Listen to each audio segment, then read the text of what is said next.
O te whatalo whatu I le atunu o le nei tai au fau wha mālol whala umnuia o le tai au le nei o le aso wharaile o le aso tolu o mati lua afe a sifuru ma le wha mati lua afe lua sifuru ma le lima ta alofa lava o le wamnanga le nei le siu fonga le lamua.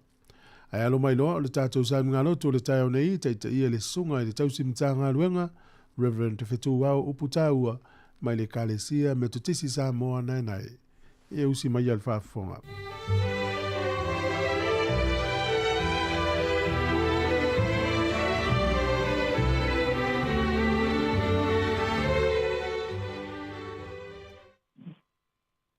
Samoa, o mea se o tātou tāpua I atu lo tātou atua nei tai au. I nā whai ai lunga o tō ulu o tō whaitoa ai. Ia whai ai na I lunga o tō pui pui o le whai maue. Se ulu atu ai tupu mamalu. O I hele nei tupu mamalu. O I owa o au. O I lawa le tupu mamalu. Neli I elo mātou o tua. Pa ia fua se wha moe moe. Aso mātou manatu fo ia wase manuia lau tele o tangata. Mātou tā pena masauni a wale tā pua inga. E o si taulanga ai a te oe le whaaftai ma le loto via. E lofa maia oe lo mātou o tua. Ia mātou whaia lawa mea uma le tonu ma le wha maoni. Whailo ai lo whinangal pa ia mo sa moa mo tangata. Lo lawa suafa Yesu Keriso, ua mātou talo atuai nei. Amen. Tātou pese o saunia. A o ta whao I ana e, se ma ia tau si mai e loa au alo whamai ana whamai ana whamai aso umai le whai ngata mao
tawina mai la fiong pa ia lo tātou atua. Mo mai le whainga fau. Tu se Paulo le Kalesia e Filipi. Ilo na matau po tolu. O te whai tawina le whai po esfulma le lua. Whapau mai le whai po esfulma le ono. A whonga maia. A fiong pa ia lo tātou atua. Ele pese I ua o maua nei. O ato atoana le lei nei. Au te tau sisi atu pea pe mawhai ona o maua.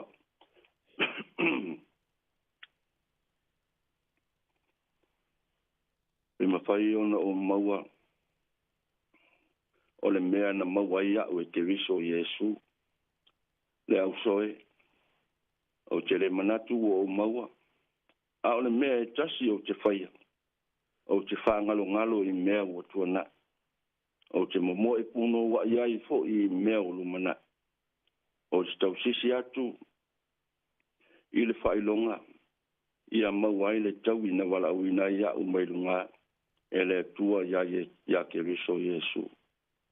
O le nei, o i tātou uma o e ua whai ma tangata matua. Ia tātou marat natu whapena. A whai fo i ese so o tō manatu i se isi tu. O le au tō maua se whaalinga mai le atua e whaatitau i ai. A ia tātou wa mio e tusa ma le tūlanga ua tātou au rea. Nia le atua le na whiongpa ia peo na whaitawina. Ia, mai e tū mau pēa ia te ia lo na lava vi inga. O ni nei mawhauwhonga mo tātou e nei tae au, mo mai lawa le tusi sa whaitawina. Au ni nei upu mai le whai upu e se fulu ma le tolu. Au iai se whi au whale anganga mo le nei tae au, whapea le un whaitawina. O te whaangalo i mea o tuanai. O te mamo e puno wa iai fo i mea o lumana. O te whaangalo i mea o tuanai. O te mamo e puno wa iai fo i mea o lumana. O le upu whaangalo i sona whaawinga ina e whapea. O le awana i toi manatua. Whaangalo awal toi tala noa i ai. Pe whapea foi. Awal toi whai mai ai. O lona winga i le manatu o Paulo ma le maai i le apostolo i lona tuanai. E mawhai o na whapea iso manatu o le whailau. O le o au o Saulo. O le sa sawa ina le au keusiana. A o au o Paulo. O le apostolo o filifilia mo Iesu ma le tala le lei. O le o mea o le tuanai. A o au o Paulo mo mea o le lumanai. I le whaipu mo lava o le matau lava lea sa whaitauina o lo whapea mai ai Paulo i le kale sia i Filipi. O tele musu e toi tusi atu i mea ua uma o no tusi atu ai. Ai o le asaunga le mua i autou. O le mafutanga e mawhanawhana tele le vāna fo ai o Paulo ma le kale sia i Filipi. E uina iai o ia i le whalipui. Ai lei mawhai o na tūla fo ina i le kale sia lo lātou wasiasi iai ma ave iai mea alofa. Sa le mapu fo i Paulo i lo na tau wasiasi atu pea. Iai i ala i ana tūsinga. I le soni la lea sa whaitauina. O toi whamanatu mai ai pe Paulo ia lava. E whai ma wha malosi. E whai ma ata wha ataitai. I se e kale sia ai tu mau pea i tala le leia ke riso Iesu. Ua o ina ai.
fai mafsosoani e lu tawina i pea nei aso yon fe'au ina ia tau manu mea uma ai mese ai lo tātou whaangalo le tuana ai tātou mo e puno wa o i tātou lava o tangata walawina i le atua mlo ni whinanga e whai mamoli mauola e moni lava o Yesu o le li ia mo lo tātou whaal.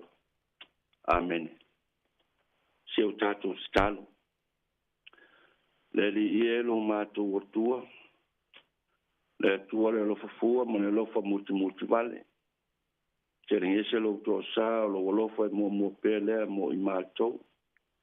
Mātou iai mo le loto whaaftai o le nei tae au.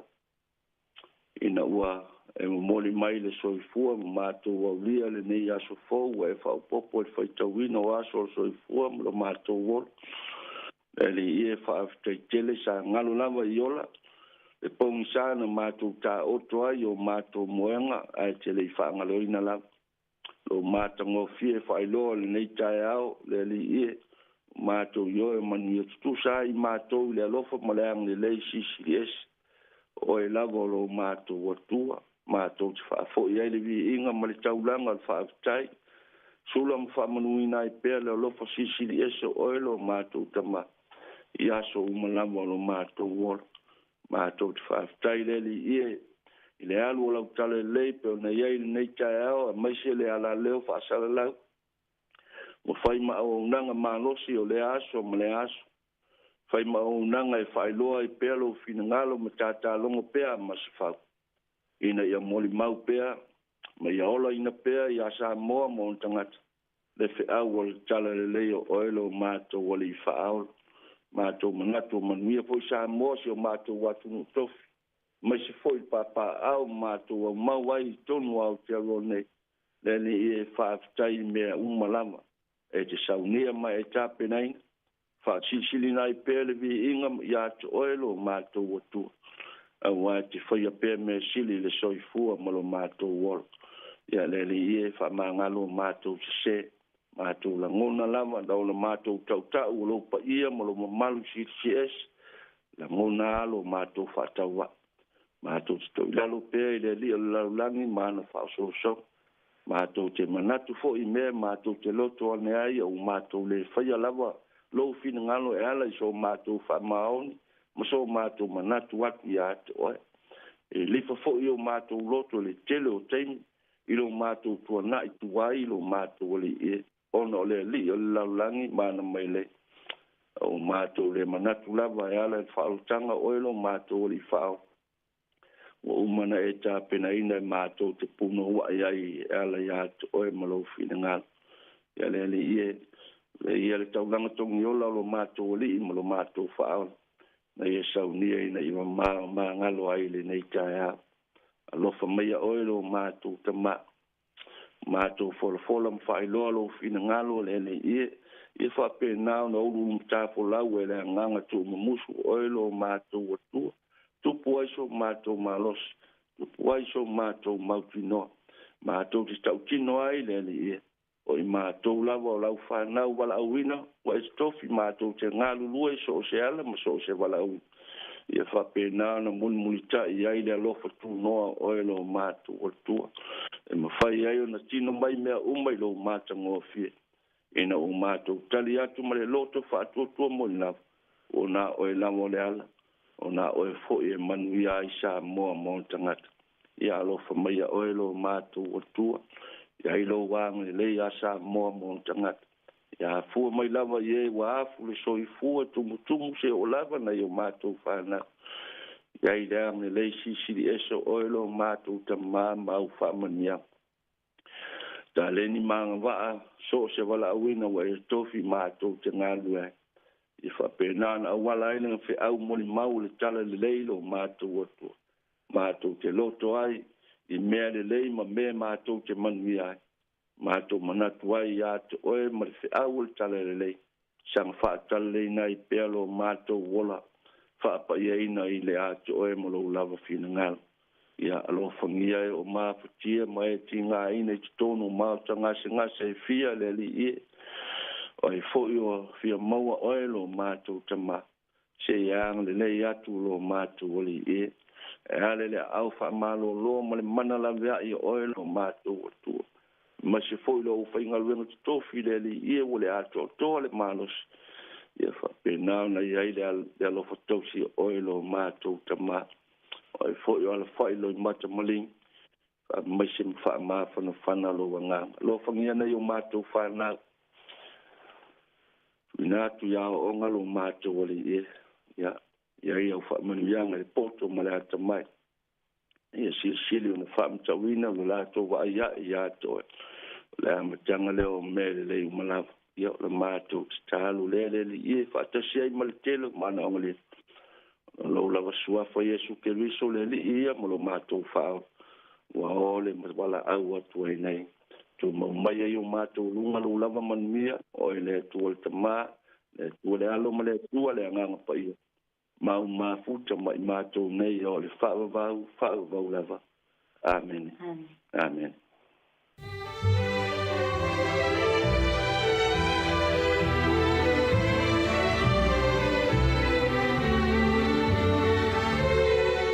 Ole na ua whaafonga le tunu i tātou saunga lotu o le taio nei, ma le nei vai aso atoa na whiangai, ma le nau auna le sunga le tausi mtanga luenga, Reverend Fetua Uputaua, mai le kalesia me tisi sa moa nai nai. O le nganga lawa le whaafitai moriatu, whaamaalota pena, whaafitai, mo whea ufolfola le li ina laulawina, tō laulawina le nei vai aso atoa, ma le nei tai au, ia whapea fo le tātou au whaipese, whaafitai tele lava, ia o le tano lava le leile atua ma whaamanuia atu lau sunga, manuia le whaletua no whaalo whapele e kālesia, manuia tele nei aso ma le whaaiunga le vai aso, mai so tāpenanga lo nāspa ia mua whaafitai tele lava. O luas fultonu minute u te elfito le viingo le atua ma le sinoti le kālesia me utisi Wellingtone, ia mai ale on whaafonga le stasio pese whaaleanga nuu, tāpena le porkalame le ata o le tai au, si ufonga le neon lau mua tālo whalava.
O le tautua le si ufafonga o le laumua o lo iai fo i le langolango a le New Zealand On Air.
Ata o le taia, siu fofonga o le laumua, aso ngafua I le aso foraile. Ata o le taia.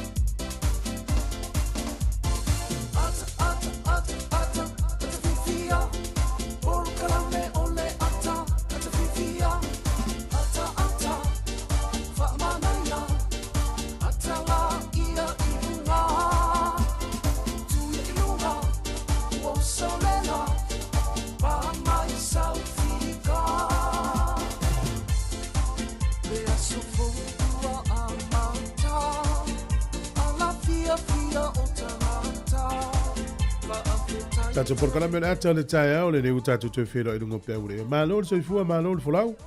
Taia o le nei o le aso whareile, o le aso sifuru wha o le masina o mati lua whelua sifuru mane lima.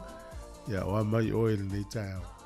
Ia o si fonga lava I o lau muolo o manuia mea uma whaftai le lofa malanga le lei o le tua. Ai ri ia luloa le tato whata lofa, ia wha malu lua tu lava le. Mo tu sia o le tato sanu ngalo tu ne le taia o no tu lango sota inga, ia ai Mori alfa fatai tele sunga le tausi mtanga luenga mal wharitua, ma se whale o whipese tu sa mtaa penanga o neva yaso. Ma lo lava le folau, o si whonga neo lau mou a matalina na tautua, ma le tua umi fo ilune yaso I le tātou whasa launga, e tau atu lava le lima ile fiafia, o te whaafilo. Wa ia tu le nganga fiafia tele, wha ma lo le folau maluia, wha ma lo le sopo, wha fatai pia ile tua lo na lofa, ma lo nanga lei, o lana tausinga, o tātou au lia le nei yaso fau, wha ma lo le ngā lulue, wha fatai mo le tāpua inga, so ngai whawhenga inga mawhatua, nei matua tausi a inga, mo taulo tausi I utou. O atu le whawhenga I man whamanuia nei aso le au ngā lulue, e se le whale pui pui, whale mai e malanga, o to umai ngā lulue, tono whale whenga luenga, ma tono taavale, ma no soifua, nei tamaiti a onga nei aso. Manuia te le utou a onga le alo tu iai, ia le tautua mata le neti ufonga le no. Mo tātou pa anga Uni Usila atoa, ia o nei Wellington, o Ausitalia, Amerika, Hawaii, o Amerika Samoa, o Samoa, ia o Alaska, nei tātou a inga o lo iai, Kanata, nisi o lo mafuta mai le auso I Afrika I saute, whawhere atu so se whainga o le lalo langi o lo I mau mai tautua si ufonga le mua, tālufa lava malo so I fumu. Nuia toi 2 minute, o le tāle o le valu, I le nei tai o le sunga taufi wha Sofia, ma le whawhifianga o le nei aso tālufa lava. Good morning, si ufonga le lamua.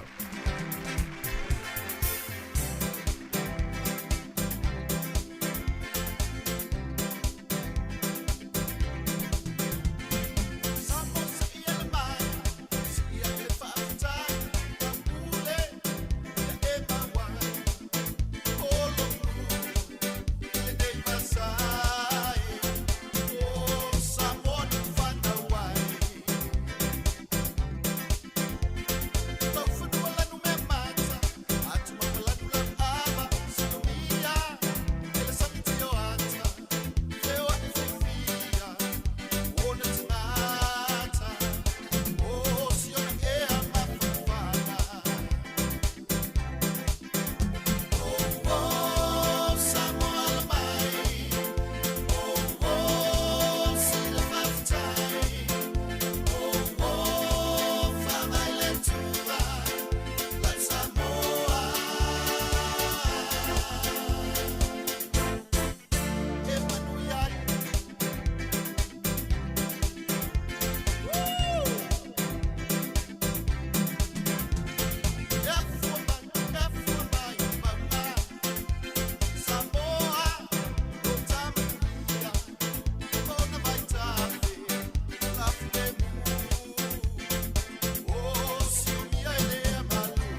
Fatala fatu se mele fafonga le tala o le tau pe no fali le official vai tau le tala o le tau mo le so matai au e matualangi le lei lava le tau o le aso sai fa malu malu ma paolo o le aso fua ye na timu o le aso lua o le atimu o na matelo le kili malangi le lei le tau o anga ngai tu ita tau swing o le taimi le masino fo famle tu no fo le maliu mo le tu le tatu o le ia o tatu fo la ulo le tau malu lo nga tonu le tau sanga ia fa mai tala ma sanin fa nga to le tai David tua tatu ai ia si manu olu yo alo ne faita alonga ile fiafi manu le umile fiafi ile umtele kapiti manu tu fa nui mata na ki langi le le tau ile so fa pena wa yo rapa hawks pay tabo ma malbra malu le no ne lo se fulu nga ilunga se fulu ma le lua e ma fa na lo ilu fulu lua fa solo tu ilunga ile lua se fulu ma le fa ona vavaile le tau iau kilani le so matualangi le lei lava le tau i le aio folaunga. O le motu i saute i le aso nei le ise au e whaale lave matualangi le lei lava le tau le motu i saute. O le malulu o le ea le whamawina o le vao le iwanga i lunga le se furu ma le lua. O le ea mawhana whana e se furu valuanga i lunga le lua se furu ma le tasi. O le au te lengo le atunu nei aso le matualangi le lei le atunu atoa. Vavai ia pia e whaitatilia nisi o taimi, lua furu lima le fuo le ewa, mawhana whana lu furu iwa le ewe vela. O le angoto i fole lai le so Wellington le toi furu lima minute le valu nane i le fiafi, e oso a ele la tai au le furu ono minute te ele fitu le tai au a tai au. O le fuo le malulu i Wellington le manutua oi, sfuru tasi, sfuru lua, sfuru tolu le whamawina, ea mawhana whana sfuru fitu anga ilunga lu sfuru, ma le lua sfuru ma le tasi. Ia o Wellington le so e pe le tai le sfulu lua ile au li sua le tai te o le ono le fiafi. To e pe le tai te o sfulu lua nane le vaveao. O pori lua ia pe le tai le te au le se fulu ile tai a sua le tai te fasa watu sua le tai. Ile to iva minute ile se fulu tasi ile tai au nei. Pe le o le tai le tai le lima le fiafi to sua le tai ile te le titi o le sfulu tasi nane le po. Ia le tala na o le tau, ma le talo le tai, manuia le nei aso mfuafuanga o le awhenga iai. Ia mo la to e la fo la to se le ni, a malo la valeanga le lei. Ia o le talo le tupe pe ona, mai tau ina le nei aso, tasi tala ni usila, maua lau tupe a Amerika, e lima se fulu, ma le ono sene, o le tala Australia e valu iwa sene, tasi tala ni usila, ia maua lau tupe fiti, tala luas fulu ono sene. O le tupe sa mo le uta la lima tolu sene ile so tasi tala New Zealand mo le tupe sa mo tala lima sfut tolu sene ia male pa angatonga le uta sitesi male lua fitu pa angatonga ile aso le nei ia o le tupe sa mo le na tala lima sfut tolu sene ma lo le ngalei ma lo le lofa ia lu fo ile la fo ino la se le ni si ota to tenu o le avano family anga so for tato email level na pe afia minus fana was fana at samocapitalradio.co.nz imenu we atele lo was fana o nei la so fa o mati te wangalo ya elo was so fu ale mana tu al tato bokala me o le tus fai taulo mo le tus e pere ono fe po fitu e pere ono fe po fitu lo foi tau nei a wa o le ele e inu ile ua e pa uso o yai matutupu wai fua ya o ngā ya te ila tau o e ngā lulua iai o maua le manuia mai le atua. Ya, matutupu i o le tele au whitalenga le i o upu whawha atusa. Ya, leu tātou i lose ele, so se ele a timu, ya e ola le lei fo i ala au e ola i ai nā. Le fo i lau whapea mai. A wao le ele e inu i le ua e pa uso o iai. Matutupu wai fua ya o ngā ya te ila tau o e ngā lulua iai. Ma maua le manuia, pe ua maua le manuia mai le atua. Ia, le whatu saina fo le upo le atua le vai, ia le timu o le vai. Ia le tangata e whaalong so, iai e manuia lewa le tangata le nā. Manuia tele lo wasa i fua, le pese nei whaamanuia i utu was whanau.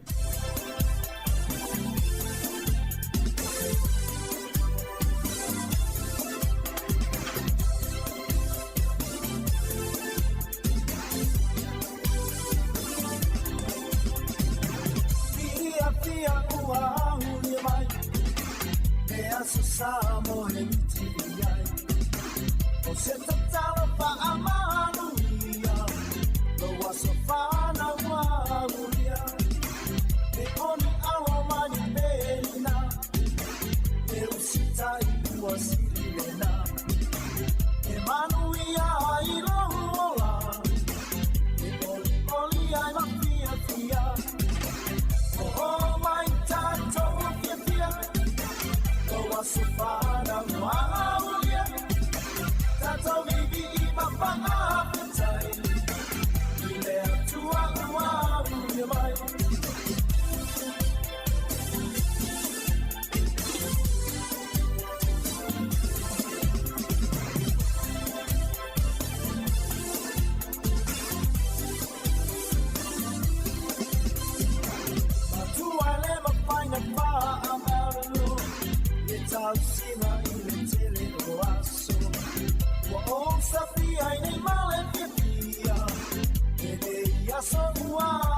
soe ia tau tuala ia mua mua peale atua Whaao atu tau rohu marosi Tau tua male wha maoni O mai tātou whiwhia No aso whana noa aulia Tātou vivi I mawhanga hawhetai Ile atua ua aulia mai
Fatalo fatu fo i nei taimi i usi mai fa fonga le vavai fo i nei tala o tala fa sol pito lo langi me na tupu i le so i le aso sfulfa mati tau sanga o mawai. O le tau sanga tasi fitu iwa sfulfa o le tamai suafa ya Eli Whitney. Ya o ia lea pe na amataina mainto inga lava ia e whaonga ili cotton. Tusa e pe o tamai loa lava lea na amatalia me le tau sanga tasi fitu iwa sfulfa. O le asol tau sanga e tasi whāwaluiwa, toi fo ia tu tasi whāwaluiwa, o Queenie Isabella. Na ia whaatonuina ia tangata iutaia uma sa i le tua o ima Spain. I le tua o ia Spain. Se lau lima sifuafi. A le li liu i la tau e whai ma tangata ke usiana. O le a toi whaafo i Israel. O le tau sanga la tasi iwa tasi tolu. O le tangata e suafa ia John D. Rockefeller. Na ia fua ia se lau miliona tā la. I whaavai ai ia le Rockefeller Foundation. O le aso le nele tausanga e tasi iwa lua tolu. O le Palestine o Amerika i taimina o Warren Harding. O le urua i Palestine le Amerika o tutongi ana tax po ana la fonga. Tausanga tasi iwa limas furuvalu i whainga malo Afrika i saute. Na ia whaasa ina ai pe na ia na wha malolo umai lava. Ia kongresi ale parmene ia kongresi ale malo Afrika po African National Congress. O le sorta usanga tasi iwa fitus furutolu. O le li o John McCain sa tau i vaenga au Amerika. Le foina avea ma senatoa, le foi sa tau vai le tofu Palestine. O le aso tonu al neta usanga tasi iwa fitu tolu. Na tatala mai e itua. Na whaapāngo tā le taua le malo o Vietnam. I le mai ala le 5 tausanga na nofo sala i le whalipuipui i North Vietnam. O le aso le nei i le tausanga e tasi iwa onos fufa. O le tangata e suafa ia Jack Ruby. Ua whamaunia lona morianga le whasio tangata. O ia le na whaoa le maliu ia Lee Harvey Oswald. O Lee Harvey Oswald, o ia lea na tangata waleina al Palestine Amerika. Manatua, o le whapelepele Amerika ia Lee Harvey Oswald. Se i whaia su esuenga po le alemafu anga na ia tangata waleina ai. Ia John F. Kennedy. Ai watu foi le tangata sua whaia Jack Ruby. Ua wha o ia le maliu le tangata foi le. Ia ufang tailon su e po le atonu le mafu anga. Ia na ia wha o le maliu le Palestine Amerika. O le tangata lau Jack Ruby. A wha maunia e twasi o tangata i le sol te usanga te siva o le sufa. O le so le tausanga e tasi iwa sfulu na filfili ai ia Mikhail Gorbachev e whai ma presidente al malo Soviet Union po al malo Rusia. Tausanga e lua afe sfulu tolu i le aso le nei. Na filfili ai ia le tangata leo Jinping whai ma presidente al malo China. O aso whaamanatu o le so e whaamanatu o le nuu leo Japani ma le nuu leo Taiwan. Le aso e tau le White Day ia po le aso pae pae. E tari tusa ma le aso le Valentine's Day. O le aso la nei o atu ele tu paoli. Ia po tama, ia ave ni te ufunga la au po ni sukalati po ni mea alofa. Ia la tau a vam whape atu. Whawhitai moa unga luenga nei. O le so i tausanga umalava i le nuu leo Roma. E whai e tu unga sol whanua Roma. E mana tua ai ia le atua o taua, le atua leo mas. E whai ala i aso umalava i tausanga umawai. Ia e leo mauti no po te whai e nei taimu. Tātou talana, te maual whapoponga tai masa ni whawhitai. O le whawhoma ti whonga le no mua i le nei tai au le aso whareile i o i le aso whareile tātou ne New Zealand ia o Samoa, Australia, maisi atunu ia o le stofi Amerika Samoa, Hawaii. Ma lo lava le sport nei tai au i le au ngā lue, whawhitai mo le tāpua inga nei mātua i tono ainga. Whawhira i ati ure sa ene alo whātu na tali pele pe sa mino, wale le mati alo whātu mo eme lau whenga luenga, ma lo le fo il maputa mai. Sunga ia noa tusiofo, ia ma lo lava whawhitai mati maranga maa. So ia fatu tala lei uru male ainga mafuta mai Alaska, ia ma lo lava whenga wisila, manu ia ultina ma fo Eric. Ia o luaiva foa mapsua, ia manu ia tele nei aso tau se fulu waa, ma lo whawhitai lona lote. Sunga Ellen manu ia ngā luenga amata ni tai au, ia po na fo manava, sunga ia sulusi le atau rasa. Ia lo whātu po kalame tina matua ia i Ellen Pay, ia lo fatu mo pali imasione tina na lo salia, ma no lava mila toa lo te atu por kalame whawhitai mafuta mai. Na i whawhiwhianga na minute le whawhonga le tātou tala mai sa mom telefone le tai au, 5 minute le toe. O na tā lea o le itu la e valu. Aaron Sila, whawhiwhianga le nei, ia malawe pese ale tama o le tia maa. Ia sa moa toi te pai lau whawai. Ona minute le toe na tā lea le valu si whonga le na mua.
Whatalofo le tātua tunu le isi whaopoponga o talafau mai Samoa o si mai le whaafonga. E manatulu to te leo mātua Samoa, e le ai tele se au ngā o le tātonga ngana i a tātou whanau, o na ua mafuri atu le laulangi le whao ngā ina leo le ngana Peritania, e wheso o tai ai I mea umalawa e mai se le tūlanga tau iawa o ngā. E le o taltonu ina to te leo mātua, le tāua le ngatama. O lon tofi le mai le tua, pe no pe atu. A tale pe tale walu.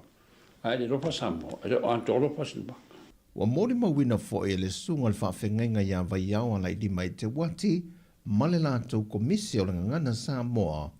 Wa atiri whawhenga tā I le temile nei alo mawhanau le whaata waino le tātou lavanga ngana Samoa.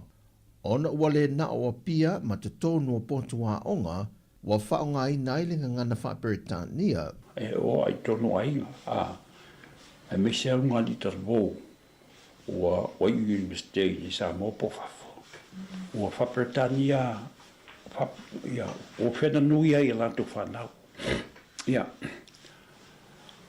Tātou ngā iui tamaiti nā I ngan Samoa. Pea o lunga. Mai ai lano. E whena nui ai o lanto ainga.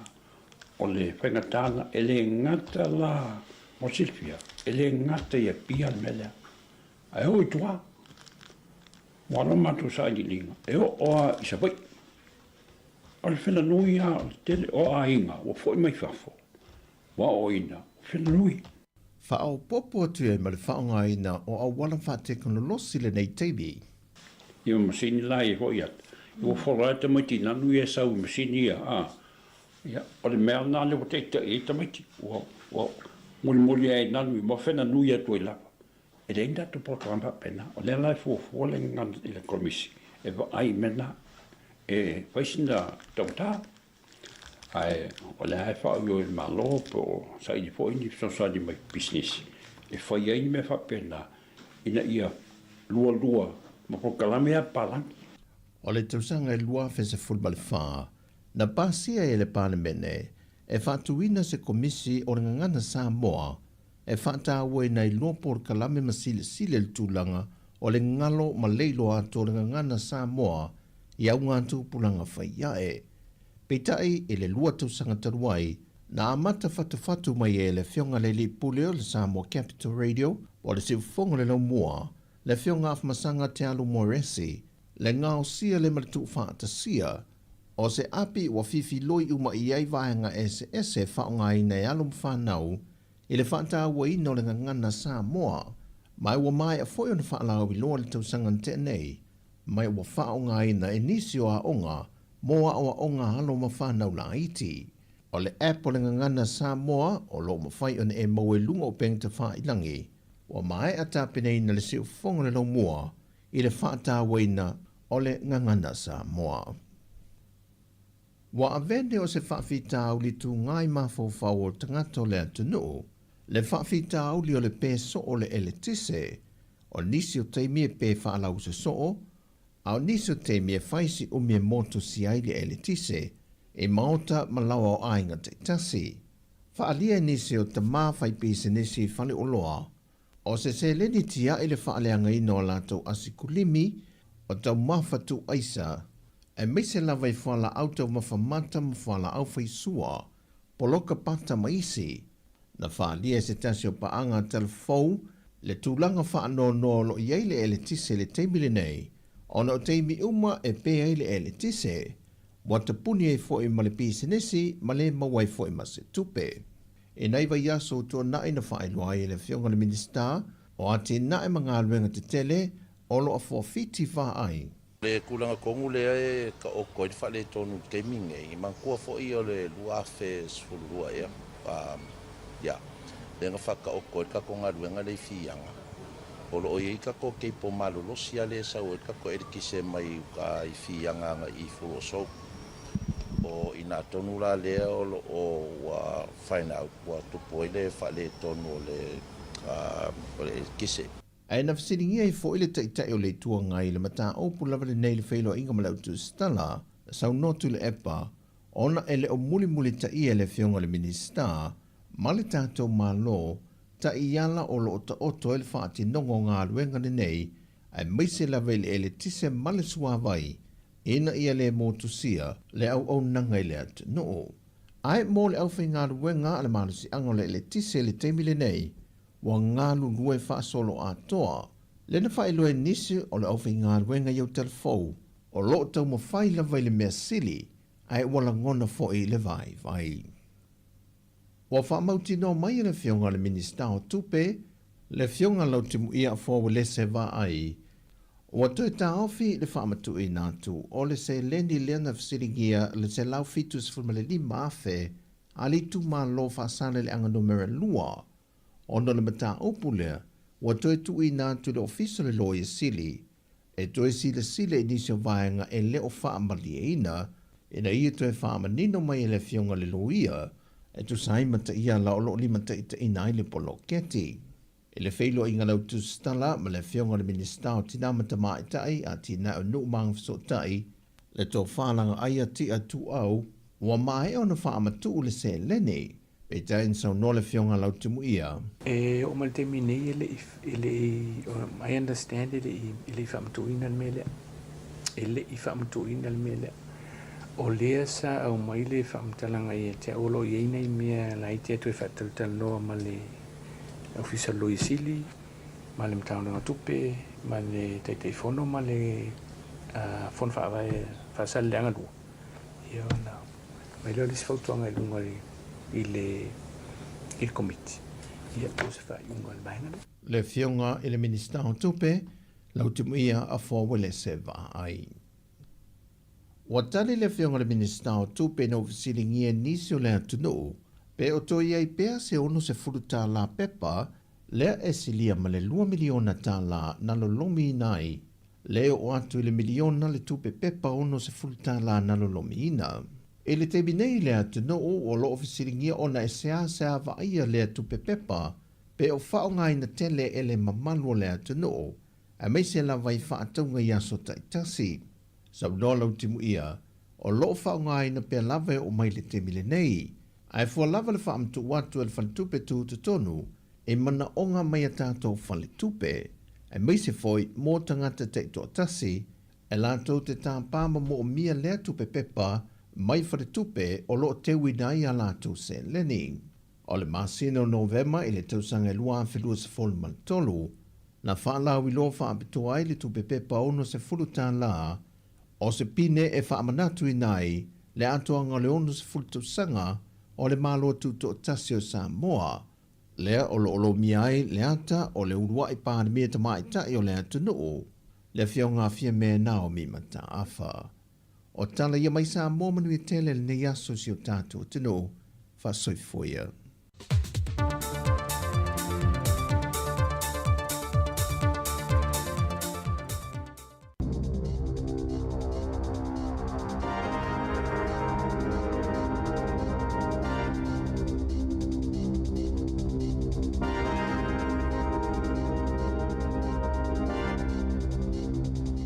Talo falavo tala fou mai le siwofonga le lau mua i Wellington e mo le nei tae ao a so se fulu fao mati lua afe lua lima. Ua whaailoa le pule nuu Wellington e tori whanau, o lo mafau fau e whaamawa e mai le tofi pule nuu, o na o le whaalumaina o ia i luma o le atunu o atoa, e te lelu i tau sa whengai ma le pule nuu o Wellington. Ai whaapea fo i whaafita au li mo ia lava, sa ia i o i nauna whaafita au li tau i le awa malosi i le lua whelua tolu, ma o le tau sangata luaina whaamau ni ai e maua i le ADHD. Na tau tino e whanau e toi tau vai le pālota o lumana i nei, i sana whaamatalanga i le Radio New Zealand, na ia whaailoa ai le tele o whaafitau li patino lawa ia te ia, ma o loonga lue ina ia manu malo mai i ia lu i tau uma. Na whaalawiloa le School Lunch Collective ana nafi, o le paua i o le numero tau mafa e ki liwa ma tau nuu ia onga i le taimi e te tau na tau nuu ai, e whaamao ni ai le tūlanga o lo i ai le polkalame o tau mafa ia onga i le taimi nei, i lunga o la lato upenga ta whailangi na whaailoa ai, e se lau se fulu ono afe wha se lau walu tolu tau mafa na ki liwa ia onga e wha se lau lima se fulu, i le aso lulu peitai, e iwa te sima le iwa ono pasene tau mafa sa wha atuwai o na ki liwa ina, si tia mai le tesi ma le whapasene sa whaatuai ai i le aso lua, ma le tesi lua ono pasene sa iai i le aso ngafua. E le i whailua manino i le collective, pe fia onga na a fia ona o le tuai o le kiliwa ina o tau mafa ata maiti a onga. O le awa uliana na fina whaalawi loa mai ai le ingoa o le teine a onga o le kolisio matamata le anala vea i se nofo afi i le awa uli o le asolulu mama liwai o Sari Morton e le wasenga iwa manala vea i se nofo afi la uta. Petusa o le kuata e te aile tolu i le asolulu o le luafe se fululua na maliwai fo i le isi tamaititi o le kolisi lava matamata ina wala vea i se nofo afi i fafoane o le a onga o Zachariah Paul Lang se fululima tausanga na tai le nofo afi a o sawa valima na wo lata ile awala o nofo afi i le luafe se fululua. Ua fesilingia ele Radio New Zealand le wakakotahi po le ofiso fela ua inga pe le alanga tatau na toe whaia ilo ilonga mo le saunga le mu o le awala mo nofo afi lea e lata ile a onga. O loo whaalafi e nisi lea li i lea o loo tausa i lia na ia susunuina malumalu tapua i ono i masitone. O le vavea o le aso luas fululu o Februari na ulua i vilina i leo i le mua i o le falesa mua ma i le fitu na lipotia. E au fia i masitama i potu e whaia i lotu i se tasi o fale maliu. Tolu aso mulmuliani sa atu ina atu se tusi saisai mo le pue ina mai o Michael Caine McRae fast full fata usanga le matua na masalomia i le susunuina o falesa. E o mai le aso ile i mawala lava lea lii, ai o loo masalomia leo, o loo iai nisi o loo fesosoani a McRae e whaalafi. O la soluluna tula ia iluma le whaamasinonga whaituma i Palmerston, sui o le kamupaniti o ata o le Green Innovations e tali o lato molianga na moli ai i whainga tau whaasese na ngau ai le whaitau wafe o tupea tangata. Ua whaatuai ona tuina atu i ai se whaasalanga a le whaamasinonga ona o se ofona ia tuina atu. O le vao te se malua whelua lua maiulai o le lua whelua tolu na tutongina atu ai le silia ma le tolu se lau wafe tāla i le Green Innovations mo ngā luenga ili i whaataunu uina. O se tasi o tangata na whaamauina na moli mau, sa a fia i whainga tau whaasesea le kamupani, e whaapea na toe tolo pōtonga fitinga lana tama ona o le lea i o se tupe. Taluai ona ua te le tupe ua tutongi le kamupani whaiti o ata. E whaase fulu tolu a wheta lana tutongi atu e Maxine Patterson, e oka i ti o ata mai le kamupani peitai, e le i mawatu lana oka. Ua whailoa le sui o le Green Innovations, e le mawhai ona lato toi tutongi ina tupe o lo ono fo ai tālafu ai i tangata whaatau. O le whai ungo a perila e toi wala awai le mata upu i lumo le whaamasinonga, matu ina atu i ai le whaasalanga i le kamupani. Ua mawaisu esu e ngafou e le te tau na inu e tamaiti ila loi fole ta iwalu tausanga vai inu o slushies lea e ai tutonu le vaila au o le glycerol po o le vaila au le faasua malie ai le vai o le su esu e ngana fai olo mia ilunga o le Archives of Disease and Childhood na faali ai e tusa ma le luas fulutasi tamaiti i Peretania e le vao le lua i le ono tausanga le matutua na mamaitinga ina mamo o mia tonga fitinga ini na itu la talo na tau mafaina slushies o le vaila au o le glycerol e tele na faonga e faasua malie ai fanguinu e le aini suka e tutonu matao fia ai slushies ia awana i malo pe atu uina i le aisa o aunga o tamaiti mai ia afianga o le vaila au e au fia i le mawalalo le suka ma le pongisa o le vaai na faailoa le au sapalai ma le aunga o si o loe New Zealand i lungo le One News e faapea la tau te le faonga aina le glycerol i le ngao singa o slushies po o vainu i New Zealand o lo fautua ina maatua ia lava le tasi o le slushi i le aso e ave i tamaiti ta ilima i le se fulu tausanga le matutua. Ua mōlia le tangata lea na maua na lafoina se emaili tau whamatau ini whaala putupotonga na tā ua i se emaili tau whamatau na lafoina ni whaala putupotonga i le pōla so lulu e au fia ai ma le Radio New Zealand sa so iso eina i leo i counties manukau po whena au mai ai le emaili ma o atu ai i se whale i maangere i sa sae o se ali i luas fulu tau sanga le matua ma se tamaita aina tau fia leo i le aso na nafi mana umia whaasolitu la fono i le ali i se whana o le aso e tu la i luma le whaamasinonga whaitu maa loa manukau, maolo o whaia i aisu e suenga leo i lea mata upu. I taalonga, o le afiafia nā nei e whetau i aile au le Hurricanes ma le Highlanders i le te o le fitu i Dunedin. O le taalonga mua lea li o asafo au mua, mo le lakapi supo le nei tausanga, talona malo i le tausanga taluai. O lo o iai le au wha leo a le Hurricanes, whaatasi ai ma Tyrell Lomax, bei ona lipotia le Radio New Zealand. Ua whaatonuina le whaala putuputonga fusua le lalolangi le ali isi aumpini o Alexander Usyk whaapele alo Samoa lupe soli aila au li Joseph Parker ina ia amata whaatala noanga awa se fusuanga e sa ili ai le siamupini mo le panga mamafa o le lalolangi. E tolu se fuluaso ua tuuina e le WBO ia Usyk ma Parker e whai ai se la malilienga ma tuuina atu se la tali. A whai ai musu Usyk e fufusu ma Parker e fōlinga mai o lea ave e sia le fusi o le lalolangi o lo ia umia. E peifo i ona ave ese le IPF le siamupini i le tausanga na te anei ina ua musu e fufusu ma Dubois e pui mai le fusi sa ia te ia. Tala fōu ia mai le si ufofonga le lau mua mo le nei vaenga o le tae ao.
E tusa ma lo mātou tūlanga e veai ma ofisa whaasalalau, mātou te tau sisia tū la whono, was our nearly Broadcasting Standards Authority. A whaia sau whaasea i se mata upuna e whaafofonga i ai, i le Samoa Capital Radio. E te tauna la whamailau whaasea tusia, i le tua tusi, 5 tasi Mancavan Avenue, Porirua, Wellingtone, po ole e-maili mai, tealu.morrissey@samoacapitalradio.co.nz.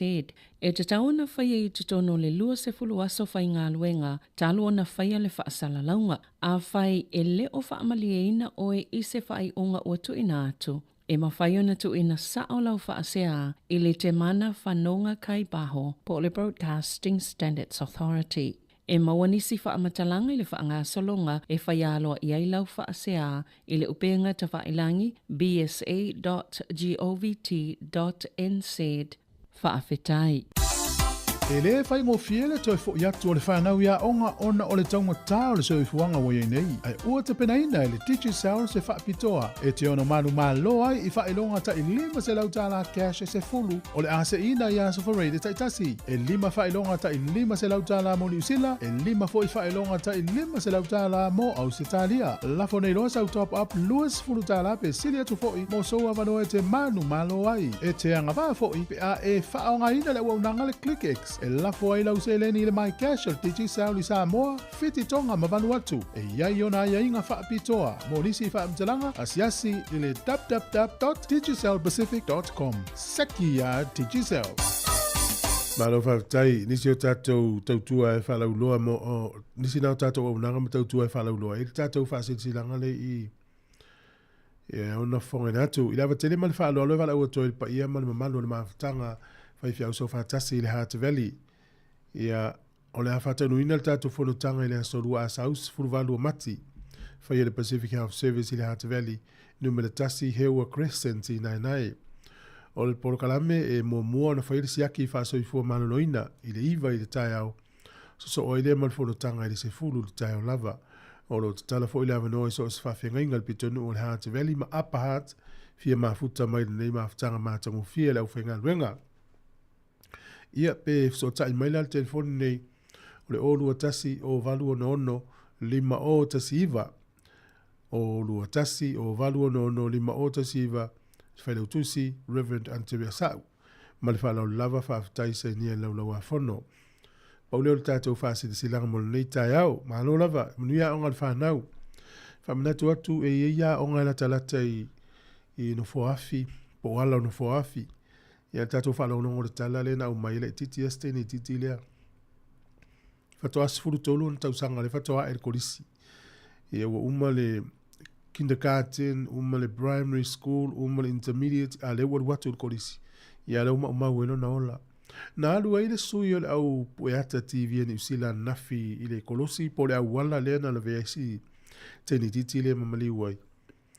Ia o le mole mau o le tangata le na whaia mali whaasa launga e lua isi tamaiti na kolosi fo i le taimina iai. Ai pi e whaila tau milinga ma le train. Whaanga ia le fwoi tau le na. Ia o le mele mawhau i tamaiti so. O le tele wa onga iai ala no foafi kolosi i tamaiti pifela le tai au nei. O le tau talatu e ik tamaiti lau kolosi i lungor kolosi lau o i lea onga. Ia o e whamanatu tu pei nei mātua e lo te iloa e lo tu ua lo tau ngā luenga. E ta ui tamaiti nei vaenga i e aua ne i whaatamala, aua le whaatalale, ma aua le pe whaata alonga ia nā tau pe au lea onga o le saonga le mu. E le isisi o tātou i whaalonga tala whaapea. Fia o tātou pe au tamaiti lea onga toi fo i mai malmanui e le whale. E wane i maua e tātou mātua. Wae, tainane e le steine i titi a tātou. E maftia umatu e a tātou loto. Ia o taitai ana na fiu ta mawhau alofa i si a inga ma talo whai si nei tēnei titi. Te lelo na lumana i a leo maulo na ola. Ia o nai wha manatu o le tai au. Tātou au ta vale i a lo whangia fo i nai whanau nei tai au.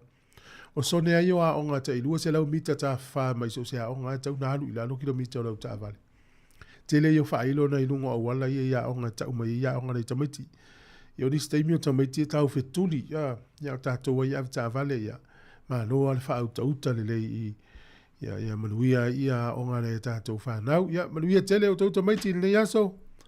Ene tātou paanga i lunga tātou leina whataro whātou sunga Cornelio, malo melpone le mafuta mai ai, whawina tāni elu te resa ene, sunga ia Haynes Jerry Fretton, o Tara ia whapeo neiro malo loi malo lava, sunga ia Grant Pepper Fitness, ia malo, ia Merciful sunga ia It's Griffey, ia lele, lena tauru papa, le wana sa moi mai, tapo It's Whaiono, ia sunga Puao Leota, Brisbane, malo, o meo tau le wha, Puao, sunga saulo maluia ngā luenga ia luso ia mia ia malo lava le tawata i ngā luenga o le nei tai au ia aftai tele le mafuta mai sunga konferensi pa one ia malo lava aftai ona la fina pasia le parlemene ni usila le faitonga lo tolu le tula fono o ngoi ia o ngoi o le winga le tula fono le atu lo le faupunga ono le faupunga na lu te vai atu e fasala ina mamoli ai ia fale fenga luenga la tau tele ave whaanga ui pele sa o le whainga o te tongi o tangata whainga luenga. Ia sa palo taina na te te ele National Mal Act i le tula whono lea. Vai atu e onos fulu na te te ia o whaipule ia le National Mal Act. Ia na South New Zealand First lango lango le pili. Le na ono tonu e lo whaipule na lango lango ina. Pe o le maitau atu iai. O le tele i ona i tangata o mailini atunu ue pangatia le mele o le fiu e whainga luenga. Ai ave umal tangata na ngā luenga ia pole whare ngā luenga le tongi e le ami o tonu whainga ia le la wil tū la whono e fo te si o tātou sā moa o maua i me whapea ia tau tua nama oe au te no fwai e ia ala o tū la whono te le lola po a whea mata le wha malu le tū la whono ne alau pa asia le whaitango non tolu mana ia pui ai nei tangata whai ngā luenga le tele o le au ka au poe ia e va ia ngā luenga mai ia ngā luenga e u te mana tua le tele o tala au mai e whasa lau tulu tāturi tio o le tele au wha amasino ngā le va o ngā luenga ma tangata whai ngā luenga e tele ana maa lo ngā luenga a maa lo tangata whai ngā luenga mena tāu elu wha amau maule le o mea umai e te sila fia e le e tala fia ngai au ane e wha ngā ina le maa lo si fo i lea wha o li mai se isi e pūlea mai ngā luenga e wha amau maule i lalo e wha ngā tu la fono wa nala na fautu la fono na fau e wha ngai me whapea. Ia e wale te ua fia i seisi. A ese mata au po niva yaso na e wha whonga mali tātou di te o te wha soa i wala au mali o whātolu wala lima o whātas. Matango fia la wale wha soa le ta maa whai fi au ia Reverend vai au e te wati pe ona o ia le va ia komisia le ngana Samoa. Ia mana ia la wale wha longo na ua tele au ana o vaenga ia o lo whanga solo le vaso nei malifa ile whare mata angolo i whawhiwhia ngā onga whātau aina le tātou ngana matu manga ia le foila Yesu ngā tāse sari tāo nei whamawina tele o nisi o tātou porkalame ia wā ia tātou porkalame mai Samoa o le aso nawhina fuafua e kolosi whasa launga i Samoa ia ona mai mole o le atunu uri tele o vaenga ia pete ia ne ona ua pēle paua i lalo vaia le mele i tātou ofisa na le mawhai ai ona whaia mai a nawhina porkalame whamalurua tuai monisi sa talia le porkalame ana nafi. Ia, o le tele o pese e pean tato tala noa ele tato porkalame na o le whamalo mo whatunga. O le tele o le saunoanga na saunoa ia ele sunga ele komisia ngana Samoa, por komisina ngana Samoa.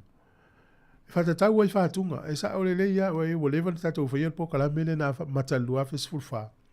Tato tala noa i tangata e ana pese e whamatala mai le winga o pese ma le winga tono o pese la e teu ini fi au tā ua o ni vaenga i whaamawina ai pese tupua pese yaso ia pese tupua e te matea voi lea a e maua la le wingo le pese ia na e maua na e mate ia le tupua ia e le pi o pese yaso nei ia ua e se la tau tau fōle u tātou ia e monial tala o le fuata malona lou e se fōle nei ngā tupulanga mala tau voi fika malo ia manuia le tai au ia nei tātou sunga ia Michelle Utone o le ulpo o fatu asau le wuli le ulpo whaisi maali le ulpo o tai au nei tina ia lupe ia mesi fo ia pasta tapo i paongo na fo inga ma no lava le mafuta mai ia o le tele la o isi pese ia o le asisi pese le o te manatua le te min nei ia e pe o tangata tu si e pese a pe la le pese le a e usu ele tauta ua tele la foi pese le a le ale fetu lima ile pese le nei o le Samoa matarasi ale futa tato ile o le pese le fetu lima o le pese le tiama fatuina le te ongi fa fo lalo ia maisi ama pese o le tele yo fatunga o le pokalame na fa malo mo fatunga na mau ai nei tangata pese tuai na fa mtala ina le tele o pese o lo la fili lo tonu tupua e o foi le pese le o le musu atu a musu atu i lo talinga ia na e te silveso e ese ale le pese a usula tangata le lo le winga e pe yo au tate le lo le winga mtata le lo le winga ai ele me lilo lai to tonu le pese e ile tangata la na fatuanga ile pese ai la filo na ingoe to tonu ia e se taimi to tatu ni se pokala mena e fa fonga le ile lo loto ma fa fonga o tangata fatua pese ia sola te le fa tunga le tia ma le tan no mo fia ia le tiongie ia e ile pese le o so a ele la o fia ia o le sa ongo le mea sa ongo le pese a o so a ele la ia ale o so la lo ngai fa no fa pese vai o le mata tusi o le laina o le upu e o male winga mena e sele te le o le malosi o le melo le o le mata tusi na te suia atua e fa la tala o le tusi a Paulo le o te mafa o so o ya tusi le a Paulo a Filippi ia ata to fa longo nei e tasi al mata tusi na ina te suia a to ale fo upuna ia ai tele ana le se apikia se silva ngana ai ta una na te mimi lo ato masu yato ota me uma ina ia o maua ke riso ale mele fa nga so ota me uma ina ua se la le ua e sa ole ia e tu sa le ia mal fa petania la ye ya langa la pi o ma sanel fa longo ma fu mai ona na o fa longo le stanga ta so lo au tautala au te le tango e faita. Wa tango e faita uma titilo. E popoto te le to ina sa mon fa li woltu spa ia. A tu ile ua ele sa o ele fo ele tutu sa mal mena fa mel tu spa ia pa langi mai si fa li liu. Mena na e ata mai te le to ina sa mon fa li woltu spa ia. A tu ile ia. Ona sa o le ile o le. O ta me uma ina ia o maua ke wisu. A ele o se ua na ye tonu na a alu la su e. Te mo tonu tu se Filipi. Pe o le tā uana o le mata itusi, o le upu, o le foi upu, o le parakalafa, o whaailonga, e whaamamafa, o le kōmariliu. Ia o ia o mamautala tu whai atua, ai alu lai nunga le Apple Samoa Capital Radio. O le ngangana Samoa, ia na e maua e lea o le tele o whaenga fsosoni si au whanau. So tango su atu lunga i fōringa leo le tātou app e alu iei. Tawa e ti sila mai tātou e mai moma, ia. Alua tu unga lau telefoni le Android ma le iPhone le Apple na Samoa Capital Radio. Ia na tango lo le omi na upu na ye nai. So tango lai va ye nai ya. So se va tu se le na ta tu le foi nai to te. Ole ma na ye pe la ta to la le fa se me fa ngo fie foi le.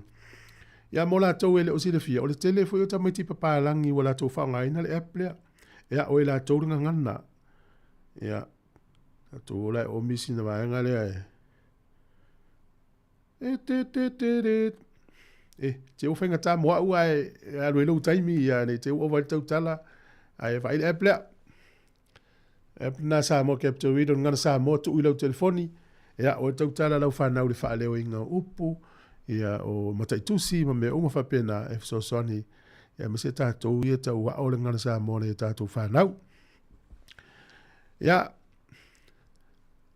vili mai o whatolu walu lima o whatasi pe a lo whatu ia sila na moli o au kilani le mafuta matalsi manuel to au lupe pinati ia maha piriati alo whatele e la sunga ia male ainga Valentino Josefo ia lo whatele atu whatai la tātou pese o le pese la lea le tia maa na fatu i tutuila le pese lea na fatu i tutuila i dai tatou so sa ia tauta ua le pese le neu to e whafou estasio alo le tunu sunga ia waino al pese le tia maa ino to i luas fulfa minuti o na tāle o le iwa si fonga le lomua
Whawhiawhianga o le tae au ina utura mele teimi lea ua toi luas 40 minuti ana tā lea o le iwa vavea lea lule vai o le wati ia o nei i le aso le nei i tele fo i tālonga le whai ungo le vai aso uma tātou telefona o tango le lau atu le teimi o tālonga fua ia iau mai moanga le whai ungo le vai aso e pe ona tātou whai tātou o le taua le Ukraine ma Lucia tātou i loa i li poti i aso ia ua mawai atu o tuana i tuale ua tonu tau sanga o le taua na avatu fita North Korea e fesosoani ia Lucia te mineila na pu e ola i tangata fita Ukraine e isi fita North Korea ma taulia leo atu ngā lue fatasi ma Lucia a la ua lokai o ma tāpena i o la ua matana langa ani manatu o tangata North Korea le fafo North Korea Korea matu ina ia talu sanga ina le atunu u o Ukraine malona Palestine pe filanga le malie pe a fai awana i toi avea fafo ia le awali ia i Korea i matu ai amai i Korea i saute o nea lai fai e le finanga le teimin nei ai pau al fafita uli o le la anga i sui o le malo Amerika i Lucia i se aso ne vai aso e fai le tala noanga pe mali lia Lucia i le malienga le watu sia Amerika wale wa ioe la Ukraine wa ioe la tau tau fil papa fanna mo tau sfuru aso ia ma ia tu lo talta no le fa file mu ino tau ma uma no tau stal fie tele pa wala na me ole a te wa fainga ta ila lo fe nga le te wa mana na Lucia i to tonu le fe nga le file mo tau fa fo i mai pa ta le tau to lua fita ia Korea ma tu le i to tonu o Ukraine o inala la fainga ta i lo Talusia lava ia avena i tama i South Korea aua toi fafo ia o wal manatu e o olo i North Korea ia o le oti ale me o ia to le pulenga le tangata le o Jong-un le i tono le matua polingo e nal tamalo pulenga le tamalo o le matua sa ua o le tangata ia o le tūlanga na lo ia i le taiminei o le si o tala no fai tau tua nafi ia i le company le i tono Amerika leo mataria le taute ngā lulu e atia e tātou ainga o tamaiti lea onga o tātou i tātou e kālesia o tātou nuu i Samoa a ese mea ngā lulu e mālo lalangi o i fweta teilo e leo no nofo mālo la fau a mea tau na whina no fweta u se ripoti mai Amerika o lo o ua tau mawhai Amerika i a watu ngā luenga o le fausia ina o masini lele ta o drones e whai mai tu tonu o Ukraine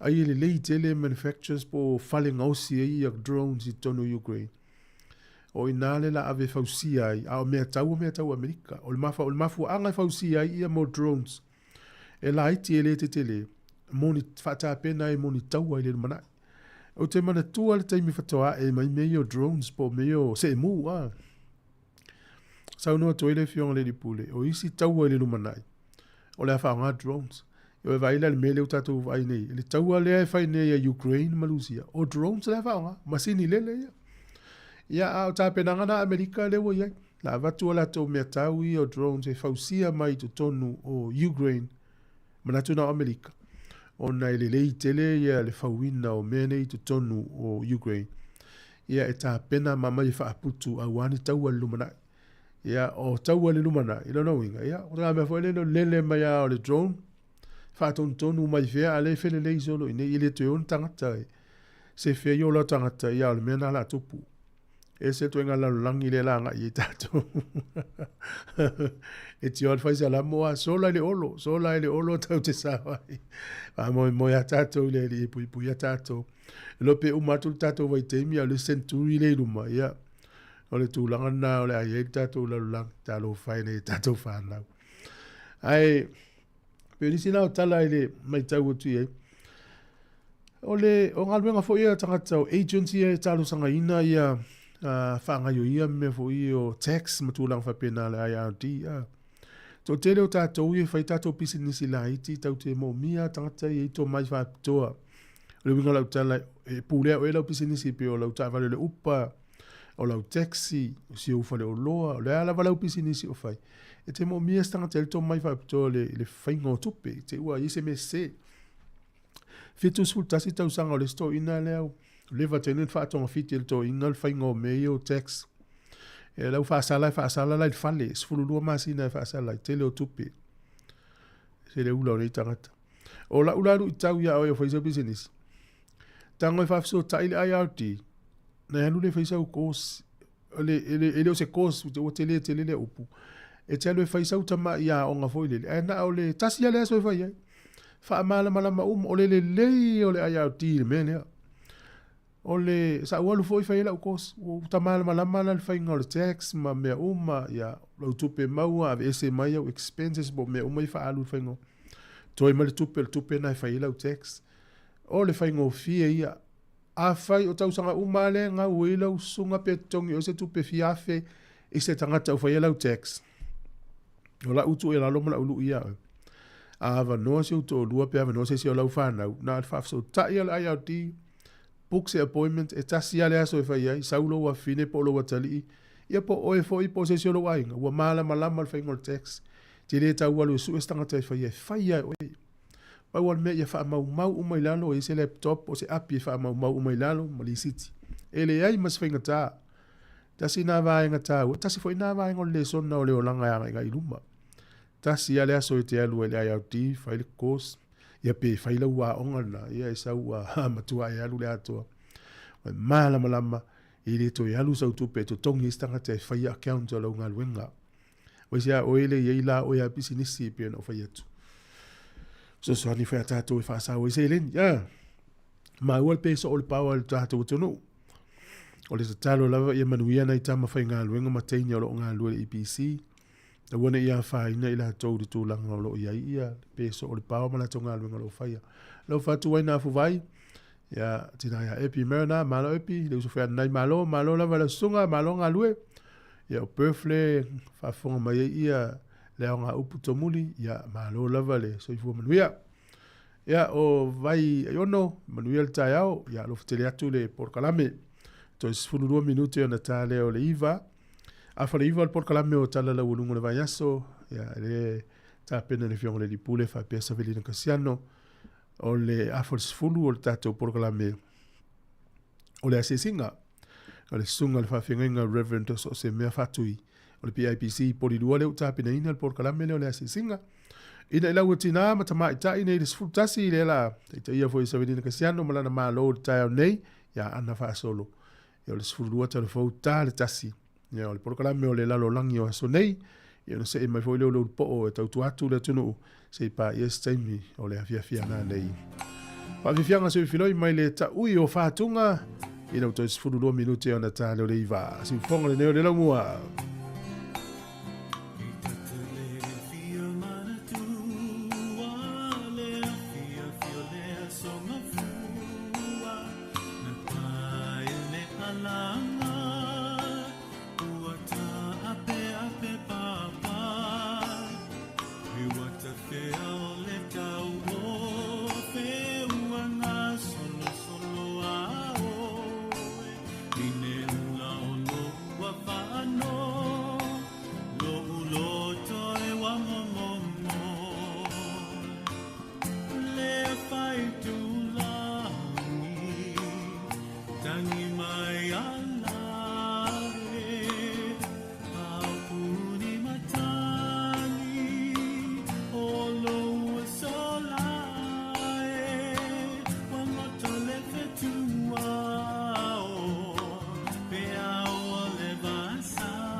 Matangi mai ala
pese le te uyo whātunga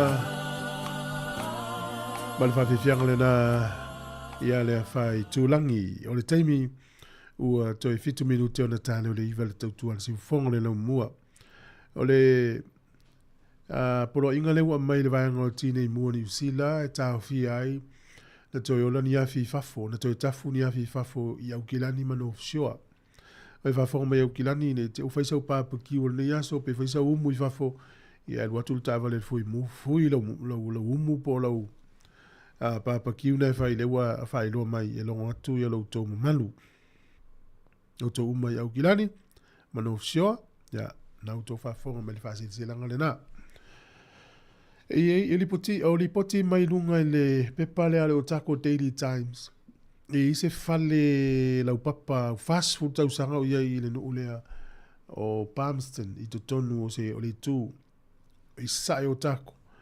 Ia, sifururua foi nei tangata whainga leonga wa fianga leonga o tapu nia le au nanga. O lo walu lava le tapu ninga au nanga whape nei. Nono winga la le utele na maila o papa fai i mastone le mele i sunga oka. Au tapu nia el fale la o papa le na. E le pesele la tatu ai fasilia tu rungo le tatu social media por Facebook mo YouTube. O ai le fai pese ana le pese le la utango le tatu le pese.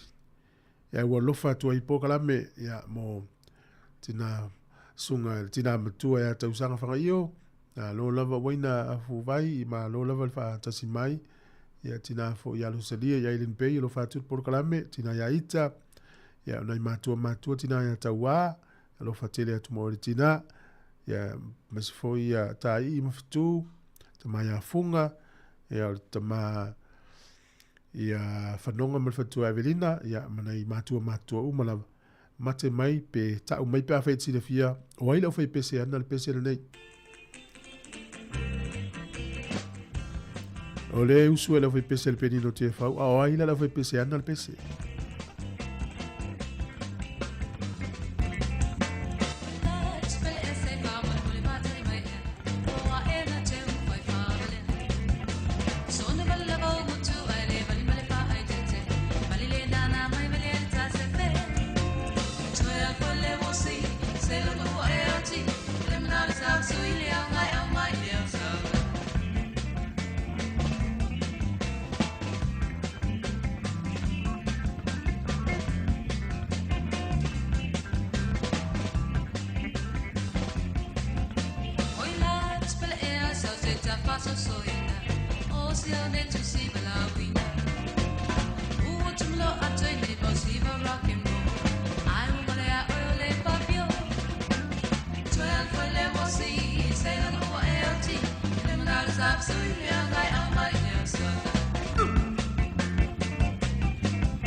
Vivianga sui filo ia le tai o le wata tonu lava le iwa le pese le nai le sapa sui.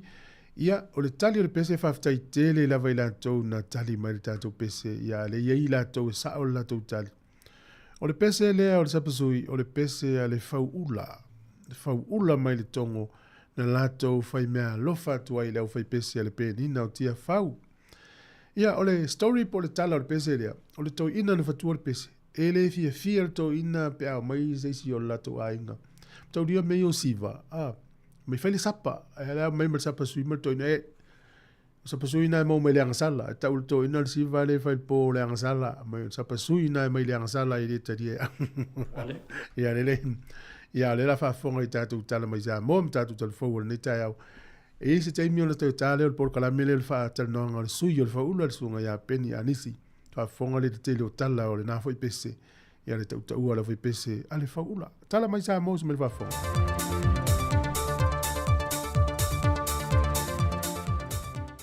fa talo fo le tanto tunu le isi fa o poponga tala fau mai sa moa o si mai le fa fonga E manatu le tō tele o mātua Samoa, e le ai tele se au ngā o le tātou ngana i a tātou whanau, o na ua mafuri atu le laulangi le whao ngā ina leo le ngana Peritania, e feso ta ia i mea umalawa e maise le tūlanga tau iawa o ngā. E le o taltonu ina tō tele o mātua, le tāua le ngatama. O le mawale, i o lani me mawai. Ai ngalo a rato, o le whasin ma. O le topi le mai le tua, peno pe atu. A tale pe tale walu. Ai le ropa samo, e le o anto ropa sin ma. Wa mori mawina fo e le sunga le whawhengenga ia vai au ala i mai te wati, male lātou komisi o le ngana Samoa, wa atiri whawhenga tā i le temile nei alo mawhanau le whata waino le tātou lavanga ngana Samoa, ona ua le na o pia ma te tonu o potua onga, wa whaonga i naile ngana Peritania. E o ai tonu ainga, e me se au ngā lita rō, ua i universitei i Samoa po whafo. Ua Peritania, o whena nui ai e lanto whanau. Ia, tātou ngā iui tamaiti nā i ngan Samoa, pēa o ilunga. Mai ai lango, e whena nui ai o lanto ainga. O le whengatana, e le ngata la mo Silvia, e le ngata ia pia melea. Ai hoi tua, wala matu sa ni linga, e o oa isa pai. O le whena nui a, tele o a inga, o foi mai whafo. Wa o ina, whena nui. Whao popo atu e ma le whaonga ina o a wala wha teknolosi le nei teibi. Ia masini lai e hoi at. Ia whora te maiti nanu e sau masini ia, o le mea nā le o te e tamaiti. Muli ai nanu i mo whena nui atu e lapa. E le inda tu programa pena, o le lai fuafua le ngana i le komisi. E wa ai mena, e waisina tautā. Ai, o le hai whao i o i malo po sa i fo ini sosani mai business. E whai ai me wha pena, ina ia lua, ma po kalamea palangi. O le tausanga e lua fese fulma le whaa, na pasia e le panemene, e whatuina se komisi o ngana Samoa, e whatawe nei lopor kalame masile le tūlanga o le ngalo ma leilo ato ngana Samoa i au ngātu pulanga whaiae. Peitai e le lua tausanga taruai, na amata whatu mai e le whionga le li puleo le Samoa Capital Radio, o le siufonga le laumua, le whionga afmasanga te alu moresi, le ngao sia le maritu whaata sia, o se api wa fifi loi uma i ai vaenga ese whaonga i nei alum whanau, i le whaata ua ino le ngana Samoa, mai ua mai a foi ona whaalau i loa le tausanga te nei, mai ua whaonga i na inisio a onga, moa o onga halo ma whanau la iti. O le app o le ngana Samoa, o lo ma whai ona e maue lunga o peng te wha ilangi, ua mai a tāpene ina le siu whonga le lau mua, i le whaata ua ina o le ngana Samoa. Wa avende o se whawhitau li tu ngai mawhawhau o tangato le atunu, le whawhitau li o le pēso o le eletise, o nisi o teimie pē whaalau se soo, au nisi o teimie whaisi o mie moto si ai le eletise, e maota malawa o ainga te tasi. Whaalia nisi o te mawhai pēse nisi whale o loa, o se leni tia i le whaaleanga ino lato asikulimi, o tau mawhatu aisa, e meise lava i whala auto mawhamata mawhala au whaisua, poloka pata maisi, na whaalia se tasi o paanga telefou, le tūlanga whaano lo i eile e le tise le teimile nei, ona o teimi uma e pe eile e le tise, wa te puni e fo i male pisinesi, male mawai fo i mase tupe. E naiva yaso tua nai na whaelua i le whionga le minista, o ati nai mga aluenga te tele, olo a fōwhiti wha ai. Le kulanga kongu lea e ka oko i whale tonu gaming e, i man kua fo i o le luafe sfulurua ea. Ia, le nga whaka oko i kako ngā ruenga le whianga. Olo o i kako kei po malolosi a le sau, i kako erikise mai ka i whianga nga i fulo sou. O ina tonu la lea olo o wa whaina wa tupo i le whale tonu o le erikise. Ai na whasiringia i fo ile taitai o le tua ngai le mata opu lava le nei le whailo inga malau tu stala, sau notu le epa, ona ele o muli ta ia le whionga le minista, ma le tātou malo, ta iala o lo ta oto ele whaati nongo ngā ruenga nei, ai meise la vele ele tise male sua vai, ina ia le motusia le au nanga i le atu noo. Ai mo le au whai ngā ruenga ale malusi angole le tise le teimile nei, wa ngā lulue wha solo a toa, le na whai loe nisi o le au whai ngā ruenga iau telefou, o lo tau mo whai la vai le mea sili, ai wala ngona fo i le vai.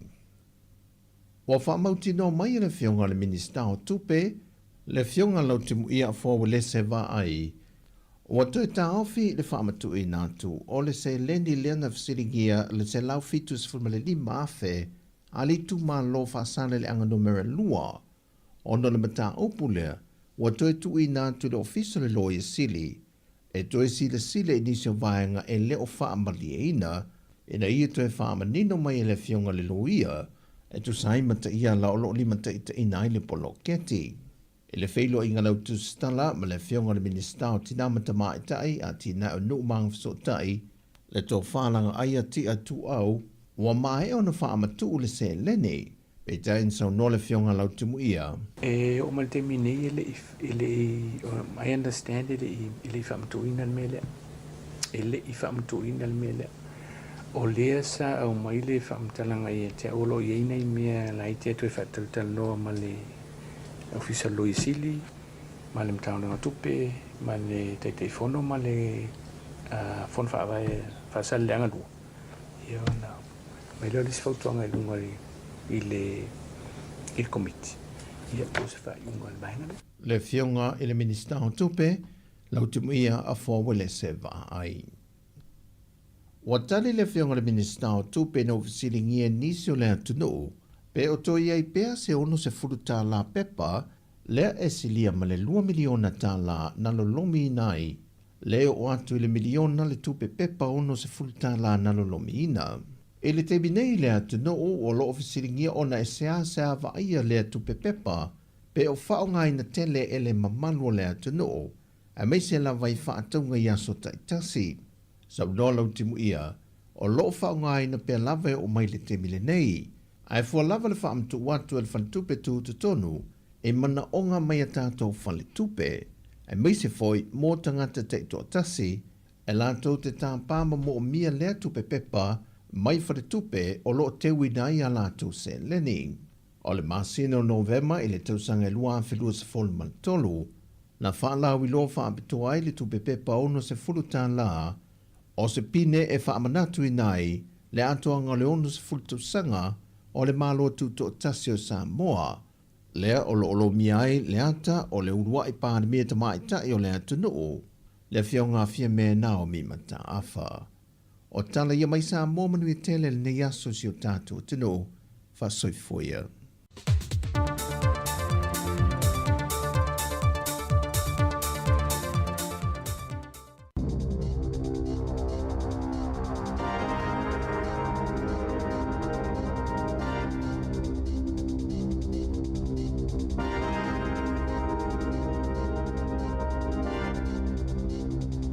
Talo falavo talafou mai le sivofonga le lau mua I Wellington e mo le nei tae ao aso se fulu fao mati lua afe lua lima. Ua whaailoa le pule nuu Wellington e tori whanau o loo mafau fau e whaamawa e mai le tofi pule nuu o na o le whaalumaina o ia I luma o le atunu a toa e te lelu I tau sa whengai ma le pule nuu o Wellington ai whaapea fo I whaafita au li mo ia lava sa ia I o ina o na whaafita au li tau I le awa malosi I le lua fe lua tolu ma o le tau sangata lua ina whaamau ni ai e maua I le ADHD na tau tino e whanau e toi tau vai le pālota o lumana I nei I sana whaamatalanga I lunga le Radio New Zealand na ia whaailoa I le tele o whaafitau li patino lawa ia te ia ma o loonga lue ina ia manu malo mai ia lu I tau uma. Na whaalawe loe le School Lunch Collective ananafi o le paua o le numero tau mafa e ki liva ma tau nuu ia onga I le taimi e te tau ona tau nuu ai e whaamao ni ai le tūlanga o loo ia I le polkalame o tau mafa ia onga I le taimi nei I lunga o la lato upenga ta whailangi na whailo ai e se lau se fulu ono a fe wha se lau walu tolu tau mafa na ki liva ia onga e wha se lau 5 se fulu I le aso lulu peitai e iwa te sima le iwa ono pasene tau mafa sa wha atuwai o na ki liva ina si tia mai le tesi ma le whapasene sa whaatua iai i le aso lua, ma le tesi lua ono pasene sa iai i le aso ngafua. E le i whailoma nino e le collective, pe fia onga na a fia ona o le tuwai o le kiliva ina o tau mafa ata maiti a onga. O le awa uliana na fina whaalau i lua mai ai le ingua o le teine a onga o le kolisi o matamata le anala vea i se nofo afi i le awa uli o le aso lulu mama liwai o Sari Morton e le wasenga iwa manala vea i se nofo afi la uta. Petusa o le kuata e te aile tolu i le aso lulu. O le luafi se fululua na maliwai fo i le isi tamaititi o le kolisi lava o matamata ina wala vea i se nofo afi i fafoane o le a onga. O Zachariah Paul Lang se fululima tausanga na tai e le nofo afi a o Sava valima na wo lata ile awala no foafi ile luafi se fululua. Ua fesilingia ile Radio New Zealand le waka kotahi, po le ofiso fela ua inga, pe le alanga tatau na toe whaia ilo ilonga mo le saunga le mu o le awala mono foafi lea e lata ile a onga. O lo faalafi e nisi lea li lea o lo tausa ilia na ia susunuina malu tapua e ono i Masitone. O le vavea o le aso luas fululua Februari na ulua ivili na leo i le muai o le falesa mua mai le fitu na lipotia. E au fiai masitama i potu e whaia i lotu i se tasio fale maliu. Tolu aso mulmuliani sa atu inatu se tusi sai mo le pueina mai o Michael Caine McRae fast full fata usanga le matua na masalomia i le susunuina o falesa. E o mai le aso ile ima lava lea lii, ai o loo masalomia leo, o loo iai nisi o loo fisosoani a McRae e faalafi. O le aso luluna tula ia iluma le whaamasinonga whaituma i Palmerston, sui o le kamupaniti o ata o le Green Innovations e tali o lato molianga na moli ai i whainga tau whaasese na ngau ai le whaitau wafe o tupe a tangata. Ua whaatuai ona tuina atu iai se whaasalanga a le whaamasinonga ona o seo fona ia tuina atu. O le vao te se maluafe lua mai ulai o le luafe lua tolu na tutongina atu ai le silia ma le tolu se lau wafe tala i le Green Innovations monga luenga i le i whaatau uina. O se tasio tangata na whaamauina na moli mau, sa a fia i whainga tau whaasesea le kamupani, e whaapea na toe tolo pōtonga fitinga lana tama ona o le lea i o se tupe. Taluai ona ua te le tupe ua tutongi le kamupani whaiti o ata. E whaase fulu tolu a wheta lana tutongi atu e Maxine Patterson, e oka e ti o ata mai le kamupani peitai, e le i mawa atu lana oka. Ua whailoa le sui o le Green Innovations, e le mawhaiona lato toi tutongi ina tupe o lo ono ai tālafu ai i tangata whaatau. O le whai ungo aperila e toi wala awai le mata upu i lumo le whaamasinonga matu ina tu i ai le whaasalanga i le kamupani.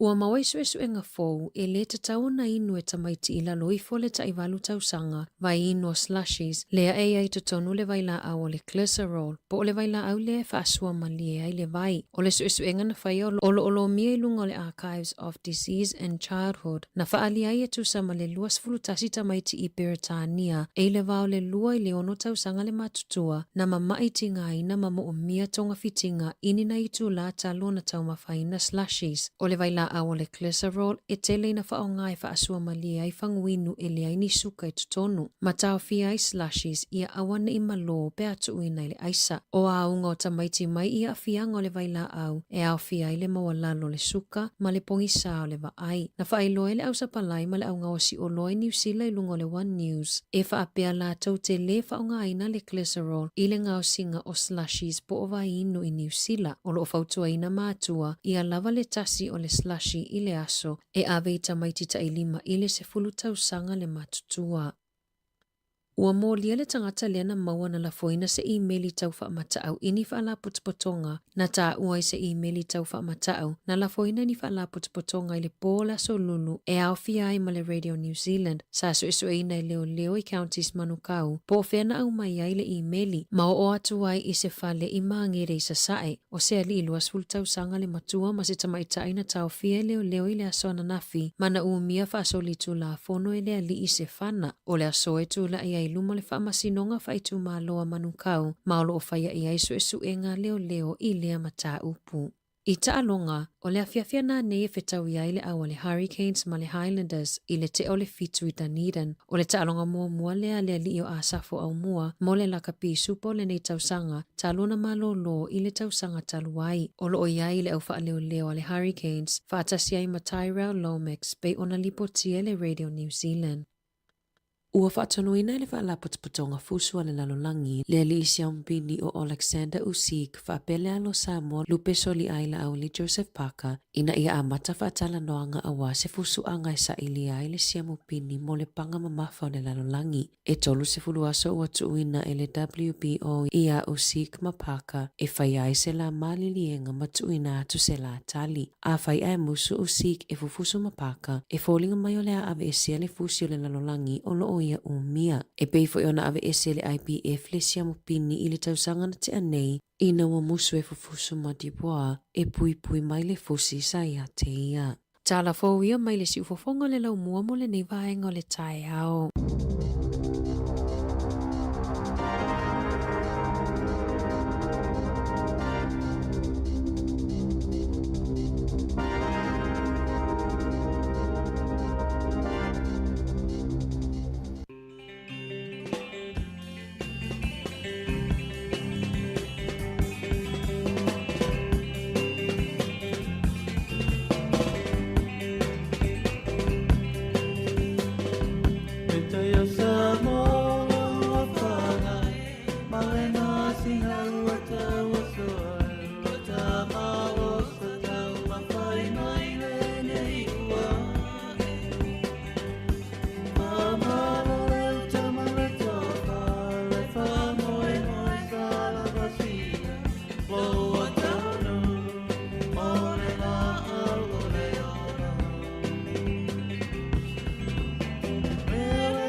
Si fonga mātako whira pe pesele nā le penina o tia whau, le vivinga o malu le malo, le lato ngā luenga whai.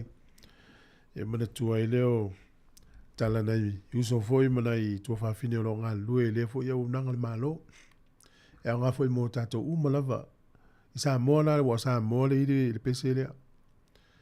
Ia, whai misa le ainga e vili atu ta maa, pe o whalila tō fia e o whalonga tāna tari ia vili atu toin. E mwhana tō mai e watolo watali e wha moi nā. Në whatunu no tali e nei malo le malo. O le ofisa nei le o se wha moe. E le se potu moe ia mai tō wha nau e wha moe. O lau anga luenga nao le o mawa i leilo watali. Mel toin. O i wha pēa uia e. E o mai o tō e watu ia. E ai, ngā luenga la, o e tausi i leo lo watali, mawa o mawa i lei, le se wha moe whai i le ofisa o leo leo. Ya malo la vai malo so Samoa o ngalue le fo imitatai New Zealand nei America Australia Samoa Samoa ya lui o to faiva o li stay meeting ngane le yo to ngalu ngai fai ya la ngai o le masalo ai mal tu silima o le me masani ita to ya to on sai ya to on sai yo to ngalu nga ya moni fo ile si fo tau ia le sasi ia ai fo le sasi e mautino ana fai ama le mautino o nala le la pe fo ile o nanga toa alo fatu le tama ia funga i paongo le ma futa mai ukilani alo tele mo le tama fa tai lava ia le sunga Kevin Swalker ma lo o le sunga nganga o lo taleni ma futa mai ukilani e kam oe ia ma lo lava le ape mai o lo ma leia le tau ma le la toputonu tonga waina i Napier i so e sa New Zealand e mose aveno e te fasa video isi tu New Zealand o le matango fio le nei tonu yo na lau fanua ia wai ese ama fo anga mai tu risi New Zealand tu risi isi tonu o mai fia matamate i vai tafe o mata fanga o tu maunga ma lau fanua ia isi tu risi na mai e o i mo cities o taulanga tono falo lo tele ala turi Samoa ilo uata tu ngora tele turi Samoa fio mai le fio meio o lo fanua mta fanga vai ta fio New Zealand a fio a mai turi Samoa fio me falo lo e tinga va tele la por faso e fio o ile mo le ta fa ya turi si mai Samoa fa tuanga mo to pe me ta fa alo ese me fio le mo alo fatu uso ya Ricky Mzoe ya malo lava alo tele atu mo mala inga ya mai pesel fatu tatu li tio ya le ole pon ta alo le Dolphins male Knights man malo Knights lu fulu no Dolphins is fulua ta lo la pona le vanu la fai e gilani ya lunga foi la ata le Sky TV na sa ole Warriors male Knights ole po foi na nei ya le tu mai o tafa le masini le mau mai ia o le talo le Roosters ma le Panthers i le sefulu na nei le po ia tai au le Dragons ma la piti o nei le fiafi mo si le fia ele o ta alo tato au le mona Pasifika ia fato ta alo vaso le ala pai ia o le ala ta alo na le fiafi au le Highlanders ia ma au malosi le Hurricanes le wa to e manosil ta mo sa fo mua ya ona fanga solo ile o ta longo fa ngol va ya so e mo lunga Sky TV ya mai ato ta to kala mel ato ta yao ya o le o va ia to le tu turia ta le ta wala Ukraine ma Malusia ona ta te alo fa la nei tangata me se nei tangata Ukraine ona le pangati e taua ya le watalia le Putin ya principle po isi va enga o ai inga o proposal po le finangalo Amerika e fa umale pa o fana mo le tono fuaso pe tafia talia la Putin ai isi ai inga ala mana o fa tala no ina ya umi na ya ile file mu e fo ringa mai o lai lo a Putin o melo file mu ele se me umi no inga to yo so vo se me lista usanga o ma pa talia la to me tau o le no winga o le tafia me o tau le va o tunu pe a wale to tu la i mai tangata le fa tu pu le taua taina tangata le Putin a fa pe a lo se aso a le me o waile tangata o le fa va pe le lang ai o ile oti ia pe alu ese mal no fo a tu la i mai tangata le fi mi o taua fi a ti a tunu Nga hai le to e misa ia tunu nei. E le to ini taua. Ia o le manato o tangata le Putin, o Lucia ma Ukraine, e tasi le atunu, o le mafua angana na o tonu tau fai to e tu wha tasi le atunu, e le mana o yeise atunu o ingo o Ukraine. Ia beta ian, ia e le o se mele lei. O le wa toi wha fefe fo i e Trump malo Europa. Ia o le wha fefenga le wa iai, fa mai Trump, tau te si ia lo ilunga ia o tau taxi ia ma tau spirit, po meo vai meo si pili ia vatua, neve ai whiskies mo meva pena. Ona matou si ia lo le lunga le lua se lau pasene ia matou la fonga ia uto oloi a mai ele vele whisky o le waina mai si olo fa pena lua se lau pasene si tanga si e lua le tau o fana mo le tau o fata wa inga le tau la mua i Trump ia Amerika fa fefe ia tunu ulai o la tele la tutupe mai oloi tono Amerika ai popole ai la tunu ni usila ma Australia ine i te ua whaasanga mai nei a tātou. Pi ole mea nai lota i lata vai e. O Trump e pule ai ana tala e whai, po ai a whai ana tala lei masa se kea i Trump.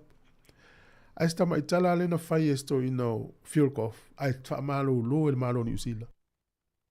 A ole tala ole manato o fuel cough e wha tau. Po ole ale te leo le sile fuel tangtale o Donald Trump le tala wha se lo pito. I me ie tutupu nei. Ia e tuli atua i nei ala e nofo mai o Peletani. O Trump lai le ke se si po ia fi failan tala faia ia ai failo se tala se pela o tanga teni usila le failan tala ia Trump ai tuli ia le malo ni usila ese ngau me ia le o mai alta to taimi pa ta pena mal por clame o tala la wolunga o le vai aso ta pena le fiong le di pule fa pesa vedi negasiano ia la ta alo fatu le tato mafuta pe tau na le lima se o te alu se velina vaoa kalolo la faele o lo mafuta mai fale a si uta oi i la le tele ya le mo le leila o le mo ta mo ma fai ma ya le lo fatele atu fa tai o le pese le tia ma pule a ole atu ata urunga le porkala mele ata le tai mo tato ele yo tua i le to sua ma le to le sua i lo to fanga ya o nisina wata mai na i le to sua na mai mo mai temilei fa tai lava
Talo falava o a o Susana Fanueli ni Samoa lua sumal tolu lua sumal fa. Fafonga mai pea i si fafonga lau mua.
Talofa, Sunny from Miti.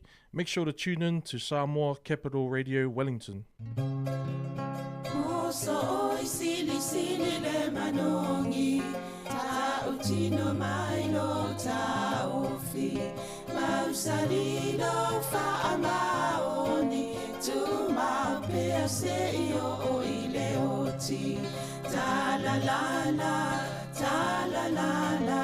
Afio oe ai aluita Tu Yehova inotama Tofa ina soifua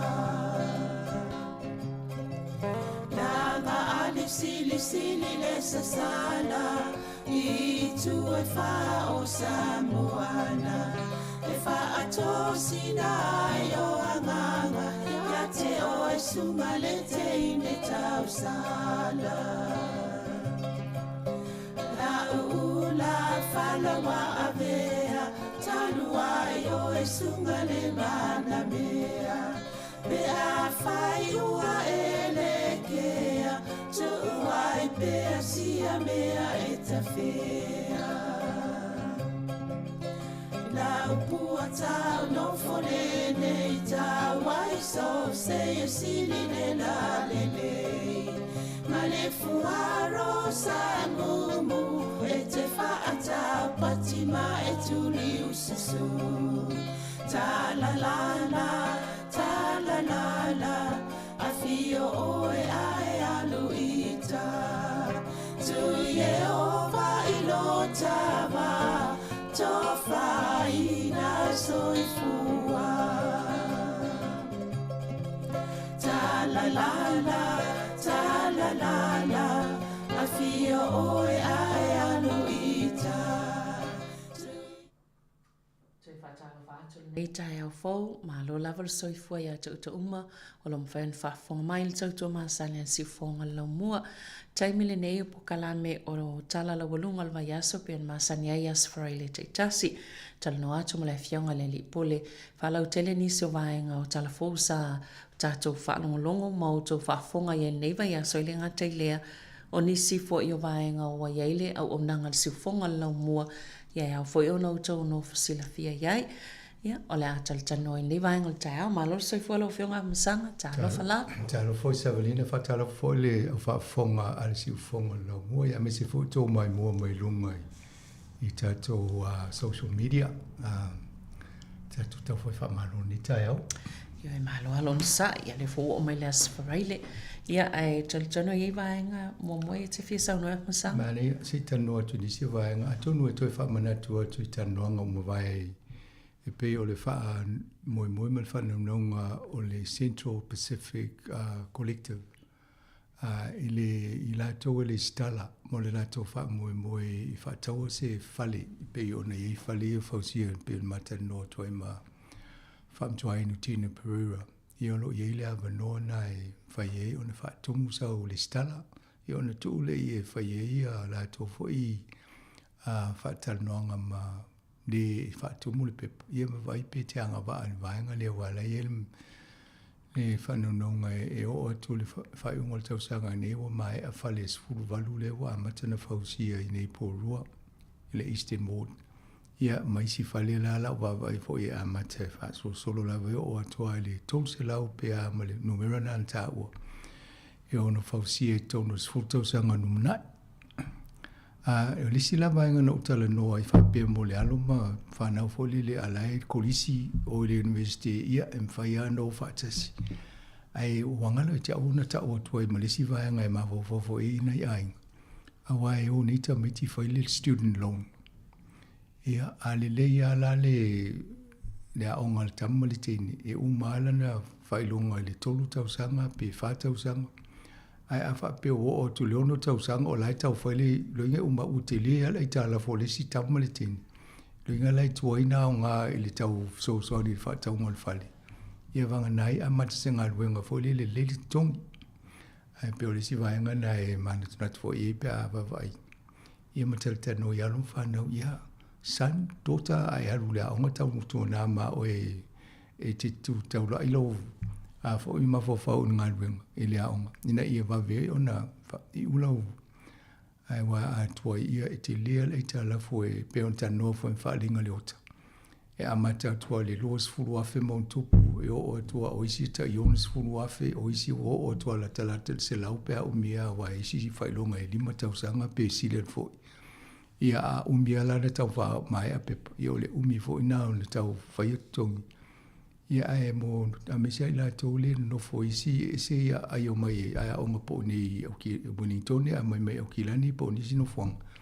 Ia na faile mai si ai tala fo le e tutonge le men no fo.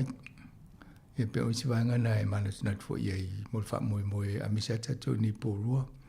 A va pe fa tau se fale le stala lo a swafa le vanga le o le si vanga satare no ai matui fascina. John Nico, whatau le Fiji Airways. Ia, vai o la fo e mo le vanona whaina rotu nei manoro le titi a Fiji alo le Samoa. Au le mele le mo o lo le tanonga lea. Ai tu sau mo Samoa. BC le lo sau le Fiji Airways. Wafta talala watu nei Wellington. O le mele nei ai ui mai o kilani o ina so e la watu matala. Ia na e ala titi ala le vao le taimi le vao le va le tau no mai mo le va le sau mai o kilani nei ia na e te la fa po le vale isi taimi o no le lavo le taimi ia na e tau tamo e mai le mai o le international e le domestic ia pe mana ia le sau sa o mai o te le to va ia la wato I Wellington Antonio le si va ngana le la fa ngolongo atu ia na Fiji Airways na mo e fo le avanoa. A tunu vaso le na te sa mata o le ofa ma vai fo le polisi o le ia o le New Zealand le airline a tato Ia ale va ia fo te lia le swing o la to fo malanga sa wa ye ni si vale lona winga ia so fa le ia pa se tato i te mine wa malanga inga sa mo ole asolo sa matal no to e mani te pika e fa te tau lo la va ngala ye mane ye fo ole la to e amatalia le to market la fiafulas for le soluso value masina nei mo to ni poro ia a o le si vaenga le sa matala noi o le whamana tuina o le onus fultau sanga o poirua whamoi whai unga le mai o le tausanga ni iu tile ilo ele i manino mai se masina ia iu whatali se umapalota ia whai a oktopa ia na samia ilola ia wa o ia le pule no ia ia tonu ia nai a se manganai te o whape e whai mai luma ele whai palota ia oktopa ia pe o le tulanga na ana ia fo leo va ia to onus fu mani lo fa ngolongo mai ni so to lintal normal ta to li tio ile umion to ia nei male lava fo to sila fie mena ia sa ia po ro na vai tem ole va ile ta to li tio ilana sao i sambinga ole onus fu ta sanga le po ro va le we nei i po ro e si taimi fa i se ta to fa singa ma to lo fo nei nei ia na fo e va tu se avano e pu e ni to wa sa noanga i le tu langa so fuanga sa e ia i to no po ro o mani vai taimi ia le la amato nga lua e ona fa i lo atu la ia matato mane fo ia pu e ni ia na avela i on me alo fanal si fonga la mo le pu no po ro ia o si fonga ia po famtalanga ia la to o level nei to no po ro ia ona fa maua ia la i o tala fa sol pito nei i po rol pulenga no pe o va inga na e tulanga le ia Sevelina pauna na i va inga i vi mo moto ai e vola o interview le na fa ile ia e mo ia msanga le fa tal no ngale sa fa ta po kala me se fo malo lo ina sa tal no ai malisonga ya Candice a Belu Marina ia male tama ta e tonga le o mele mafi pota o le tamaita i leo le whailana saili linga o whailana saili linga o se tamaita i lo saili lo na whailonga fo i leo le forma i lo tō whamanino po le PhD au le i tonu i le Medical Research Institute New Zealand pena o ia al Pasifika lea i ai tonu o le vaenga su elea New Zealand le su e whawhitau le tūlanga so i formalo loina pe o le siana whamalo si aule na mai le pokalame na e mo mia lava ni si tātou tangata Pasifika pia me iana e saunua fo i whānawa o ngai universite ma e pia le mo mia ni si o tātou so e ngai ai a wāmi o ngase mtulanga whapena le lava e tau te whaamanato lava tūlanga e pia lana saili linga na e whai o le e na e tā o le COVID needle length study o la esu e le tūlanga o le ona o le nila le pe e wha o ngai e whai e tui pui me pe 25 mm le tūlanga le umi masani ai o le nila. O la e toi su e atili. Ona o le pe o le nila e alu tono le maso pe a whai le tui pui. Ai pe o le wawa ai pe pu pe a wha pe a to lo wale ngangana. Tatou tangata Pasifika Māori tangata e tino puputa ia pe obese tangata e tino puta ngaele. Pe o e pa pe le o pu le nila le e fa ngaele o au i le tūlanga le mo mia e fa tino o le tui. Ia ale ala e mo mia ini tangata se to a fase lau e fai ele e pe fai e awai atu ia i fai ele so enga le sai lilinga. Taimi nei la le o tu a lua se lau ono 15 tangata ia o mo fai ona mau e au fia i tono le sai lilinga.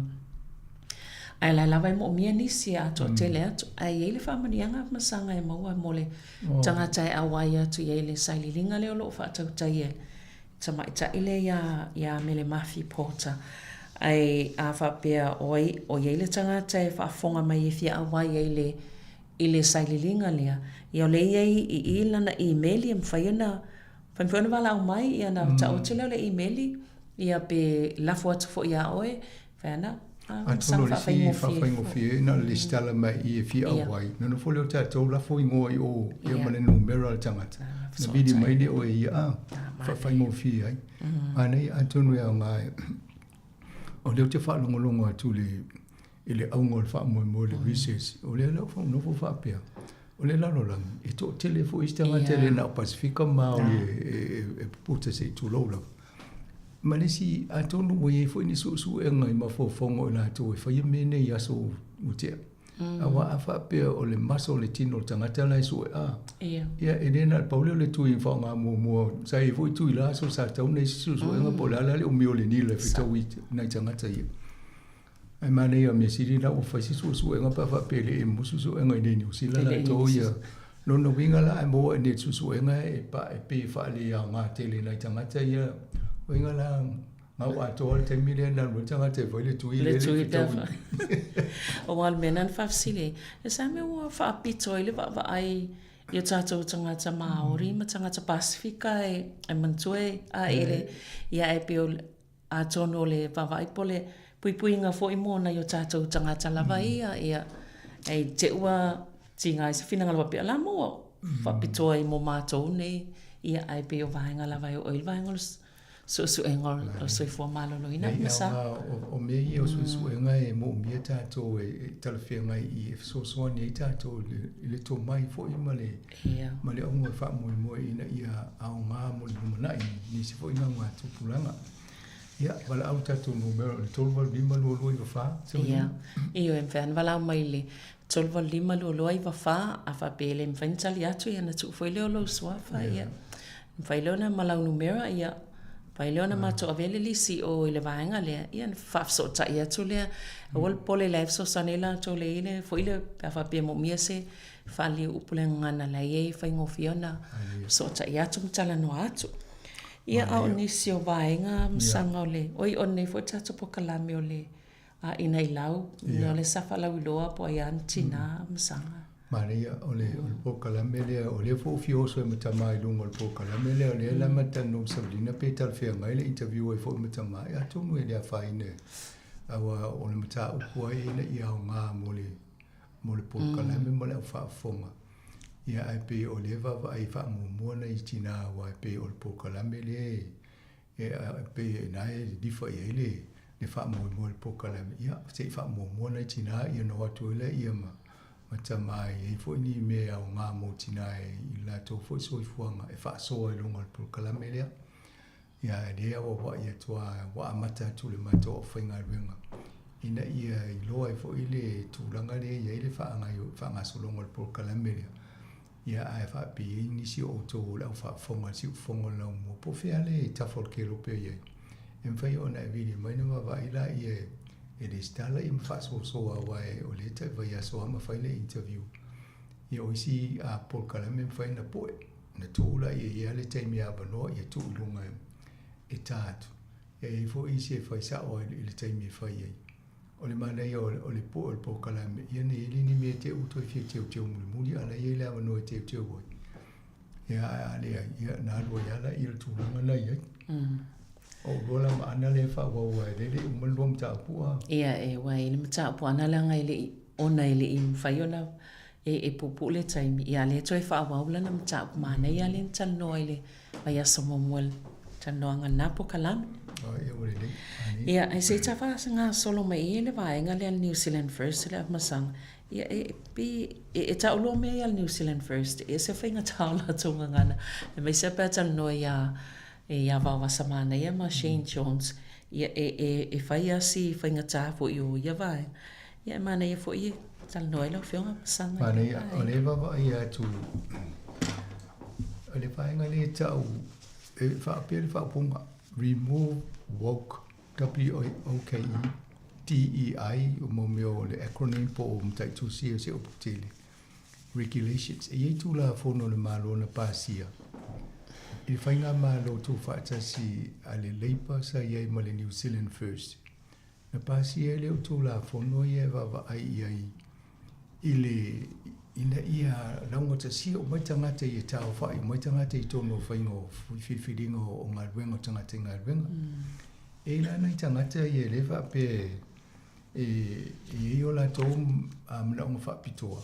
E tau o nā whie tōno I. Le la wo mo le taimini a tato wa le mela tupu Amerika. O la sa o le la wa itala a vo ia Donald Trump la ia whanau mo tangata le o le tama o le teine. Ia e pe o sau le o tau nini whaatasi e la tō mo lo Donald Trump mai e le ai. E le tau no mai tama o ta alu ta au ta lunga teine. Pe la tūlanga na puta e talawhia ngai ia. A le la wo mai ni ia tato. O le o te ia o a la ngā fo iswhina ngalo o le Winston Peters. Ia i tato whiwhiringa mwhai unga le o ia e le tau o nei tau na sui. A e whiwhiringa tanga te ngā luenga. Le la na wa e tu le tata no tai au. E o ai ngā luenga sa pe whapitoa mo tangata Māori e whatinonga le tikana po le tikana le vaenga le Māori. E tono le tanga luenga le e Winston Peters o le Minister of Foreign Affairs and Trade. Ia leo mai e le toi nao miesi tūlanga whapena. A lea a whai te tato bo ani me whai whafo. Te wa e toi e mua e ama le tō māma Māori a. Ia, moni. Ia e o whapea a te le lopo tala whea ngai. O le e sea le tūlanga le e New Zealand. E malana whea ngai ngā matangata Māori. Ia o vaenga lana e tauna tuua e patino i Māori. Ai e fo ilani ngā luenga fo ilele e pe e mamafa i tū manga wha Māori. E taua lana na mea le tuua i stangata whapito i nāne. Ia le pe wa ia tū le la wa mafuli fo i wa suile mawa fo Winston i. Ia le la mana to sui le a fo i le tūla fondo le te o le Public Service Act le lua o tonu nala i ma vaenga i amna i tangata so ngā tangata tunu. Ila wa vai fo le whalau te lingol tau. E le ia sea whaina te le pe a manino tangata le whau mingang o le ai awa pe lo o pe o boa ia te le isi tu inga ia le whau fiofi tonu i a tonu nā le utau wha polina e fo e whina ngalo le au whai polkiki.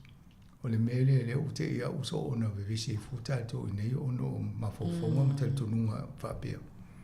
Le lau tamu whai e toi whafou le tū la fono le. Ia le fo lau o mantala no le pane mia ia Judith Collins. Ia o ia na i ele vaenga e ngawha whetau i moi.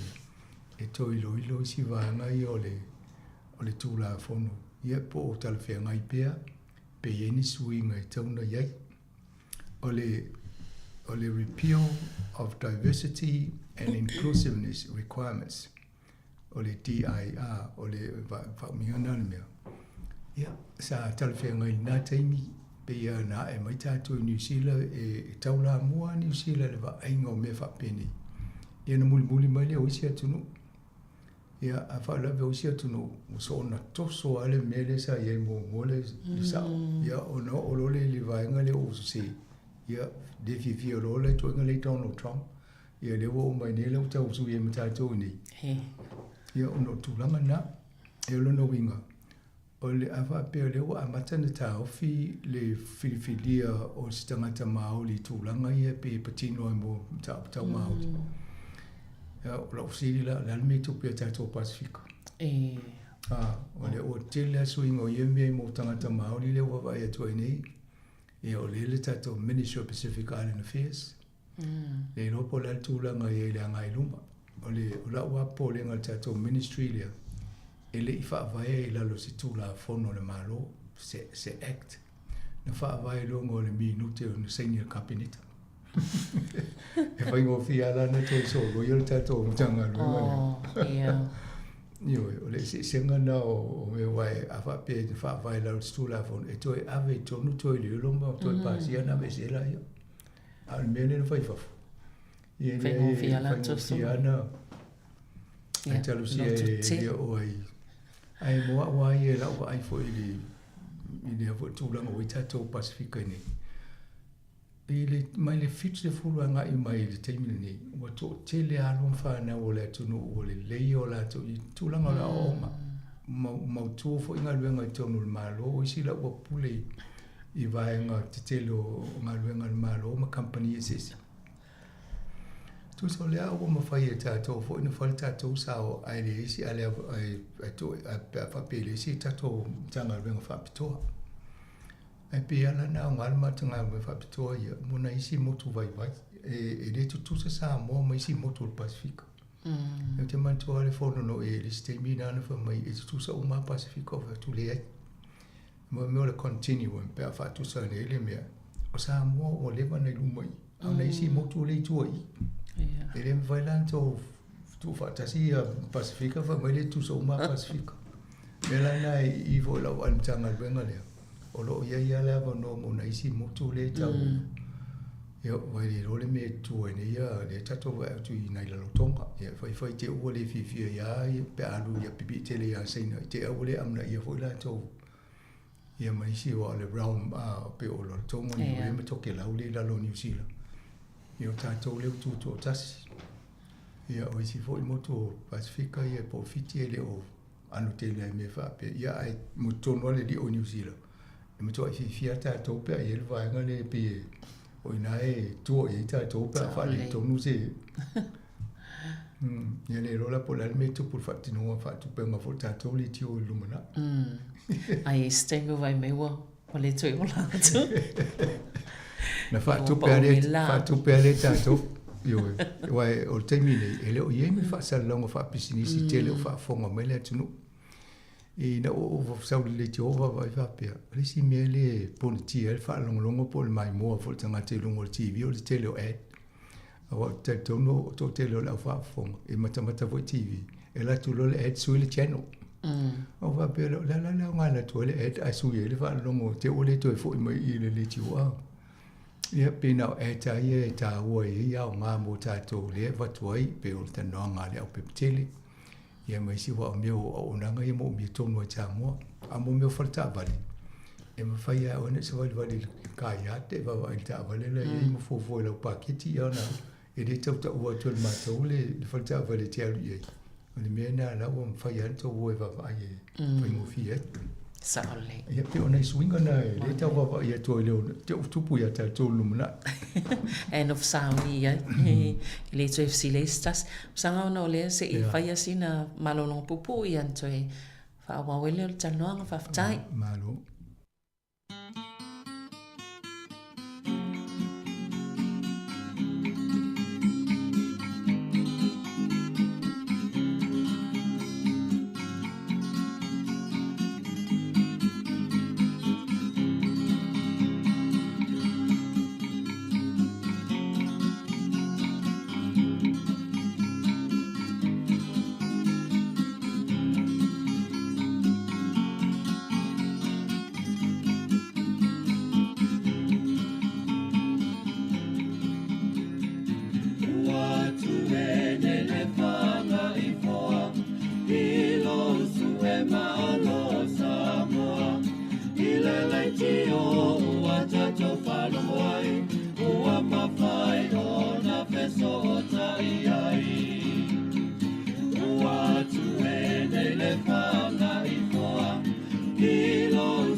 Ia le ua toi whaawa watu le talanoanga po kalame o tala la walunga o mai aso. O le sa fsili tai o nei po whaima wawa aile La ta kiwi saver po alu lunga po alu ila. Alo ta va tele mta po le wa o mai e tal no el kiwi saver. Po yesi so popole pe a faita si popole la ta kiwi saver. Pe o le meu ta tauna ta popole la ta kiwi saver msa. Pe foringa mai mga mia se o mana mia se savior ale kiwi saver. Ole tūlanga le nele tato la langi wa tu le fa ngale pa langi ole bobo. Ole matua foi alu sa vale tu le wili vo le pe le ta vale pe sale e tu nga ya na fa pena umana tūlanga ole tama a ingo la langi le ya. E hawhia to ile patato kiwi saver. Wala investi a company is se le tu e tato kiwi saver. I te unga tupe se la langi. E ona ala le o tato wa ini le mele tupu i Amerika sui ato e Donald Trump le whaingo o i whata wa inga le sa i whata o le sa o loto sa i whea ngainga na iai te li pe o mai Donald Trump e na e o whaimene o tariffs le sa tatanua i o la fonga na ina i a whainga tae le watu tau o lo i tono i a ueni to e whata watu na o loa ma le tele o tupere a mai tongi nu i e whawhiuna o loa. Ia whaala vela, wa whaine Donald Trump mene ia anofo mai fo isi nuu ia awhia te pe o Kanata o Mexico, ia le ufasa o solo mai Australia o Europa. Ia e whai mai le sasa Donald Trump, ai sasa tu fo iwa. Le ala o la wa awhia fo ila mala tau tamau ainga. I mo le ngate le ngau singa o loa wa mino mia mo o loa e whafo e watu e whai ia i o loa i o. Ia whaataunga foi o mo meo ta avale ia watu tonu Amerika leo taunta. Ano su 5% e alo e lungo. Whatetenga a whapeo ta avale afe. Whatetenga whai ngofie. A alo lungo su 5%. Ia whapopo ele si lo se lau 5 a. Ia wole to e afe ta lala tau au afe lo se lau 5 pesi whatetenga whai ngofie na. Ia oina se si la to i whaatau ta avale leo sa tau ngofie le. Ia amo fale loinga ale fa tau lo tangata ole tau dia la o ata tau la mo fosin tau tale un fale yo ole pe ole winga na ia no folo le o sino ula fa pena mai fo ia o te uma tu pe se wa le o te se i fasi susu e tata no le aso po fe u mai to inga o share si e te o tu po kiwi se wa vai alo no winga la ole la o mo le kiwi se wa tu la ngana a palasi ia o te le yo le afianga o le palasi o le kiwi se. Ia o ena wana te le o wa ia po fela o le kiwi se. E le leila wa le tingai lo le atongo. E sa oso. Na va to mo lunga lo tu sa. Ia este ngata e va ia la to pale ni aso o ma. Tangata la na le ma fatia te le wa va ia to ala palasi te lo te. O le vai. O le whautuanga i mene o sia, tu sa o se te unga tupa e vole le tu o aune to e tango i mo le tele o tausanga. A whare tonu fo le lalurangi pe o le mele i le te mini, o te pole e to sau fo i lunga. E le wha pe watu ama lauto i a ai o te pole tawale mea, a wha pe mo tangata mātua pe e ia ua. E wate le lopo lala le umile ta te olai. Ia langi pe o mi ana no foi na te mali wai le to sau lunga e kiwi se. Ia ai ma fo le situ. Ai mali foi fa pe la to au mal kiwi se foi au no walo mo to ai ngani la. Isi le no fa ma au sia lo tau sa. Ambena si ai mo walo lo kiwi se o te mi. A mo tu lo ye tu la ngole ai. Fa ngalo lo kiwi se fa te fao. O ane me te mana o iwa lan whaina tala e ono suli malo tau sanga. E whaina tala mai tō lau kiwi se. Ai ole ve o mai whafo. Mana ia le teo na tō e pe tōno e whai au teo ngā tupe ia o le temi o whiu lolo ia tō mai tō le si vai ma. Ai ole tala o mo wai le rola e wa na e whiu lolo iau si e mo wai. Ile i te tomo pasene tulu i e mo wai i mo shares i kiwi se.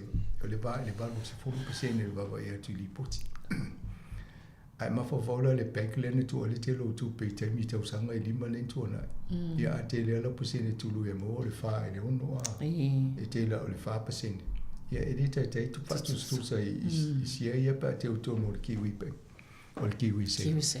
Ia mena e o pole o isi fautuanga le fa mai ai tu le prende le tala mai fa follow tu pe e se fia o fa la vela au te mitu alu lunga e tuaina e toi mo wanga le fo le fa monianga le la mo wela to le tu ina ia wa lo inga tau na mata tu ina po fele te mitu alu lunga le le o le ia o le la e fa ia o nga lunga na a fund managers ia fa ia le poto fo ia mata tu ia to mo pole o fai o le ola ngai fa pena ai lua me lai fa ngai la to e mo le high growth bo mo to ngai business ai tele au na risks ai tele vol percent tu lui io na la e la to pe tu una e ngala la ulai ti e le tai so fo ngola to ia e va na tu pola to ki we save le palin ma te orienta ta no va so le ti o si la o tu te 2 million le temini e lo inga ava pe mo lo le o tam le tene di ma tau sanga mulmuli a o se la wa fil tu i tanga tana na le tu pela tu tu e o le te milita e o ti le ia e o tu langa la na va mai a la to ia le pe pol vale pe ta ia le me na se fe e tu ele tu pe na e wai ia vai nga ta loi fai ta mai ta po to nga fa tunga na ia yan ta mai le yo tamala ia va vele lunga ma ta mai tu e na le tamana tu wai pe se fe na wai le so na tu i me ia va vele lusier tu ia ai nga fo ia masanga e mala mai i vai nga ta sina pa wale talonga ia ua ni a pa ua ni pa te ua fai na tele ale oi e le angal pa uma tu pa ua le tu fai tu mo ai ma to le tu per ta ia le i le lo alonga o na ta to poli ole awal po poli ia ole si vanga ta o i ata tele o tu le si vanga ta o i o tupi no le va so nei le sa fai fo ile si fa tu langa nga fa le vanga fa fa ile le pa le fo i o le sa fa pe se lu tala no nga male tamai tai fai puleia Barbara Edmonds ia mana ia le fa va ia tu langa o lo ia ile te lo isi fo i mata ta tu ia tu langa tau tupi mai le tatoa nga e fo le palo te la tele tau sanga fo ia to ne ia vanola tata no e fo ma papa mane o ia pista pista mataina o le faltu ia mane e fo i wa le sa wa e fo i la o to e fo le fisue i ngola to tu fin io le o si i mai longo numero tolu a mio mane lo no winga la ava pe o la e numero tasia ia fo ia Chris Hipkins numero World Pacific ia Camel Sepulu ai numero tolu vo is Pacific o vai la le le fo week ele avo le backline ta to po le fo week le rope ka o backline po le fo week the front line ai mani tele ai sa e tele ai swing ale ia mo me o va inga fo le malo i tu pele ni le sa ta no lo ta vai ina ia fai la fonga a charitable organizations o le ta va e ne le malo le e la so le fa mtala mai le minister tu pe o le ta va ila to ina ia tax le tele o for your charitable trust le ia e se vai po fe o ele le la to ava pe mautu ale le manatu le ma pasia yo me na o ye le lola pe ni exemption pe njanga ta fo le va pe tax o mal to tele vanga na ia va nga ia awa o le ve matato e kalesia o le e kalesia ai fo a sofitu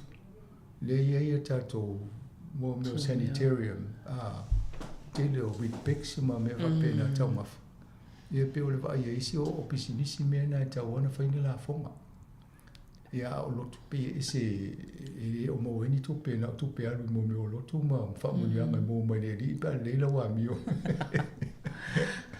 ai pe o le me na le va faina malo ta tonu fa ia I wana tax pisinisi po charitable trust ye mo mai la to ngaluenga o tele profiti I business ia ai fa sa o isi ia na fa tu so mo lo ia o te lo le me la tu wala a matana fina o mai ia I pule nganu e o le tele o ngaluenga le malo e o fe le ni la to fo I to ngingo me la ia po ni la fonga Ia, wa pe mai nei local government. Ia, mai foi la to peinto taxi I mo malo la pulenga no.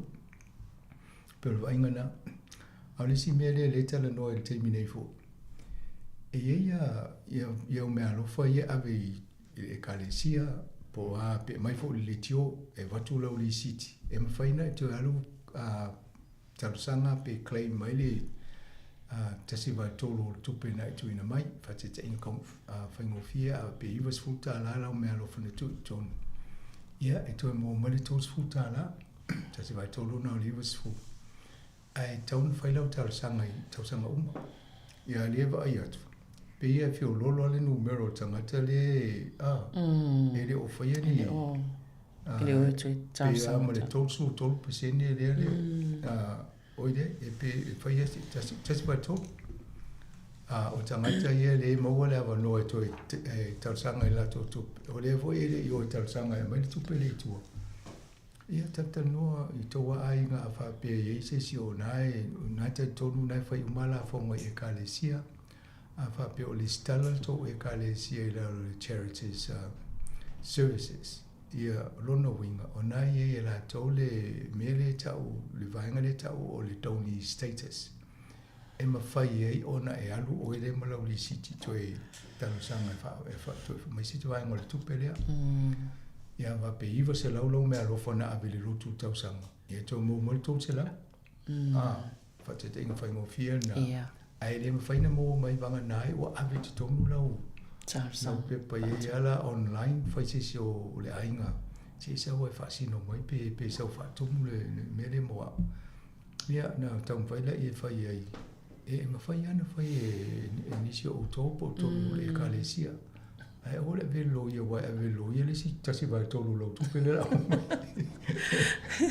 Por lo vai tolu mo tasi vai tolu. Na e tato nga lo a ese se o toi fi lo ia a tonu mo sa va no e vidi mo sia so no. Vai le stato te mai a o male titi. Vai aso vai taimini e fai ia.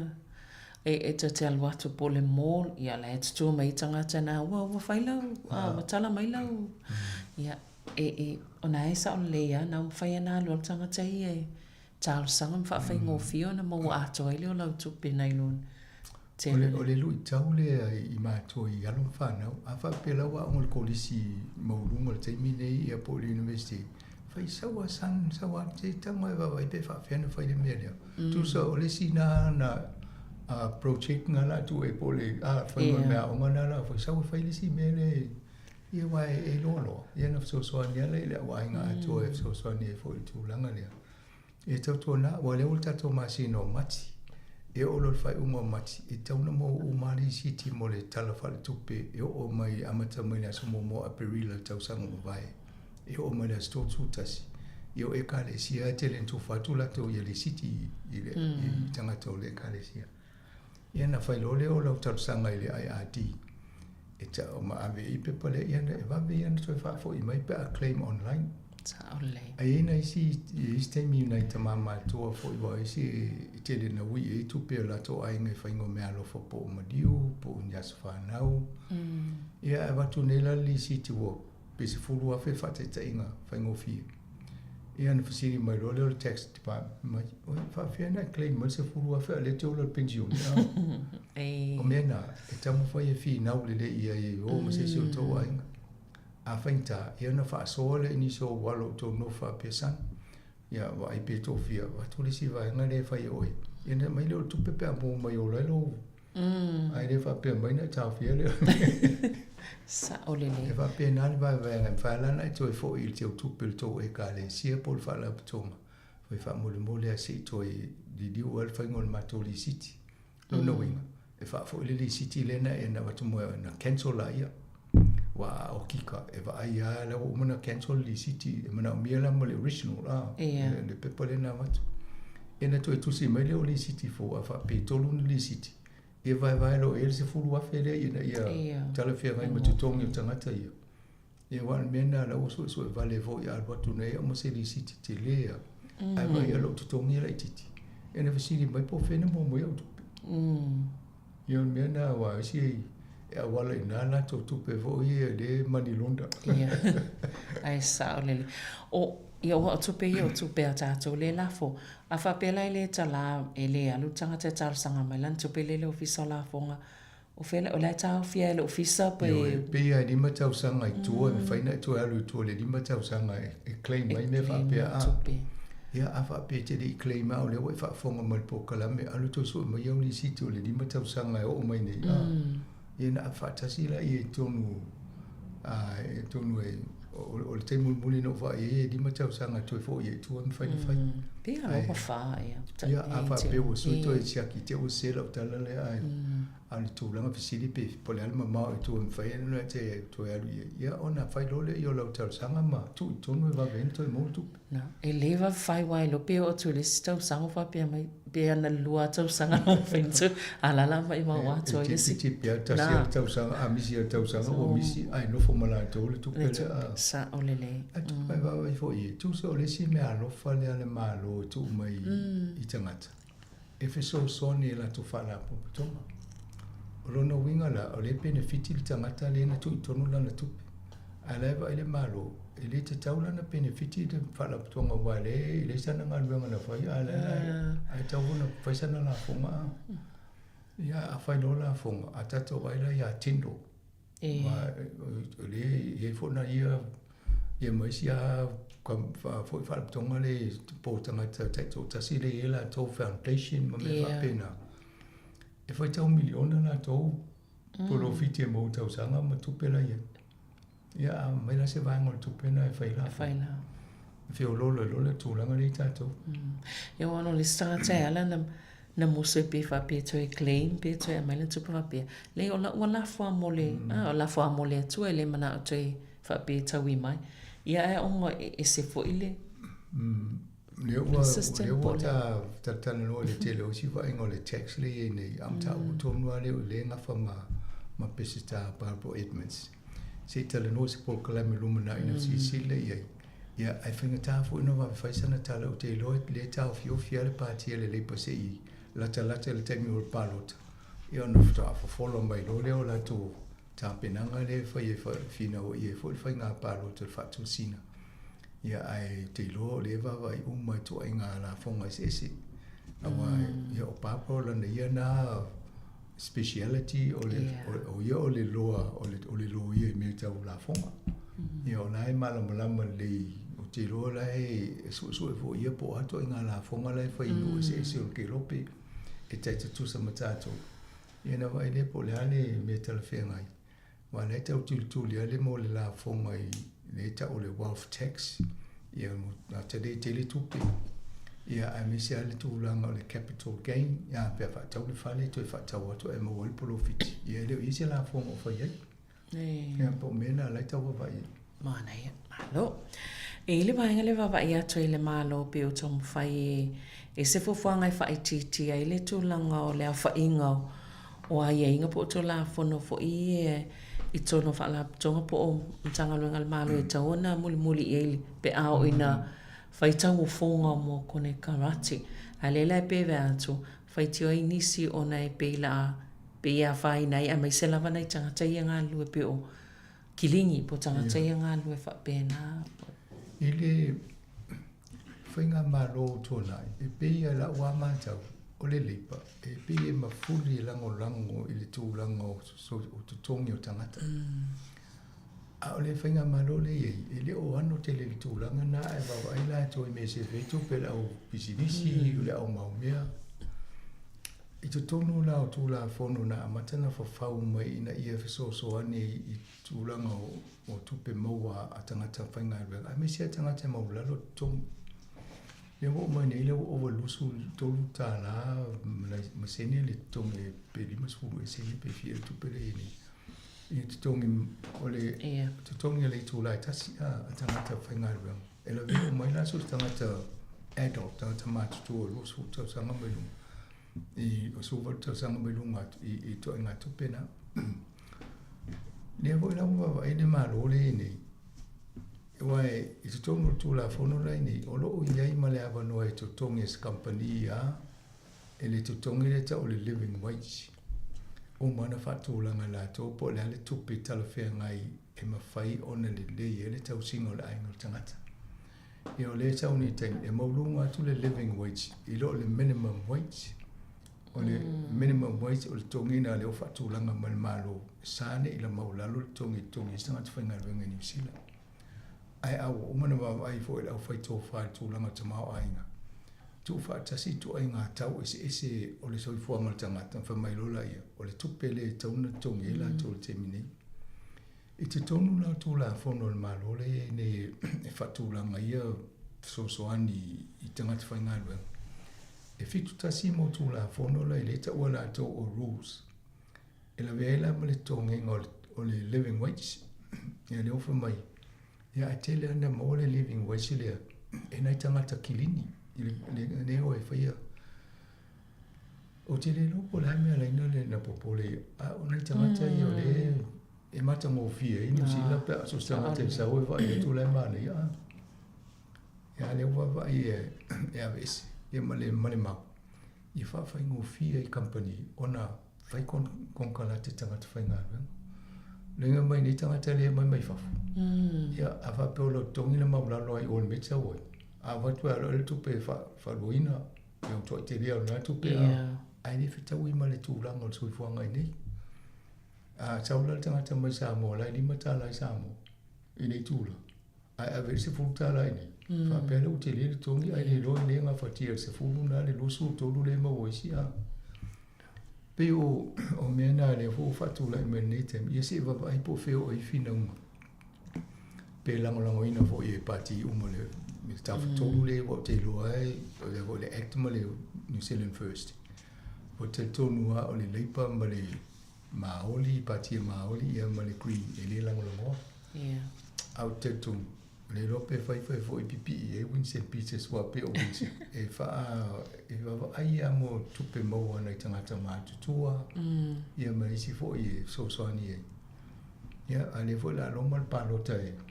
O le sire vai ngai whatou sina I fo nisi wa pene ai, e le tupu le mele pa matu e tu. Ono tata no o nei lan vai ngale palota. O le mele tupu mai le tu pule ngā nu uman mele o le. Pe o le soa vai, ne pe wha. Le loa o te le toi muli o tu o lai ve vesi a matou I taima le matou. Nā hoi lena whai fo le whina unga te lea I le Wellington Water. O le wharaputonga le tū whaatasi ai whaatupe pule ngā nu ese I ai Purua, Wellington, Ha Valley, ma sia. Ia, pei le sa I le su inga lena whai e stasi fo I company lo ia, pei au le tilo tia usisea. Ai mo ele li puti. Te le I o le whane tonu le satata no le vason te e. Na I lo le manatu e whai se pono. Ai whaatea le taita I fono, ia o le taita o le pōt. O Nick Lickett. Ia o le fo sa pule no ne Purua, te le fo I whatana no tato po kalame lungo le tato le tio I tau sanga o tato I tai I Wellington. Ia mai le lafa atu e whaatea ai tū marosi ia nita peika le pule no le nei whamai le ai. O le au ngā Nick Lickett le na latu whai su enga I o te le loa po la tonu le whamtala. A le lau mo me nei, a le o toi tua ai tauna tua I no fo whaasa oro me o mo Ia aina whaaluan tamu whai ai le tadi a wailai mau ka fo le e maua a le tua le pule no Purua. E malisi pule no una e whaali lo le tu. Ai leo au I le mea lai mana o isi na ia vese ni klike. O la lai me vese nei ta ia. E mato pule no o la fo I le o mausarilo na ia to finga I le o to telefo I le o fifia ia. Ia. Ia me se le hanu lungo mato Rachel away nei.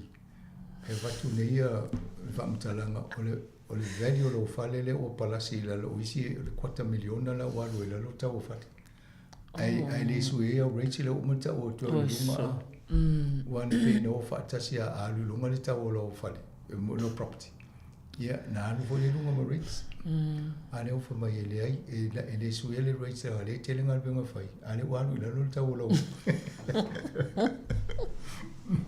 O mawa whawale to I ngā fua wale te wai sa mo wale le e pe le amu wale le ailua atu tu e tu. Te ma se pa le tu to le tu ye na tu al mere we mo to ai u pa la i vo le lopsided mo so lunga le si tu ai o so le lo le si tu Talofa ane lo mai fai nga pa lo te fai mo tau sanga ne yo te le lo ai lo mai si tu ti pa lo te mo tu pule nu ia pe ana wa tuna e tau mafo fau ele tue o la ia pe wala ngona pe ia la foi wo po tau tino ai o ia la te wa fiele ele ava malo si la o tau tino ai ia ai tonu le tel fe le ti ola lo po na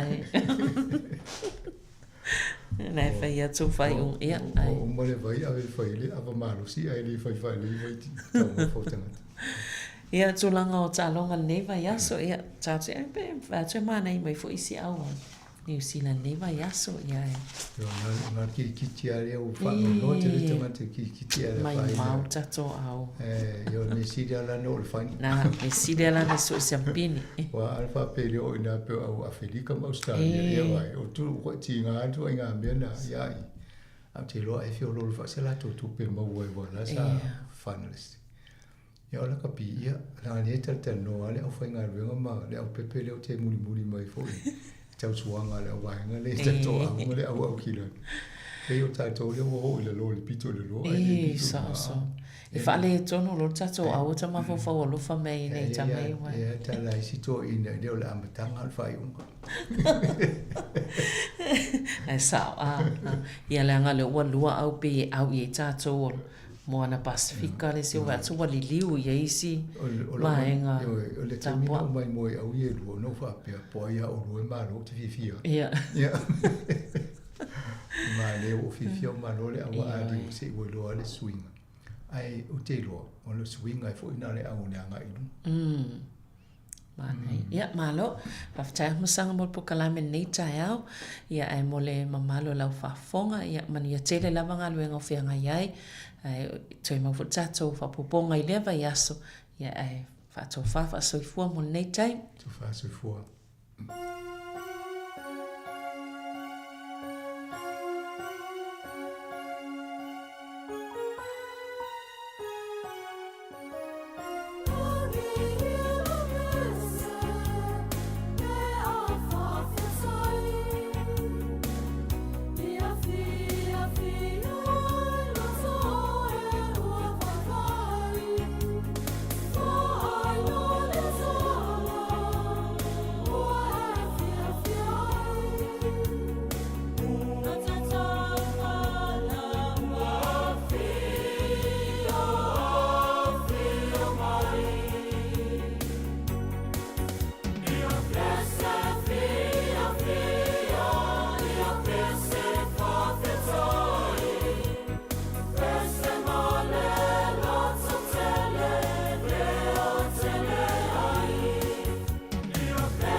Na ua whaafonga le tino ui le tātou porokalame le nā o le tala le ulunga le vai aso toi maula avno e whaafonga iai le vaso fau tai masani. O te whiawhia whailo atu o le porokalame o le ase singa le nei fo i tai au, mana tua ie o mamai, ia i tono a inga ma mauta ngase tāpina ina le sunga le whaafengainga, Reverend so se mea whaatui o le Kalesia PIPC Porirua, e le leio na usi mai al whaafonga.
au te na talo fatu sa moa I lau tapu inga mau le nei foi aso. Mai se ole ia malu o le au fa fonga. Au te moi fa talo fa ele. Sunga il fa tonu mal tato le tio fa pele sunga le au ia tu fue mal la veloa au fa ngalwengo malu. Ia fa talo fatu. Fa pitoa mo la to uma o fa to tolia I mo tanga singase fa pe foi tonu ainga ona o mai o tino fa talo fatu I le swafa man malo tato wali o Yesu Keriso ia tato por kalame masan foi le nei e yasi singa na singase ngai o maia tato si mai fa tasiatu I le tua le nei tai au e ala I tātou pai ngā lotu. O le nofo I le mea lilo o iai le silsili ese. E mau o ia I le paolo o le ona le malosi umalapa. O te whape atu I le alii o lo umalu o ia ma lo uolo. O lo uatua o te whatu atua ia te ia. Sei o tātou te tālu. Fio mai lava nganga pai ai. Te tai alaina le mātou por kalame I asi singa I ngase I le nei foitai au. A wāua mātou mauti no lava. Le ai lava se me tasi e ato atoa na mātou whai. E au noa malau fio malau whātasi mai. Ia iwa tu lava I lau viinga le li ie. Ai tu mau pēa no mātou whatau waa. Ono Yesu le mātou wali ma le whaola e totas o te tālo ai. Amen. Nā tātou vi atu I le atua I lona viinga o saunia. Yeah.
sinaupu mai le fianga paia le atua tātou te mawhauwhau whatasia i nei fo yaso.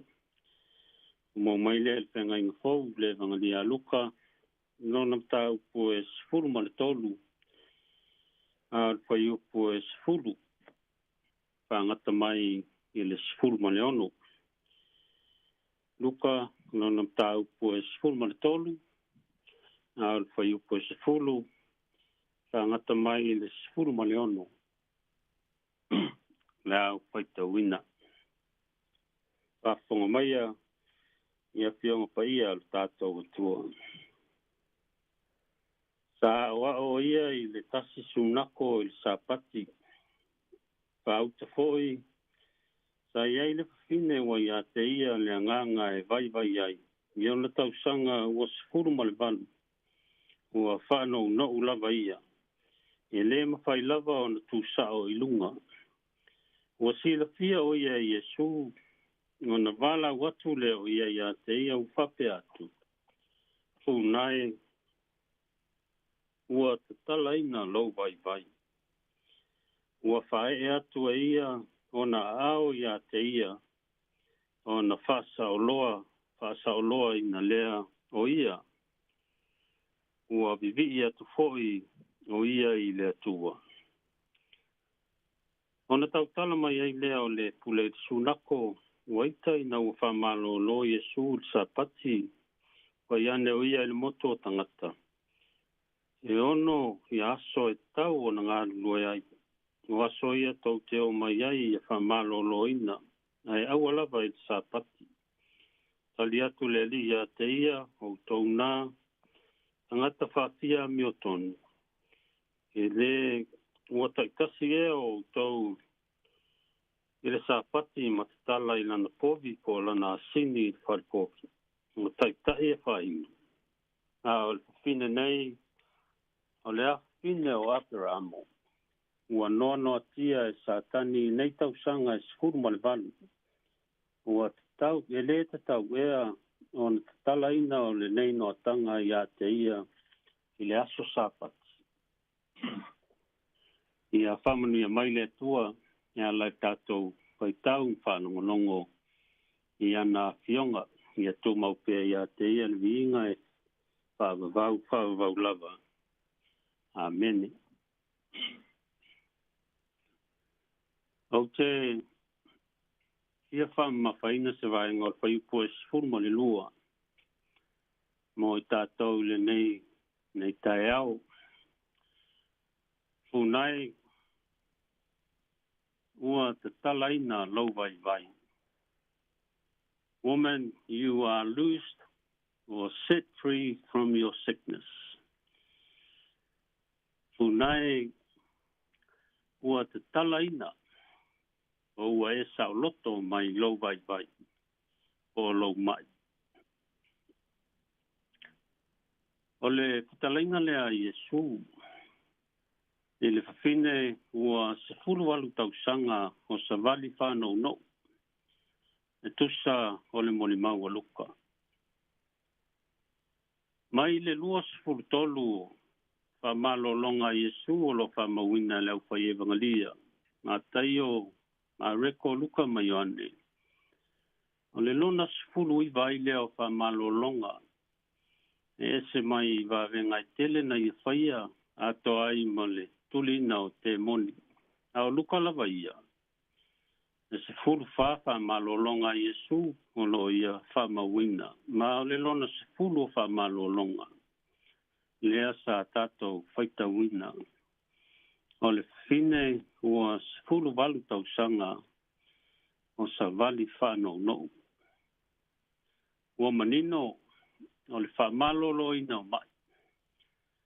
Asi o vaenga tele o le misiona a Iesu i le lalolangi. E peise i e lua lava ni vaenga tā ua o lo atangia i whamalolonga le li. Mua, o le tali atu a le li i le whatua tua o le mai matangata si mai. Le lona lua. Ina ia whaalia le mana ma le silsili ese o le tua. I le molimau a luka o le whanau no'u o le savali al tina. E mafua o na uanono atia e le anganga leanga o le tia polu.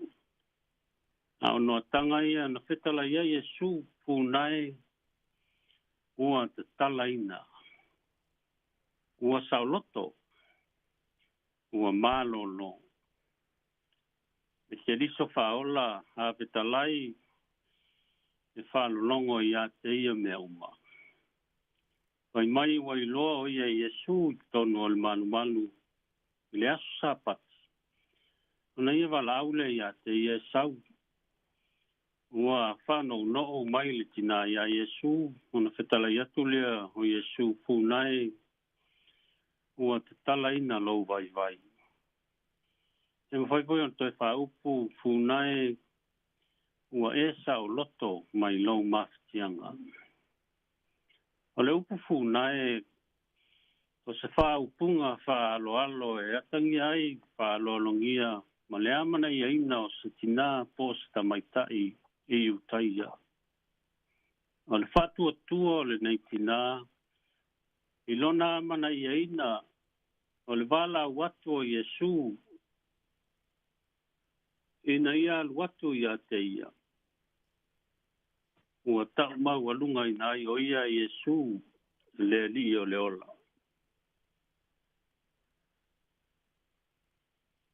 O lo wala o fo Yesu ia te oe te tangata mai le nei tae au. Ina ia ea watu ia te ia. Tawali ia Yesu malo fatua tua. O lo ia te ia le pule ma le mana. E te malo lo ai.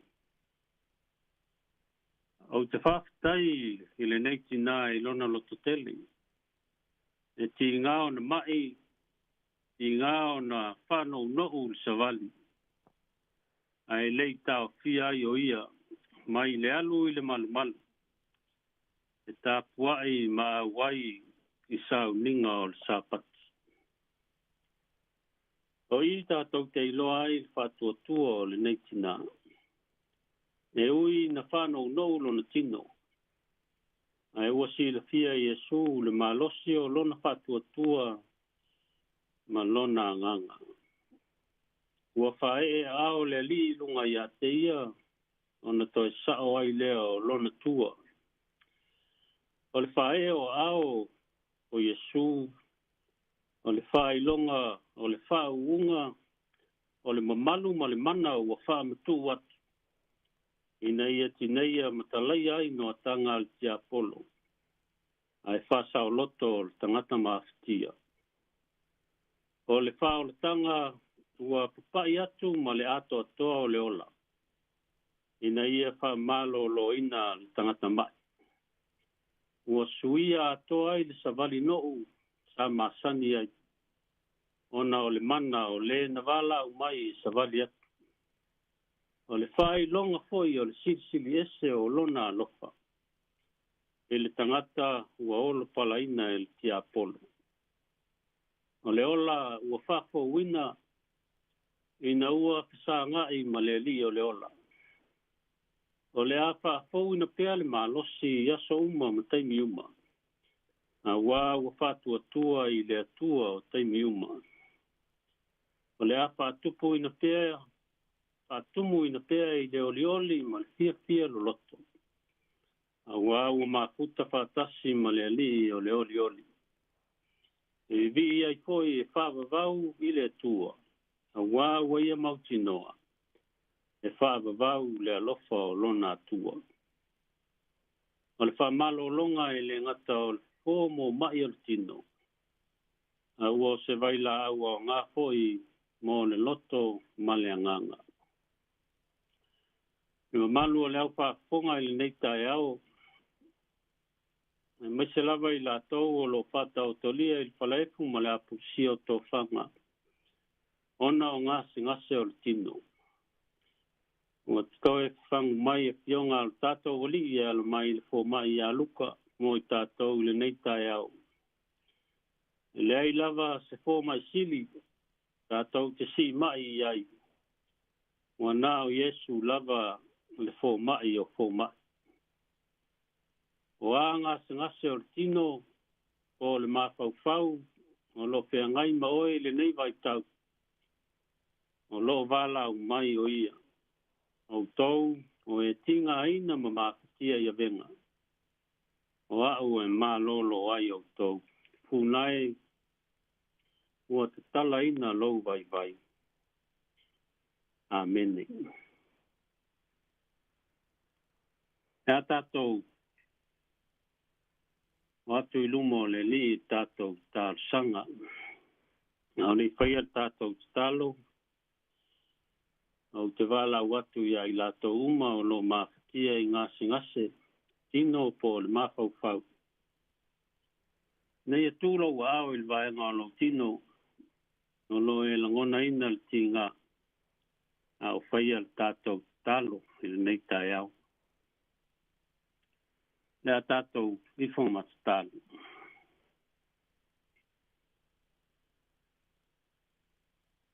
Jesu ke di soe le fo mai sili. O fea mato wo iai o ila o fio lo mato wola. O lo mato fatua tuanga o la o fio na e whaia i mato. O e sira fia lava i mato. E te pule au au i lo mato wola. E te wha malo lo i o mato mai uma. O mato si mai atu i a te oe lo mato wali. Sila alofa mai. E soa ni mai. Wha malo lo mai. Whaftai mo leola. Iaso masina matausanga wa e foa i mai ma tau te ola i le nei larolangi le tu mau. O aua fionga. O laua nganga pa ia. O le whao le tangana e saunia e ala i ai Jesu Keriso o le mātau wali. Whaafitai tele.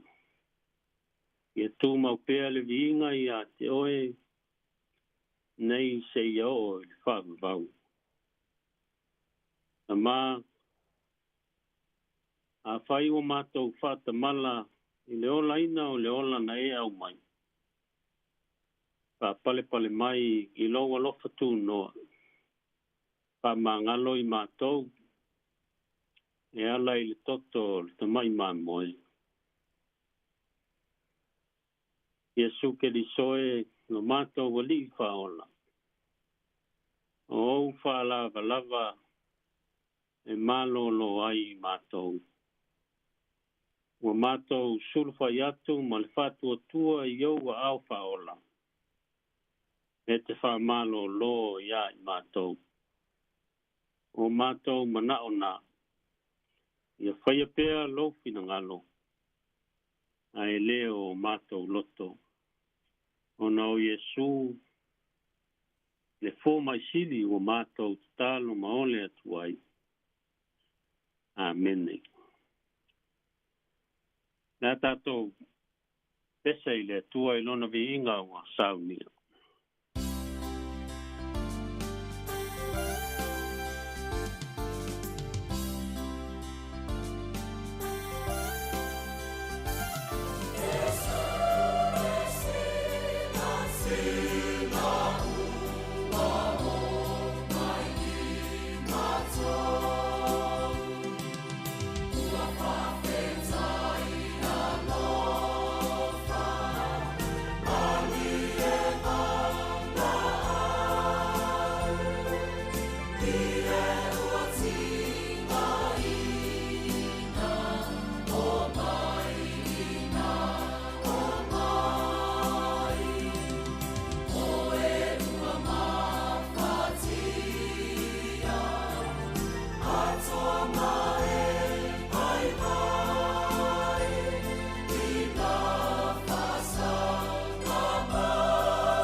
Ia, au lei, ai wina le tātou Paul Kalame, a se singa i ngā singasa i nei koi tai au.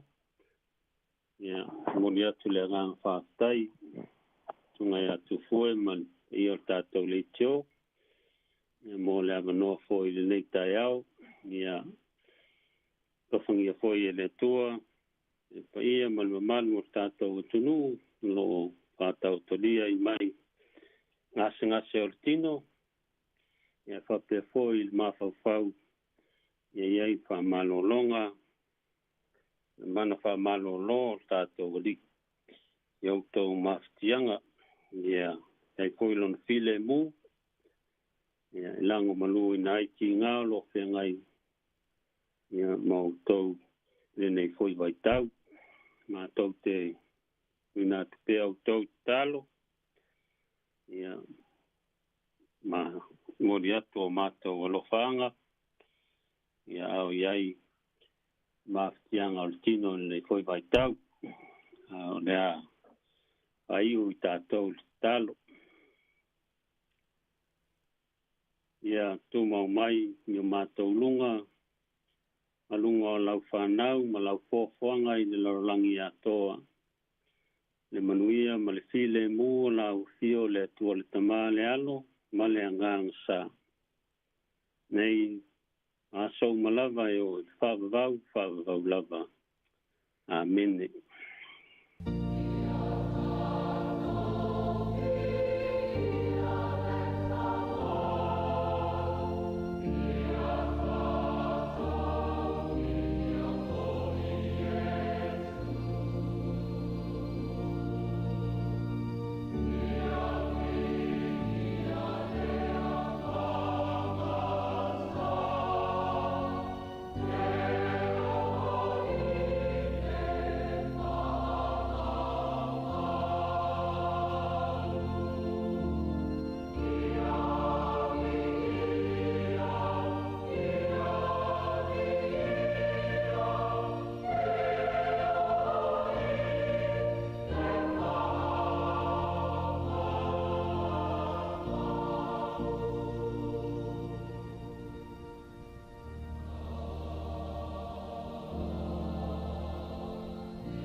Ua whafonga le tunu o i le tātou porokalame o le asisinga o le nei aso whareile e tāpina ina le sunga le whawhingainga Reverend Sosemea Whaatui mai le kālesia PIPC Porirua ia whamalo lava tāpena i lau sunga le whawhingainga whawhitai mo le tātou porokalame o le asisinga o le nei vai aso o le tano lava le atunu o iang le nei ma wha manuia atu ia manuia fwoi tua mo le no whalo whapele kālesia manuia tele tāpenanga o le nei weekend anga ia tu sauninga lo nas pa ia o mua whaftai tele.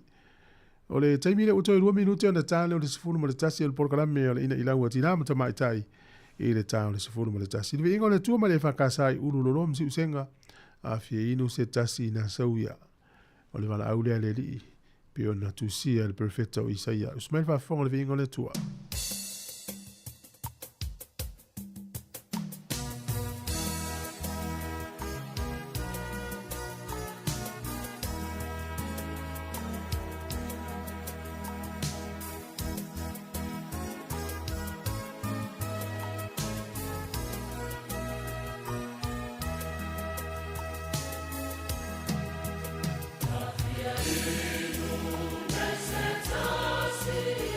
Let's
Tina,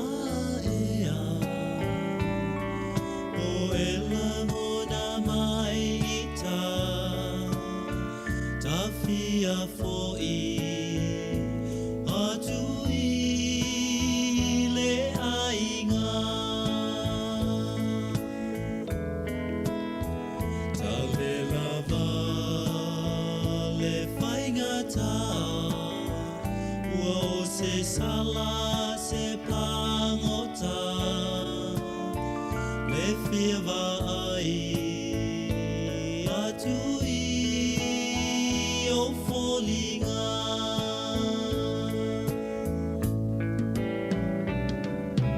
tele me mana yo le o langa nei le ai lava o se le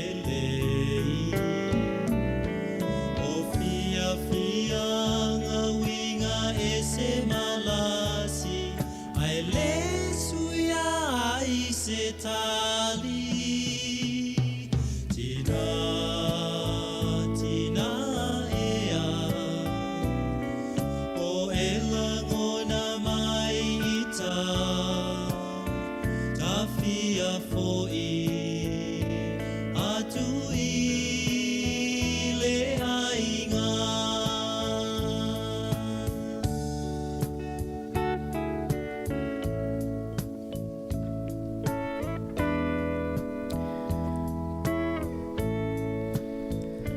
Fifia lava i tui whaatalo whātu le nei tai au whau, ma lo lava le soifua ia te uto uma, ia lo mwhai lava na whaawau, o na mafuta mai le tautua masani, a le si ufonga le lau mua, pe o na iei le nei tai au le asofa raile. Taimi le nei o le polo kalame, o le ina i laua tina amata mai tai, o se polo kalame, pe lawa o na lau silafia, sa amata o na fua mai i le tina polo faletua, malo lo penisione ia fereni ete ia le lavo whaawau la tātou po kalame le nei ia e la tātou ofisa whaasala lau le si ufonga lau mua whaatala noa pea nisi o tamaita i matina ia o lo o ia i fo ito mai i nisi o mata upo ia whaalau loa nisi o vaenga iau ngā fo i mo i tātou uma ia le tae au nei le la amato i tatano atu ma le sunga ia ana whaasolo pela wana tau sila fia ia ana lo ngalue nei stasi o sui whaasala lau tātou si ufonga lau mua pe ona masani ai ia le la atoi whaawau le pol kalame le sa matano ai i le vai aso mua lava na talano atu ai ma le sunga ia ana whaawau le pol kalame se tasi o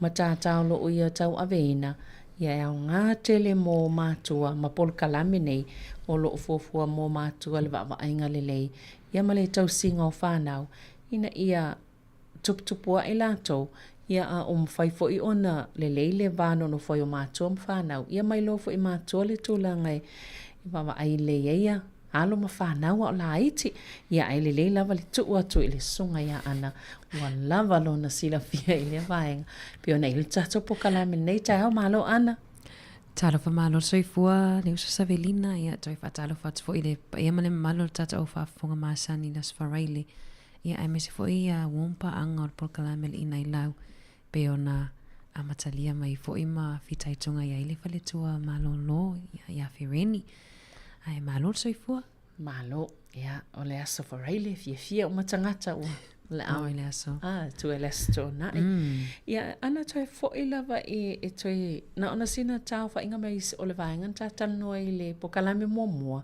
le vaenga ina ia fa ingo fia ona so o atu ma le vaenga le wa ta pena ia i nei tai au malo fa tai Savelina pe o le vai aso le sa tano ai le ta tano anga momoa sa fa so ai le tau o le play po le taalo ia po le whaamalosia tili o le sootanga.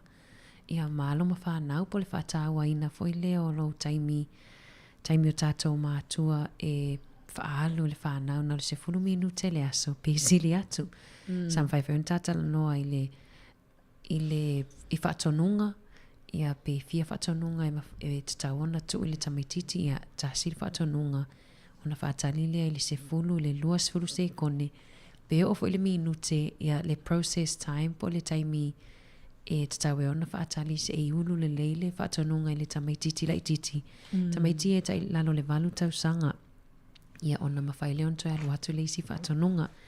Ia ma le tau o routines ia po mea whai aso uma o taimi wa maasani tamaiti pe tau ai o routines e whaafai ngofia i fo ima laiti tutu mai lonu mera o whaatonunga masani a tamaiti e talo le fitu ia taimi leo ai e whamama nifo ia masao ni mamoe Ia ai ale aini routines ia e te le lava le e whaingatā fo i o le tau loto tātou ia so uma. O le wata le taimi e tau no e tai ele pese me whele e whaiwhai so. I o nisi na waenga Savelina le sa tātala noa ai le tātala noa nga mua. Ai o te lole o le aso ia le la tātala noa ai le waenga le ta o le persistence coaching. Ia. Le na ilau whaaliliunga Savelina. O la vele se whaasa ia tau sa ini lava se whaasa mua o tātou upuia. O le persistence coaching po le whesosoani lea i aloma whanau la iti. E tamawhai ausia se matatia pe ausia pe wha uma se ngaluenga o lo la tau whaia. Atu mai se ngangana whaafengofie. O le whatita inga i ole nono ino se e vai. Tulo. Tātou la lewa matutua. Po maasani a wawa tātou wa fia tausanga. Ia lewa taudu sulmo tupo tausanga ia. Po tui titi a whaasu tausanga o ta whai o ta se e vai. Pise mea fua fo i lea. Atu laina i along whanau le lalo le tai walu tausanga. E struggle ala tau pe e te fiu e whātari te mi umaina no noa ni se e vai. E whai fo i o soi le ita fo i lea mei se lawa i tae au i e o i lea onga. Te fiu e whaatali tono ta awa lea la e. Tau no noa le. E tau no noa le nai te vai atu e sau o lai matala no noa li si se e vai. Peila e whaonga ai la le persistence coaching e te whesosoani e te le tango e ta te le tango e o atatou i o foi sau whai me le Savelina e le se taimi e whai ni persistence coaching e ta te tango atua a mai e ta te tango whai o le pona la vaenga na e le iloa i lava e le tamaititino noa se vai. Ia, moni. Mo le whaafonga mai masalo wa misi a te olvaanga lea. Mo le whaafonga mai la tau lefta ma whaione whaafonga mai le talanoanga le ana. Tu solpo kalame le lea e te awai. O lea e whaanga solo mo mātua. E oa i e whaile po kalame lea. La whaile umi... E se fulu lima vai aso. Ia. O le e ta awal Incredible Years Parenting Program. Se fulu lima vai aso pese e au o ngai mātua pe e o fo i e tu whatasi mai si mātua e tele o mātua Savelina o isi tangata i po kalame e o e au onga mai tangata whainga ruenga le lei anu malo o si is o isi whainga matanga ruenga e au fi ai e o mai e le por kalame e whaila le por kalame whapitoa mo whai a onga e ta awa le Incredible Years Teaching Program e a onga i la whaia onga e o la onga a mata. Ia whawhetau i ai, whapaleni ai a tō mai le o e mātu e whai whanau. Ma tō mai fōfo i mōna i whaia onga e whai ita mai tia i le a onga mai lalo tai walu tau sanga. Ia. O le tāgol vaenga le o toi whaamani noai. O na o le fo i sānua iai ma seo ainga sānua i ma taiso i le pokalame. Ia le fuina e mol mawina le vas talwai le au ngā o le pokalame ma ulua ma le whataita i le pokalame le wai whataita i ngai whai a ana. Po le homework a mātua e ave whali tau maiti. Te le o le au ngā Savelina wa foi sa ta whaapea ui a i le taimina whaasawa i le whaasilisilanga o le pokalame whaapea e. O mea lau mea panalangi. O masania tātou e o le sasa po le fue ai e tali ai a wai men tatou o mai ai. Ia homeworks ia po whataita inga. Ia sa talu fo ila whataita ai le ina watu umai le vai aso a e tasir vai aso e whataita ai le persistence coaching. Mon mai atu Savelina e lau tama le wase fulu lua tausanga. E le iloa uno noa se vai. Talu ai o talu me ana la ititi e o mai le ana le whai arpol kalame o te le tau mawhai e tu uai e whai ona se vai. Ai sa whai lea o te le la wafa atali o e le so ono sa ai e wha atali e le no ino se e vai. I anda tau te le whai, au mai tango e whai. Ai pe o le teimina amata le persistence coaching i la utama le wa fitu tausanga. I ana amata mai na maorpo kalame o la e tonu tausanga. Teimila nei e wapoto atu lea e fitu tausanga ino noa se vai. Na ilo o lea e se funulua tausanga. ona la le na mata ona fai ai le persist le coaching po le ta le upu fa Samoa le fisosoani pe Pole ole avo ile pe ole ono sai te ono sai te fisosoani ina ia o mai le na to mai mai e fai ia e fai ia ma e se ava aina i tatou alom whanau o tatou struggle pe tatou te whawhinga tā ona whaia ia ni mea wau o le wa tatou matutua o le si whai ta inga le leisa we lina o le whainga o le fuspa o le ta avale right a wala o whanau ino nofo o mai tua le pito i tua i nofo e tolu e toi te tia 5 minuti e tatwhatali le tae au ono la e tau tuu le fusipa au e tutonu le whatai tae lona o alo nofo i tua i le tae au o nofo i la malesi au to alua me toi te 5 minuti o tau su ele me toi te tango ato o le isi o le isi fo i la vaenga na me whain wha o ngā ia i le fisosoani e tātou mātua tātou te fisosoani e tua wanoa i alum whanau ona la a whawhinga tā ne ona la tau whaiani whatau nuu pe whaia e la tau e oso fo i le e pe e whaali li i fo i le pe a whiu e whai se mea e le mawhaiona la tau whaia e mo mia i la le lango ma le sosoani a tātou ai awa le whaia tātou mō la tau ona e fia vai la tau pe manu mahalo pe a umona whai se mea o la e umona o la tau whaia tu so le tā ua la le whaalongolongo atu o tātou e whaataitai i le tamaititi le whainga o le mea lea ma le mea lea ia ona tua wanoa lea ia awa ia le tomai lea i lona taimi o le saonga lea ana o le saonga tonua na Samelina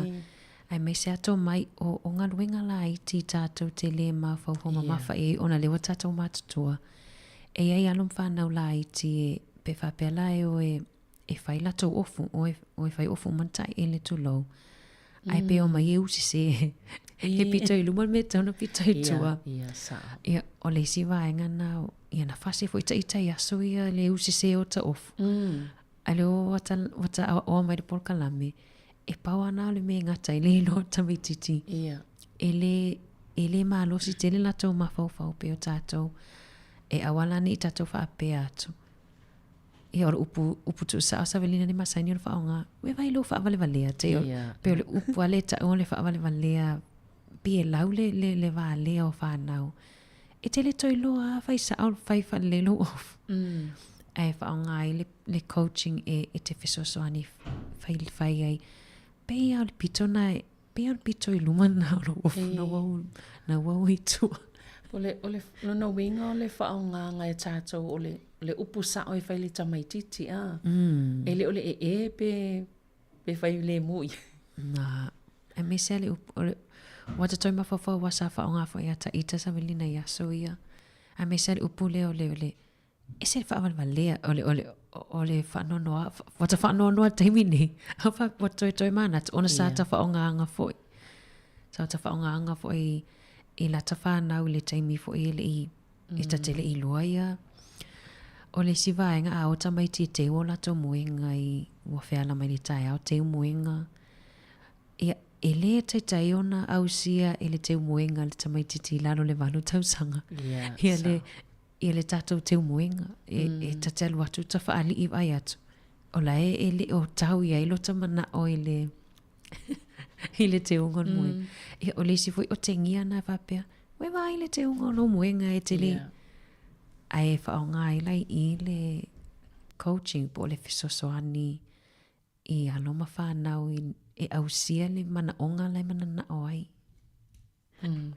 Mano, ai o whaatase ala ma le ono sai lea na e tā ua a wai le mwhaina na whaipe a le ono sai o le lava le ono sai a tātou o te loa e le whaingo whia wai o ia tā ua Savelina le ata o nei ta whaatau a tā poloka le kiu o whaatali tali fo le e ta te le lopo lana me whepe o ta whaatali tali o ise whae e le pu o ta avale pea oso le ita o le siwa inga Savelina a whapea le leile persistence coaching po o le fesosoani e te leina o au ina i tamaiti le mele ta o social skills ia po o to mai e mawhai ona fiso o ta i ma le isi tangata. O te opla sau whaniliunga o le social skills. E tele o to mai anai whanau e te tauona tatou o ina iai e le otometi ale i loa le tamaititi le to mai e ila le to mai le ta o le waiting. Then tatala noa ai.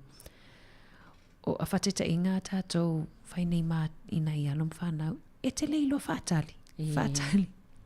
Whaatali. O le whaatali ai tau. Ai maua esu enga o tamaiti lalo ta i walu tau sanga. E le i loa e la tau whaatali. O tātou e te tau ona model. Pe te tau ona whaata i tai i ai le me ta o whaatali. O awhi o tātou fo ia mātutua e le leifo i tātou ia me o whaatali. Oi, e tau solo mo. Mone le. E tāua i o le sivaenga nai ia whaata a whape o lai whaatali tali i tamai jiti tāua lo tango praise fo i lea pe te tango vivi i wapea. O ka se le leo o e Savelina wa i lo whaatali nai te whaatali a mo e umolona whaile turn a lea ia o ono tu sa pe o lai aluato e lava ma le coach i ai loa i le tamai jiti le mea ta o le whaatali.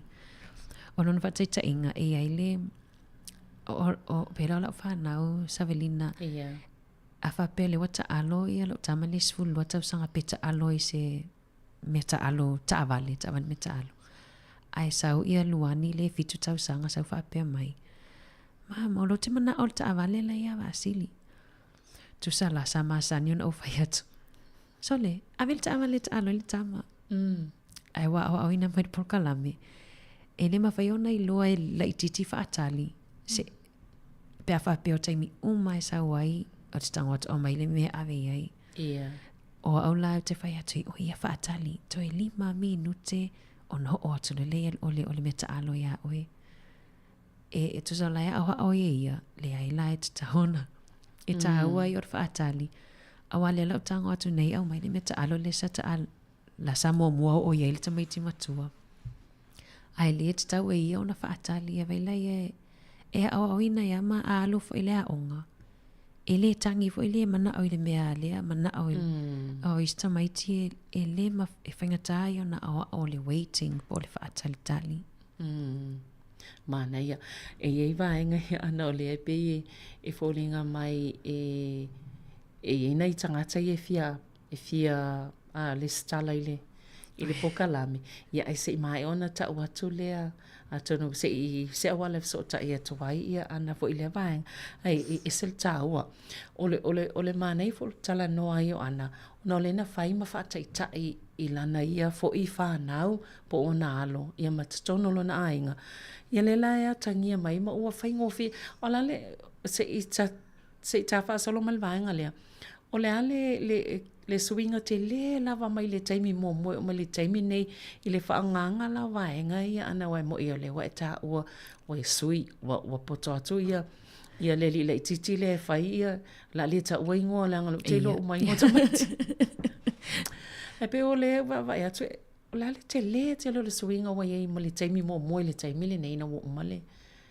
poka la mele mo olo o le tala sa Savelina i le taimi ma te leo e pokalame ia o le si vaenga le ona ma vevesi ma mato ainga o le awai fue ia ele alo lava i le vaenga le o le fue ia o e mato ainga o si whana o la iti ia ta te fue a le tele o taimi e tele o taimi ti ngā i lo ta ulu ona e me se vaenga veli e pisa o ma hau taimi o mea ai o le tāua ia tātou ainga Samoa le no nofo le leo tamai i lunga laulau ai e me ta o table manners a vaenga whapena ai i le porkalame e le mawhai le tamai titilai titi ona nofo le leima e o ai le masaa o me lunga laulau o isi mena o wafo o isi mena sa sai tātou ia so ia sa o lea pe ha umanena ai mo masa asa umaya ai le mo esu enga ele pei ma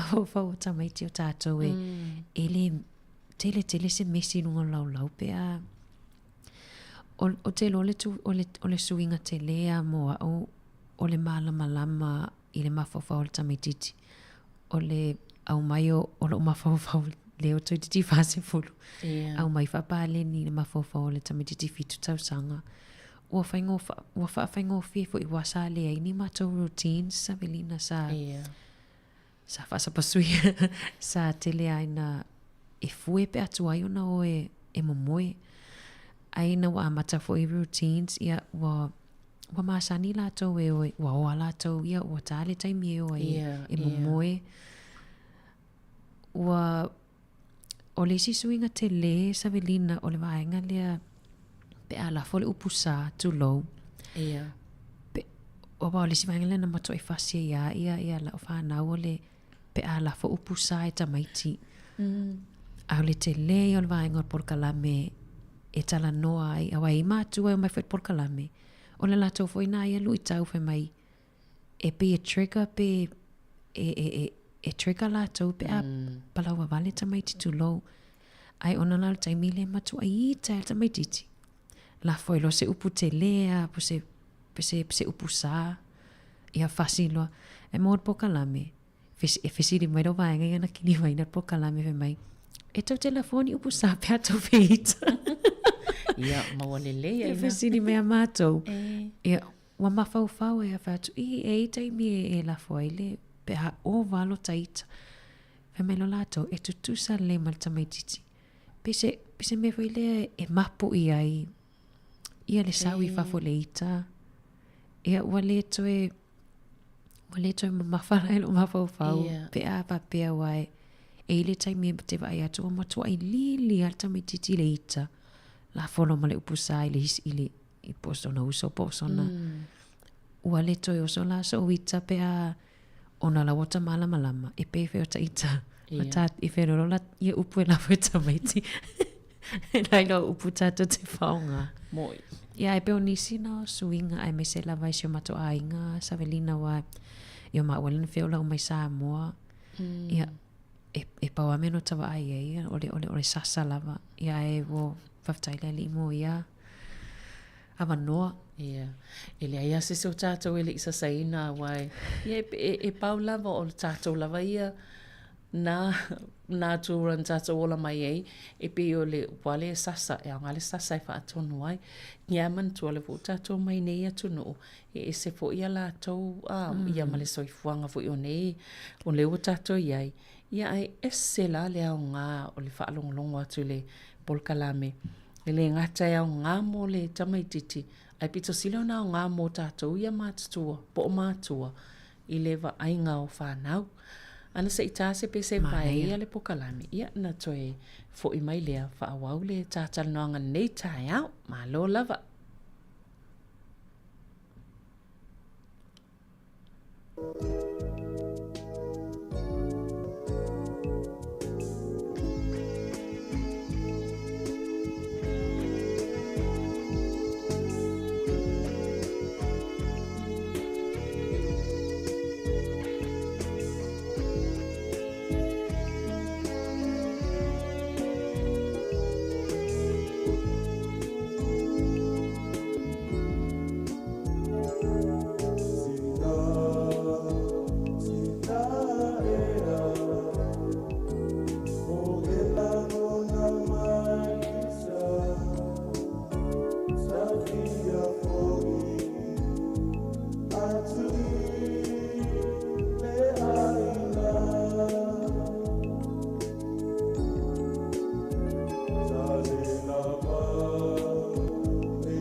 Tau Pela wano tau whaafonga mai nei tae au i o lo talatanoa tul pol kalame o le ina i laua tina mata mai tai o le po kalame o lo matalanoa tu ia ma le uso ia ana whaasolo o lo o tatonga lue nei le siufonga lau mua o le maalie i o lo mata upule ana pio no whaalonga atu iai i pela na ta wai social skills ia a tono to mai fo i o tamai te le mawhai ona o pe o to mai o anga so tai e to wai i le isi tamata i le le isi tamai titi o le lai e mana ia i le whaanongo longo i lau whaamataalanga waenga i o nau e le te au mai e whaataita inga mai te tonu lava o lau a inga wai e pe o ni moli mauola i e whaingofi e o na talia mamala malama i tangata o le sila waenga wa o isi tangata po isi tamaiti e sele ava ai tune ia ta alu faatasi mai sta maiti se i pe fai ina lai se ta alonga le fai e te vai e fo ina o te le lopa la sau fa matalanga i vaenga i pe e au fi e fo ila vaenga i te tono po kalame le na e mo i so ani mo ma to ne via mo po la tali e tono fa ia Savelina e sen mali o vaenga le o melta por kalame o le tele o tamaiti, au le tele fo i o tangata matutua, Savelina e mo le vaenga nae, e whaia inga loa, vele a pe tongi, va pela o le piliaki, ve atua tongi le kiwoi lea o feita. E mei le alum whanau, e foi alum whanau e le mawhai ona whaia ina, e taua ia la ton manu malo, e tatou mai fio manu malo, ma pea ta alo. Ai o le whaia ina o le isi lea social skill, e te tawana o ina e tātou i whanau. E leo se to mai o to meti a leilo e le tamai titi whaia ina. E fua fo ila le whaia ina o le tamai titi. I le wa ai atu i anga o le tangata matua e whai pe a whaia ina. Pa te tainga lao au a whapea e whai se matu ta alonga po se board game ala whanau. Ai te ewo whaia ina o wita fo ilea tongi whafole. Tongi whafole ta alonga. Ia. E tupu ane fo ila ala whanau. E le iloa au fo ila ta alonga mai sita mai ti whafo ato al mato si o manga whale ainga. E maua fo ila wainga na e whetangisi e whaani lii pe a whaia ina. Au le tāua ia o le wainga lau le homework whatita inga o vaso mua le whai le play. E whaatonu ina mātou a whapea e whai le play a o se taalonga la board game po las taalonga e le manu malo man whaia ina. E te taula ia mātou ona mātou ta alo ia mātou whaia ina. Ai a mātou whaia ina la e te tauna e whaia ina le lei foi lea e te tauon a whapera o ta whaia ina e te whapela ia.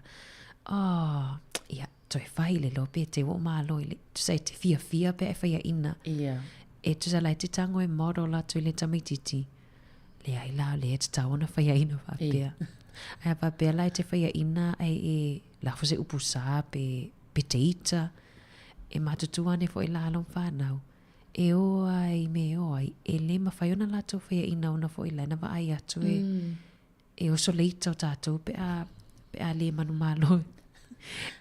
Ia walu e whamatala al vaenga le ana au te lo le tele remote po ki o TV ai ngai le male pele pe whaia ina talo ma au e tapua ia o leo te ma wau lau whamatalanga le e no matua no wa ai aso ai e whai le pele sweepi. So le lo matua e whai ina e whai e sala lau solo pe paule o le pele pe o le ita fo ile le fia whai ina a le lai e sel mana i o lau wha manga ana ni taia. On maali sa vile ata mafau ne atu il mato ai ngai tua wa sai le lau pili atia. Te le o la wali e whanongongo mai na yo anko sia. Wa te le nanga ui e ti on mato pili aki. Wa e fue le toi ina wai e tu sai whea ina loa tongi le tiua. Ia a loa talo mato ina a velo la wai kai o wanga ui.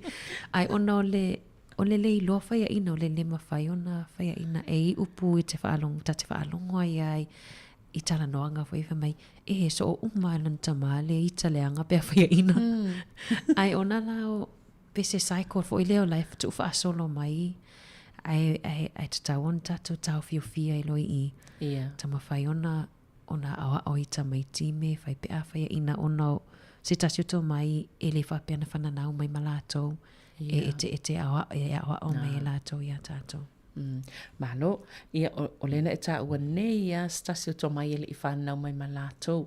E eni tō mai fo I mwhena e tala noa I po I si vaenga o lena whanau mai lava malato.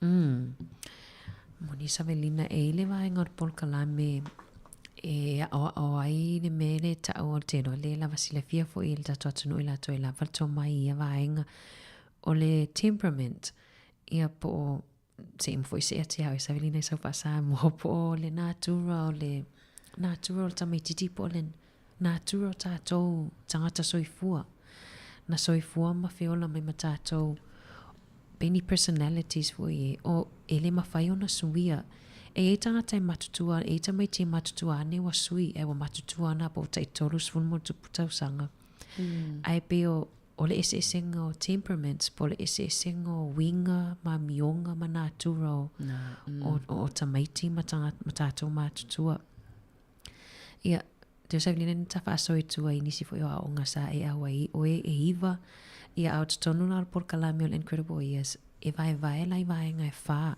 e wha o nga ai models po figures o la au tu sai wha matala ina I la au e wha la au e whaonga o le la au o le palm tree ia o le la au o le rose bush e ta au fo le rose bush ta o le sila au o le topiary tree ia ma le la au o le paina ia e uma foi la winga o la au ia e whaatus tu saita maiti ia whapela o la utamai palm tree ia natu whapela ia o iwa o e la palm tree e fitu tau sanga ia o le palm tree o tangata ia Savelina te whatu saina ia tasi o tangata le fia ai te mi uma pe e fan e tu sai e le alu fai se mea se ilonga se me foi le e fia ai whatu o le latou ia moto o le fai mea fia let's do it the fun way o tamaiti lana ta te fia fai tamaiti tia I tamaiti a wai e whaingo fia latou e le whalongo tāpe, le tinga e fwy leulo wai fia la tau I teimi uma. O le la aulona lua e ta o tamaiti e rose bush. Po o tuainga o tamalaya whaati ngā uru. O tamaiti ia e manana o a lātou o lātou wa e manana o e tai umai lātou a whaifai se ta alonga. E manana o au yellow whali. E pe e manana o to be a leader e malolosi fo ele la to loto ele popole ni tu la fono po ani pe ni tu la fono ta alonga ele te tai ona fono ta mai tina tu la fono tu se fe mai le ai fai a uia tu la fono ai o ta mai tia e paua la to uia o la to fo ia temperament ia e fanana mai malato le telen fa ai ta to le upu le fia poto oi so ia me se ole fia poto ta me titi e te fiu e fai atu e ala fo e fai mai alona ia o le moto la ta mai ti e la le rose bush o le let's do it my way tu so o mea umai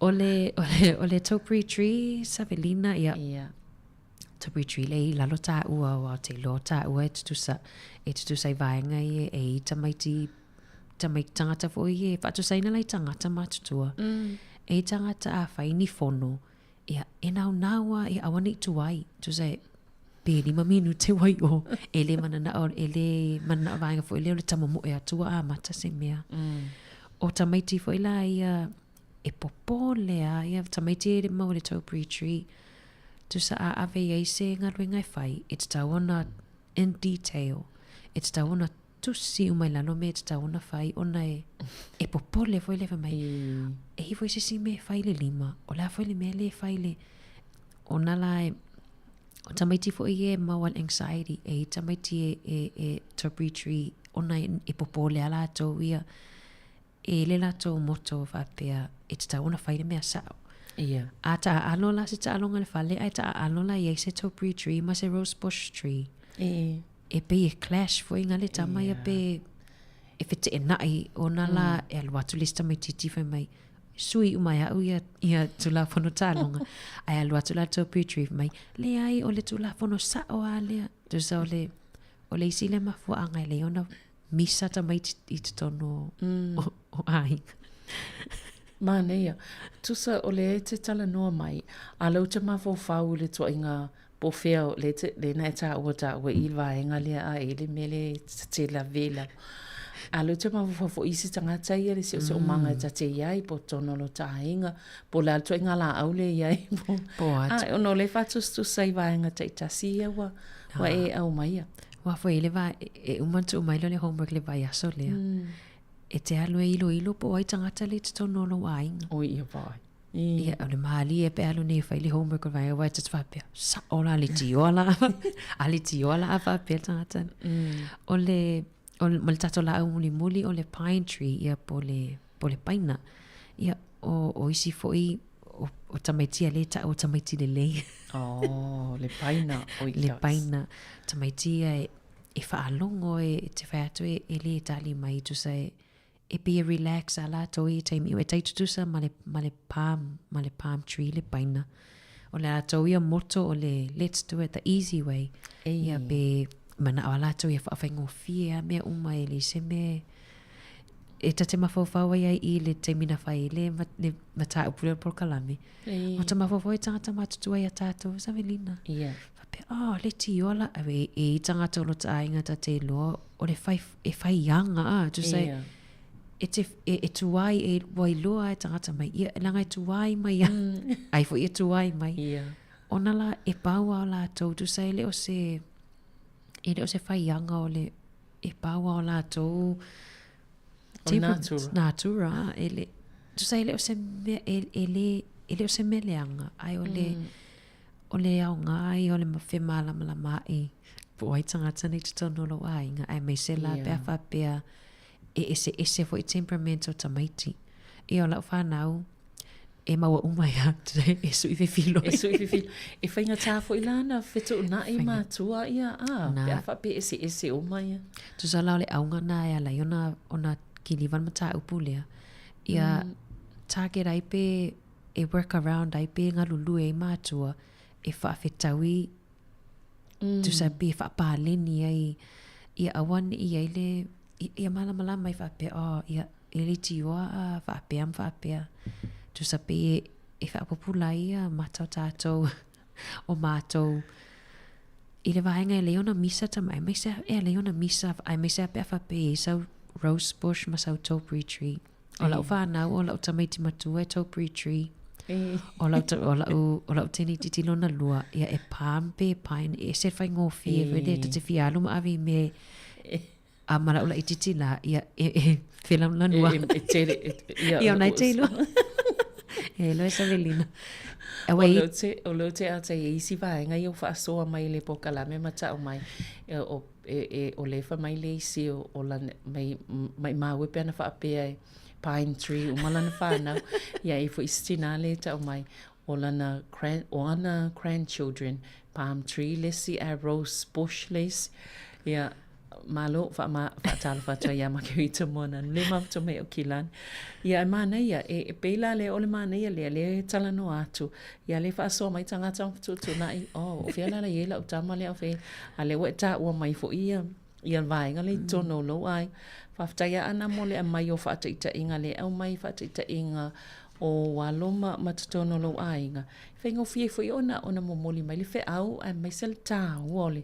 O le nei pol kalame, o le malama lama I winga, o le ata mai titi, ma le ata mai titi. Ia, a tono la wala le tautele toi fasia, ita mai ti a ana. Moni lei, e le tamai titi e te whai atu le rose bush. Ai whai atu nei ala e whai mai a. O isi taimi o fia poto, o isi taimi o lewa alonga, o isi taimi. O lai tamo whai le rose bush e momoli mai fo ila na ia point, lana ia. Lai whapea ni lai sa o aia o no o le tu ainga tangata I ai. E ai e tamai ti e ai uma me wha. A wai mawhaiona e mawhaiona e taupe tree e toi rose bush. Tu sai e mawhaiona whaafefi loi whapea na. Pena lau tamana I titi e maua uma me wha. E mawhaiona o na maua vaenga le au tā ua fo I lea o le whaasoa. E mahalamala mai tātou I le esenga o ta maiti po le esenga o tātou mātutua. Mamatu Savelina e ala ona vesi siurunga li I o le fiu o tina e tatope atu. Ia, e sa ole. E fiu tātou e mana o I o taimi lea. Ia lai whai mahali a. Whai mahali a tamale. E sa ole le. Ia ma le isi me, o le isi vaenga le na e o mai ana. O le, o mai ua misa I le tamama le tina. Ai le ona lai le o malama I vaenga ta itasiene e o mai e ese ia winga po natura po a mionga fo I o le tamai titi ma le tamai titi ia ai peta o ia o me malosi e le tamai titi o me vai e le tamai titi ai tawala ona malama o mai e lunga o tātou mātua le ngā lulu e anga I le I mana onga o nei tātou whānau. An Marisa Valina na o whaasoa fo ina I o mātua o le whaalongolongo mai. I le esele e maoa e le esenga o tangata Savelina o e le taimi I tālo tina lo tamale e pe o a matana o ise pati ta inga po le lotu. Alai no fono le ia pe ai le se meo tupu. Na o whaasoa lai ai whapea. O whamatala I lei o le esenga o e tali e avat, e te fiu, be umane o langa o e whai atu, e te fiu e whaatope se tangata wapela. O lau toi ina la vea le pain ma le pa, e le ango fai le no fo le. O ma vaenga nai lunga leitu. Paso atu e lai whalo no mai. Ai o le tā ua I o le vaenga lea, wana e te sila fia iwa, I tu isi fo I tu ainga, ia aina o le whae ki li mai porkalame lea. Te lilo pe, te lini rose bush o whanongo. E te rau hangi I mahuta mai. O lai leo pisa mai ala vaenga le au rose bush na elen. Le fia pine tree matata. Fia pine tree, toi palm tree. Mana ia. Mana ia. Te opo lava star taimi. Ia, o le ina I minuti te toi ana e toi wha mai a maisi vaenga ia na e tāpena ia. Malo. Malo whaftai. Savelina vaenga muli o te lo lea.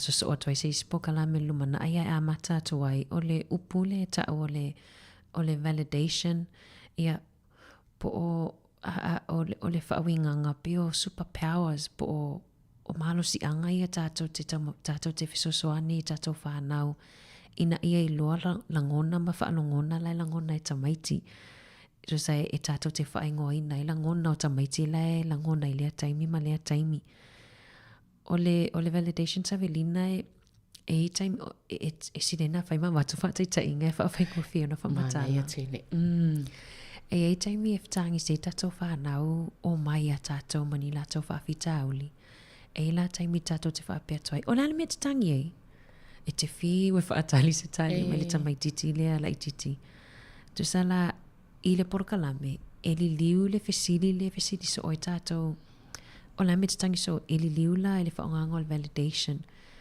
e pe fa fengo fila pe fa pertania ia tau so fa upu fa sa moe fa pe ale wa Savelina lai te tangi mai no fa tla o isi taimina o lo no fo ma lo fa ngaina o leo empathetic voices vedea ete langona ina langona le tangata lai sau fa pe talo fai le no sa fa tu le o lo o ye mo ai ete tu sa ete tu mai lalo ia tutusa malangona o tangata lai sau. Pela tangi sina tatu whānau, pela wa tangi mista me titi ona wa avele isi le toi. E masani an tatu whape atu. Se umonta alo, tatau te ote ma tatu toma whai fo for whawhitauli. Au le tāwai o lo nofo ma e langona ta mai titi whapea. Oh, talo whai, wai whanoa noa wa ave e pai mala whai lau toi. Nei wa aila e o le sui o e vave fo i ona umale tangi. Pe ala pe avai me tamiti la e te langona ai. Yeah. Fa te ta inga lai la whanau sa velina ile taimi o tele i alu por kala me sa tele na whatangi si me o tawasanga tu ote. Yeah. Ai me sa la pe awa ave. Wa ave lea li la o peni. No whata, e nare ta se peni. Alo e sueni se peni. E ta te ita voi lea. Ai talo ina whai por kala me. Maali e o lea so momona o le whai le homeworka. Tangi lo lau teiti tilo na lua. Tangi a masusu masau. O tango lo whatai tai whatu. Wa aia tuai lo mawhatia. Te nona te ale tangi ata wa mai. Mam na me wai whai mai o pena. Pe e fau voi le ai. E fau le wa ai mai latatali atu ili nei taimi le. Wasui mai le o tele na o te mua. Wasui ai tango vai lefa e tā ua e a tātou voi leo langa i asa uma tātou mātutua. Awa ta sau nei o ta whai atu, pe ta mana watu nei o ta whai atu loto olua e wata lela wā. Ai whapea me la loto olua, ta te lela wā uma, e wawe ana o solo taita te ea wata. Te ea wa misa. Alala tali e te tauna whai. Ai whapea la e sau a lela wā le te whai atu. Ia walu lo waso. Mele e te tango e match le whawhetau i le leile le feeling. Pela o tamaiti ai whtangisi o le mawhatia i o alum whanau. E le o i loa fo i lato langona. Te lonu mana i tata no fo i feelings po emotion to tamaiti e tā ua le wha ingoa ina. O isi tamaiti la e whtangisi ai ata whai ato ai la o lana me te itai. Ai wha mai te leo ita. E te leo ita e le oi loa lātou wha ingoa le langona. Te leo alum whanau e pau le langona e wha ingoa fia ona wha ingoa e lātou o le fia. Wala i loa lātou, I'm happy o leo te fia. Ai o loa i na whetangisi e matua i lost uma pele i loa uma i lātou wha ingoa langona. O le tāwala validation e te tango i wha ingoa langona lai langona i lātou. E lisi upo i masani o na tātou whaongaina pe a tangi tamaititi pe a e te whaalii. Pe o le upo le whaalii.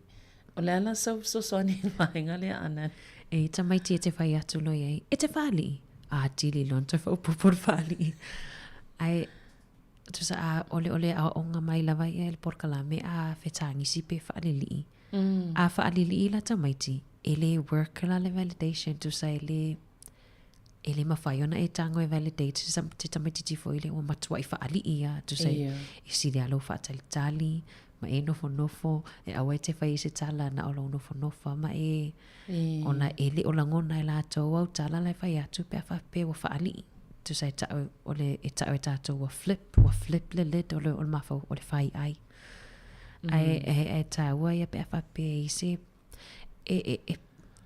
e tuputupu ai fo ile o mai o tamaiti e te tala e fo ile wanoe o mai e whaasoa mai lato whaafita auli a tātou e o mai whaapea mai se ai mai se apea tutupun whaafita auli le haonga e o mai whaafita auli ai awani toi whaasanga atu la mea nai le tango e tu ile ngutu ia sao le lea na lo le whaawau le misai o leo na ai tāua o te loa o le te le o le topic im whaion ta whaatoi whaasoa i se aso no manai ai ona tātai mi. Io e mo i le ana whawhtai a o lo vaenga fo isa e tala noi e le o tele lau au ili i vaenga ia e tu sai ma pepa ia na e tāpena ina no winga mwhantoi fo i mai ma toi whaawau ma toi whaamatala tili.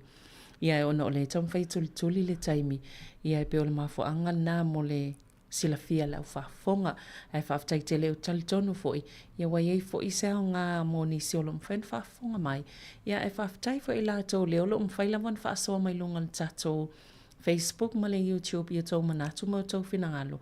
Ia whaatatau fo i le pol kalame nei tai au, whaatai tele lava le whaasoa mai, ia ai whaatai fo i moi la tolo mwhain whaafonga mai malo fo i ana i le whaasoa fo i oro o lauto mai ma lau sila fiel vaenga lea. Ai moni ai, ia o le hafa wau tata po kalame nei o ina i lau o tina mata mai tai. Ia ea e whetala whetau i fo i le wha wau o whaasoa i o nei vaenga ia, so sani nei o tata wainga.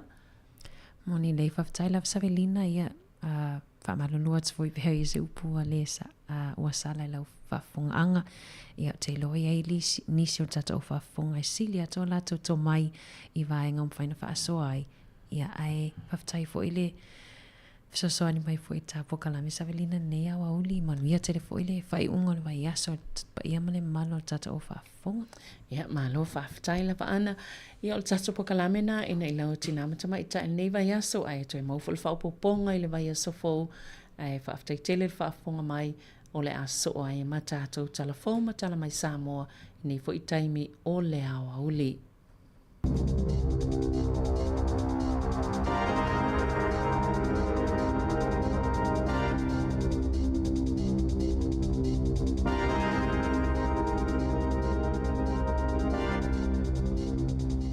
E toi whatalo whātua le whapoponga o talafo mo le nei awa uli. O le aso muli muli o le whaamoe moe po le festival o le homegrown i Wellington ne. O le amatanga o le tausanga neina whaalau i loa ia i lato i e tu whaatasia le whaamoe moe. E whaapea o le a lato sa ilia se no fuanga fau mo le homegrown mo le tausanga fau. I tausanga wa mawaina wa aia le ola ma le whaatupu tele ino tangata ilo lofi mai so se vaenga o Wellington ne. E fia whaatasi ma moli mawina le whaamoe moe mai le se fulu afe i le lua se fulu tolu afe mo na tupu. O le masina o perila lo whaamoe moe e whaalau i loa i le no fuanga fau e whai ai le homegrown festival i le tausanga fau. Ua whaailoa i le pulenu o Wellington e tori whanau, o lo mawhau e whaamawa e mai le tofi pulenu o na o le whaalumaina o ia i luma o le atunu o atoa, e te lelu i tau sa whengai ma le pulenu o Wellington ni. Ai whaapea fo i whaafita au li mo ia lava, sa ia i o ina o na whaafita au li tau i le awa malosi i le lua whelua tolu, ma o le tau sangata luaina whaamau ni ai e maua i le ADHD. Na tau tino e whanau e toi tau vai le pālota o lumana i nei, i sana whaamatalanga i lunga le Radio New Zealand, na ia whaailoa ai le tele o whaafita au li patino lava ia te ia, ma o loonga lue ina ia manu malo mai i ia lu i tau uma. Na whaalawi loe le School Lunch Collective Ananafi, o le paua i o le numero tau mafa e ki liva ma tau nuu ia onga i le taimi e te tau o na tau nuu ai, e wha amao ni ai le tūlanga o lo i ai le polkalame o tau mafa ia onga i le taimi nei, i lunga o la lato upenga ta whailangi na whailo ai, e se lau se fulu ono afe wha se lau walu tolu tau mafa na ki liva ia onga e wha se lau lima se fulu, i le aso lulu peitai, e iwa te sima le iwa ono pasene tau mafa sa wha atuwai o na ki liva ina, si tia mai le tesi ma le whapasene sa whaatua iai i le aso lua, ma le tesi lua ono pasene sa iai i le aso ngafua. E le whailua manino e le collective, pe fia onga na a fia ona o le tuwai o le kiliva ina o tau mafa ata maiti a onga. O le awa uliana na fina whaalau i lua mai ai le ingoa o le teine a onga o le kolisio matamata, le anala vea i se no foafi i le awa uli o le asolulu mama liwai o Sari Morton e ilwa senga iwa, manala vea i se no foafi la uta, petusa o le kuata e te aile tolu i le asolulu, o le luafi se fululua na maliwai fo i le isi tamaititi o le kolisi lava matamata, ina wala vea i se no foafi i fafoane o le a onga, o Zachariah Paul Lang se fululima tausanga na tai e le no foafi, a o sawa walima na wo lata ile awala o no foafi i le luafi se fululua. Ua fesilingia e le Radio New Zealand le waka kotahi, po le ofiso fela ua inga, pe le alanga tatao na toe whaia ilo ilonga mo le saunga le mu o le awala mono foafi lea e lata ile a onga. O lo whaalafi e nisi lea li i lea o lo tau sa ilia na ia susunuina malumalu tapua i ono i masitone. O le vaveao le aso luas fululu o Februari na ulua i vili na i leo i le mua i o le falesa mua ma i le fitu na lipotia. E au fia i masitama i potu e whai ai lotu i se tasio fale maliu. Tolu aso mulmuliane sa atu inatu se tusi sai mo le pueina mai o Michael Caine McRae fast full fata usanga le matua na masalomia i le susunuina o falesa. E o mai le aso ile i mawala lava lea lii, ai o loo masalomia leo, o loo iai nisi o loo fisoso ani a McRae e whaalafi. O le aso luluna tula ia iluma le whaamasinonga whaituma i Palmerston, sui o le kamupani tio ata o le Green Innovations e tali o lato molianga na moli ai I whainga tau whaasese na ngau ai le whaitau wafe o tupea tangata. Ua whaatu ai ona tuina atu I ai se whaasalanga a le whaamasinonga ona o se ofona ia tuina atu. O le vao te se malua whelua lua mayu lai o le lua whelua tolu na tutongina atu ai le silia ma le tolu se lau wafe tāla I le Green Innovations mo ngā luenga I le I whaatau ina. O se tasi o tangata na whaamauina na moli mau, sa a fia I whainga tau whaasese a le kamupani, e whaapea na toe tolo pōtonga fitinga lana tama ona o le lea o se tupe. Taluai ona ua te le tupe ua tutongi I le kamupani whaiti o ata. E whaase fulu tolu a wheta lana tutongi atu e Maxine Patterson, e oka I tio ata mai le kamupani peitai, e le I mawa atu lana oka. Ua whailoa le sui o le Green Innovations, e le mawhaiona lato toi tutongi ina tupe o lo ono fo ai tālafu ai I tangata whaatau. O le whai ungo a perila toi wala awai le mata upu I lumo le whaamasinonga, matu ina atu I ai le whaasalanga I le kamupani. Ua mawai suesu e ngā fōu, e le tatau na inu e tamaiti I lalo I fo le taiwalu tausanga, vai ino slushies, lea e ai tutonu le vaila au o le glycerol, po o le vaila au le whaasua mali e ai le vai. O le suesu e ngana whai olo mia I lunga o le Archives of Disease and Childhood, na whaali ai e tusama le luas fulutasi tamaiti I Beretania, e le vao le lua I le ono tausanga le matutua, na mamaiti ngā ina mamo o mia tonga fitinga, ini na itu la talo na tau mawhaina slushies. O le vaila a o le glycerol e tele ina whaonga e whaasua mali ai whanguinu e le aini suka I tutonu. Matao fia I slushies ia awana I malo pe atu uina I le aisa. O a unga o tamaiti mai ia fianga o le vaila au e au fia I le mawalalo le suka ma le pongisa o le vaai. Na whailo e le au sapalai ma le au ngao si o loe New Zealand I lungo le One News. E whaapea la tau te le whaonga aina le glycerol I le ngao singa o slushies po o vainu I New Zealand. O lo o fautua ina mātua ia lava le tasi o le slushie I le aso e ave I tamaiti ta ilima I le se fulu tausanga le matutua. Ua mōlia le tangata lena maua na lafoina se emaili tau whaamatau ini whaala putpotonga na tā uai se emaili tau whaamatau na lafoina ni whaala putpotonga I le pōla so lulu e au fiai ma le Radio New Zealand sa so ina I leo I counties manukau po whena au mai ai le emaili ma o atu ai I se whale I maangere I sa sae o se ali iluas fulu tausanga le matua ma se tamaitai na tau fia leo I le aso ananafi mana uumia whaasolitu la fono e le ali I se whana o le aso e tula ai luma le whaamasinonga whaitu māloa manukau, maolo o whaia I aiso e suenga leo I lea mata upu. I taalonga, o le afiafia nā nei e whetau I le awa le Hurricanes ma le Highlanders I le te o le fitu I Dunedin. O le taalonga mua lea li o asafo au mua, mo le lakapi supo le nei tausanga, talona malolo I le tausanga taluai. O lo o iai le au wha leo le Hurricanes, whaatasi ai ma Tyrell Lomax, bei ona lipotia le Radio New Zealand.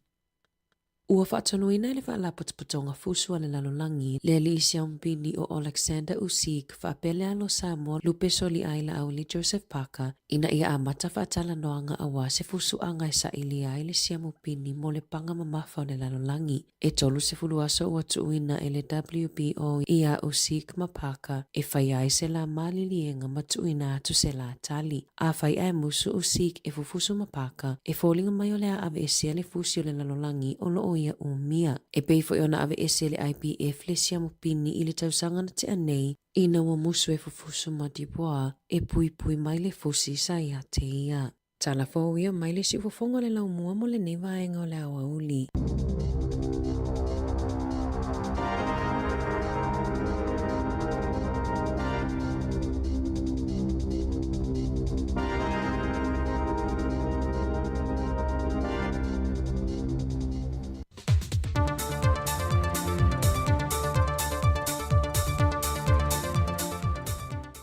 Whaatalofa le tātua tunu le isi whaopoponga o talafau mai Samoa o si mai le whaafonga.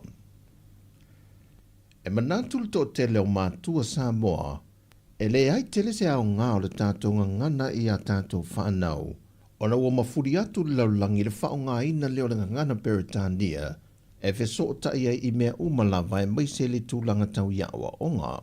Pere o taltonuina to te leo mātua, le tāua le ngatama. O le mawale, I o lal me mawai. A ngalo a lato, o le fasin ma. o lon tofi le mai le tua, pe no pe atu, a tale pe tale walu, a le lopa samo, a le o anto lopa sinba. Wa mori mawina fo e le sunga le whawhengenga ia vai au ala i mai te wati, male lātou komisi o le ngana Samoa, wa tiri whawhenga tā i le temile nei alo mawhanau le whata wai no le tātou lawanga ngana Samoa, ona wale na o pia ma te tonu o potua onga, wa whaonga i nai le ngana whaperitania. E o ai tonu ai, e me se au ngani tarbo, ua university i Samoa po whafo. Ua whaperitania, o whena nui ai e lantu whanau. Ia. Tātou ngā iui tamaiti nā i ngan Samoa, pēa o ilunga.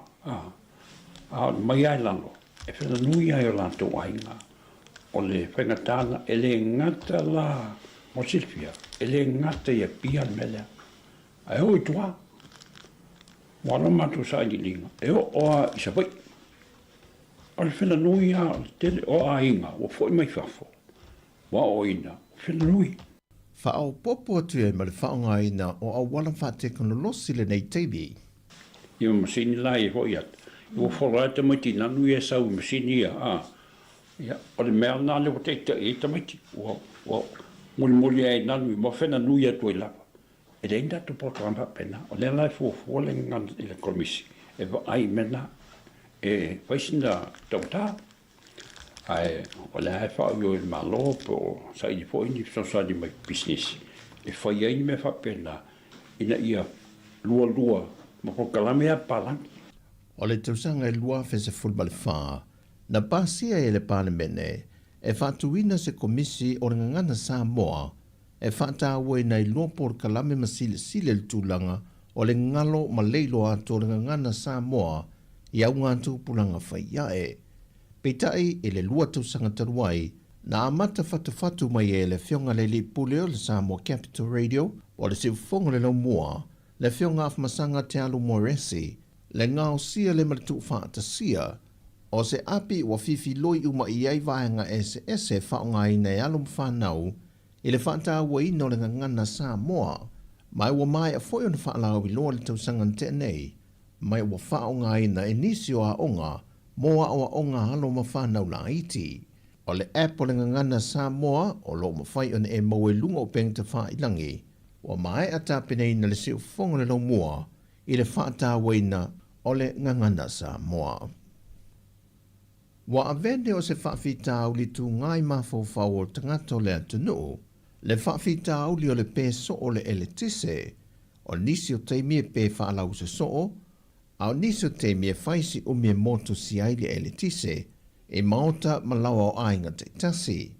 Whaalia nisi o te mawhai pēse nisi whale o loa, o se leni tia i le whaaleanga ino lato asikulimi, o tau mawhatu aisa, e meise lava i whala auto mawhamata mawhala au whaisua, poloka pata maisi, na whaalia se tasi o paanga telefou, le tūlanga whaano lo i eile e le tise le teimile nei, ona o teimi uma e pe eile e le tise, wa te puni e fo i male pisinesi, male mawai fo i mase tupe. E naiva yaso tua nai na whaelua i le whionga le minista, o ati nai mga aluenga te tele, olo a fiti wha ai. Le kulanga kongu le e ka oko i whale tonu gaming e, man kua fo i o le luafe sfulurua ea. Ya, le nga whaka oko i kako ngā ruenga le whianga. Olo o i kako keipo malolosi a le sau i kako erikise mai ka i whianga nga i fulu so. O ina tonu la lea olo o whaina wa tupo i le whale tonu o le erikise. Ai na fasiringia i fo ile taitai o le tua ngai le mata opu lava le nei le whailo inga malau tu stala, sau notu le epa, ona ele o muli ta ia le whionga le minista, ma le tātou malo, ta iala o lo ta oto ele whaati nongo ngā ruenga le nei, ai meise lava ele tise male sua vai, ina ia le motusia le au nanga i le atu no. Ai mo le au whai ngā ruenga ale malusi anga le tise le teimile nei, wa ngalu lue wha solo a toa, le na whai loe nisi o le au whai ngā ruenga iau telefou, o lo tau ma whai la vai le mea sili, ai wala ngona fo i le vai. Ua whamauti no mai le fionga le minista o tupe, le fionga lau timu ia fōwa le se wā ai. Ua toi tā ofi le whamatu i nātu, o le se lendi leana fsiringia le se lau fitus fulmale li maafe, ali tu mā lo whasane le anga numera lua. Ono le mata opulea, ua toi tu i nātu le ofisa le lo i sili, e toi si le sile inisio vaenga e leo whaamali e ina, e na ia toi whaamanino mai le fionga le lo ia, e tu sai mata ia la olo li mata ita ina ile polo keti. E le feilo inga lau tu stala ma le fionga le ministao tina mata maa itai a tina o nuk maang fisotai, le tō whālanga aia ti atu au, wa mai o na whaamatu le se lene, e tain sau no le fionga lau timu ia. E o mal te mine I understand ele I whaamatu ina mele, ele I whaamatu ina mele, o lea sa au mai le whaamtalanga I te olo I einei mea lai te atu e whaataltal loa ma le ofisa Louis Sili, ma le mtaunanga tupe, ma le teitei fono, ma le fono whaasale le angadua. Ia na, mai leo lisi whautuanga I lunga I le komiti. Ia tō se wha iunga le mahinga. Le fionga I le minista o tupe, lau timu ia a fōwa le se wā ai. Wa tali le fionga le minista o tupe na ofisilingia nisio le atunu, pe o to iai pea se ono se furuta la pepa, lea e silia ma le 2 miliona ta la nalolomi nai, leo o atu le miliona le tupe pepa ono se furuta la nalolomi ina. E le tebi nei le atunu o lo ofisilingia ona e sea vaia le tupe pepa, pe o whaonga ina tele ele mamalu le atunu, a mei se la vai whaatunga i aso taitasi. Sau nolau timu ia, o loo whaunga ina pia lava o mai le temile nei, ai fua lava le whaamtu watu e le whantupe tu tonu, e mana onga mai a tātou whale tupe, e meise foi mō tangata te to tasi, e lātou te tāpāma mo o mia lea tupe pepa, mai whare tupe o loo te winai a lātou se leni. O le masina o Novema i le tausanga e lua whelua se folu maltolu, na whaalau I loa whaapitu ai le tupe pepa ono se fulu tā la, o se pine e whaamanatu I nai, le atoanga le ono se fultu sanga, o le malo tu to tasio Samoa, lea o lo miai le ata o le urua I pāne mea tamai tai o le atunu, le fionga fia mea nao mi mata afa. O tala ia mai Samoa manu I tele le ne yaso si o tātu atunu, fa soifoia.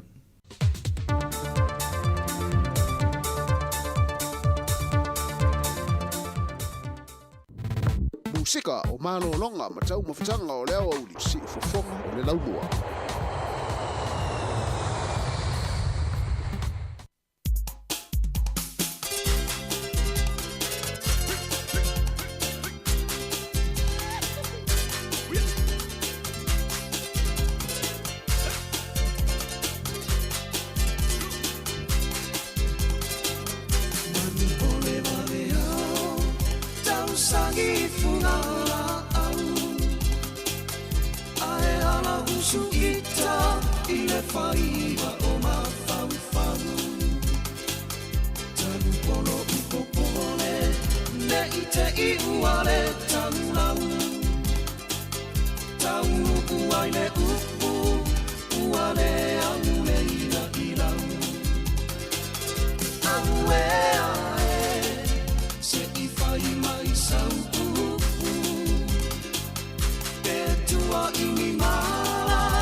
Ivo, la no me ngai foi. Le go nga ba ai yo magua, dilia. I will go to magua, I will go. Oh, ngala se mo fiko. Lo manuia, mai yo matua. Ila tsinga yala wa ia so fai so o. Le na wai maua. Le tau mio la tau tua malua fusa sisina. E maua mlava manuia. E a tatu tau si matua. Tatu te maua pe a vai tatu te vai a tatu te pipo yo lato wa maua ina. Tatu te pipo na maua manuia. Te leilo a ho ho. Le manuia mai maua o wa o le tele o tangata. Wala tu inu le sua malio le tau tua. Wa manuia na maua mai matua. E te pito po ho ho. E upi ai lo wolanga ho ho. Le manuia mai matua. Sau la ia. Wan manuia. Malapana wola popo so mafia fia. Le na wan maua. Wai inuia. Wala ule ile pali kumai ole waiva. E maua mlava manuia. E a tatu tau si matua. Tatu te maua pe a vai tatu te vai a. Tatu te pipo yo lato wa maua ina. Tatu te pipo na maua manuia. Te leilo a ho ho. Le manuia mai maua o wa lopo le tele o tangata. Wala tu inu le sua malio le tau tua. Wa manuia na maua mai matua. E te pito po ho ho. E upi ai lo wolanga ho ho. Le manuia mai matua. Yes sir. Aha. Like this, like that, like this, like that. Lue. Like this, like that, like this, like that. Yes, lue. Yeah. Awa ni toi tu. Lue mai pa pu. Awa le toi tu. Siba mai pa pu. Alu ilu sao ilan. So mai tu yusu. Siba ta amilo pa sa kilo tu. Let's say yane ua e pa u. Se mai le lo o matua. Fai mai lau lue i. Lue ane i o le toi i. Pa se ki mai yana pika. Pe ua toi po i tua. A o lai ti le soipu. Le fanga o pai e mali. Ma pia lava i le si. Awa lava le toi pa atapa. Alu watu i lau pa. La uma le po. Awa le toi ma lolo. Awa le toi tu. Lue mai pa apu. Awa le toi tu. Siba mai pa apu. Alu ilu na sao ilan. So mai tu yusu. Siba ta amilo pa sa kilo tu. Let's say yane ua e pa u. Mana le o tangana. O siba ia sola. Le po i tua toi au mai. E na toi a i ina. E wa si uli. Mata amilo pa pia. Mane ua e ni. Pa pe ua ovale ona. Awala vale toi pa atapa. Alu watu i lau pa. La uma le po. Awale toi ma lolo. Awa ni toi tu. Lue mai pa apu. Awale toi tu. Siba mai pa apu. Alu ilu sao ilan. So mai tu yusu. Siba ta amilo pa sa kilo tu. Let's say yane ua e pa u. Lue mai siba mai awa e koi ku pa sa kilo. Lue inga ngei e pa u. Fai mali fai le mu. Siba ka amilo mai kuli usu. Dora male vai no le pe e mai o. Ka ku ka mati kuli pa ki male po. Ai ku pe manu ma tedi isi siba. O ba o sa mea pa ke ale ni lipa. Awala vale toi pa atapa. Alu watu i lau pa. La uma le po. Awale toi ma lolo. Awa ni toi tu. Lue mai pa apu. Awale toi tu. Siba mai pa apu. Alu ilu na sao ilan. So mai tu yusu. Siba ta amilo pa sa kilo tu. Let's say yane ua e pa u. Awa ni toi tu. Lue mai pa apu. Awale toi tu. Siba mai pa apu. Alu ilu na sao ilan. so mai mai su you su sila sa amina pa si no tu let's say you never ever like this like that like this like that Louie like this like that like this like that yeah Louie yeah yale ke apa udale ni bak ngaka Musika o malolonga ma tau mawhitanga o leo au si fofonga o le laumua. Ua luas fulona minuto te enei le tūla si fulma lua le tautua wha o pēa la wala leo I lunga lau le tio wha langolongo le tasi o na te si ma le tasi wha mo le si fonga laumua. Pa pe fo le tātou au nanga I lunga o tātou penga te whailangi o le Facebook o le YouTube. Ia maisi o le tātou app le Samoa Capital Radio app. Ia wha whaeloi whatalo whatu le pa ia maurungo le atiru ma le au wha fonga le taimi o le awa uli. O le uli nei o le asa whareile se fulma le whaole maasino mati lua afe lua se fulma le lima. Ma lor se fulma le Samoa, ma lor le langi mama, ma lor fo le tāpuai, ma lor te talo. Anga I fo I e whanau ngā luenga ni le aso. Ia, lea ua tātou iai le aso muni muni fo I le tele o ngā luenga tono nei atinu o New Zealand. I lona aso whareile nei. Ia, toi whaafelo I atu, ma toi whaatalo whatu. I le suafa manu ma lor le tātou wali I whaole e sukiriso.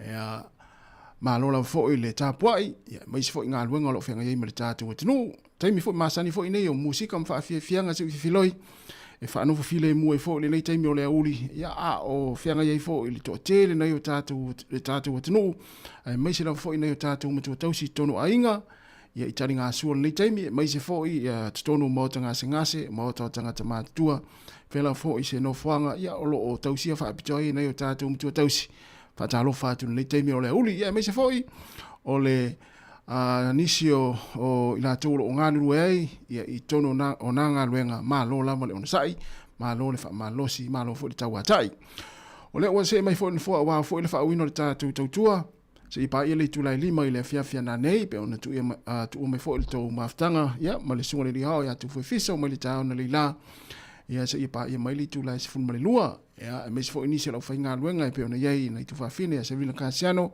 o ana fa solo ya me se fo le fengo le pule se amal fai valu ya male sunga Yeremia tapu maneia e tain fo ila tatu mafuta ya se ipai fo le tula e lima ile fia na nei ya ai ma lo lava le fa fonga mai ile nei taimi ya mai tawatu le fo ina i tatu paanga ya olo mai mo mai ya pe oni na yo tatu usotonga ya ma lo lelei malo lei ya pe ya o masani mari il vaenga le ya sai pe malo ya na pe ya o mari le wa tu mo ya ina yo tatu usotonga ya ma fa malo mai tatu tua o le nei fo ya oli ya los fo liva minuta te nei le tu la se fun malua ya ai wa mai o tau le nei ya oli tono ngā luenga, o mafuta mai ai nisi ma alo I tau maftanga o nei taimi o le uli malo longa pu ona toi amatai fo ile le tu la tasi au I la tau fo I o lo whanonga mai tono ta vale nei taimi ia malo lava le foe ia na ona whaamana tu pēr saonga le mu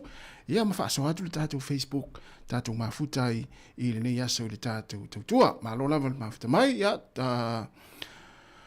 tupa I tu whaiono ia tapua I te whaiono whamalulu atu ia Fatima whanga nguna ia na ia o whaiva wailanu I peia ni tonga nei tangata nei ia toa haka u siu iso le ia le mo le ia o le ngolea ia ma le toa tele o tau ia le o mafuta ma le teimi whamalulu atu fo I pe asasi ia le wha ingoi le fo le laulau nai tau suafa Patalo vatu le sunga Cornelio no malo mafuta mai melepone Australia malo lava Cornelio manuia fo nei aso alo vatu tātou poklame la tātou wolo I musika tāritasi le o te pena mai le whionga la wano ati lawa ia le poklame o le lalolangi o aso nei le tūraitas ea ona tātou mafuta tu ela fo ile asa I pa ia le tūla e lima I le afia na nei malo lava le mafuta mai wa afatonu lava le tūla sifu manlua ea alo vatu le tātou tau mo le poklame o musika o le auli ia I lato umalava ia o tari sua ni nei taimi mai se lava nei matua na o mafuta mai tono ainga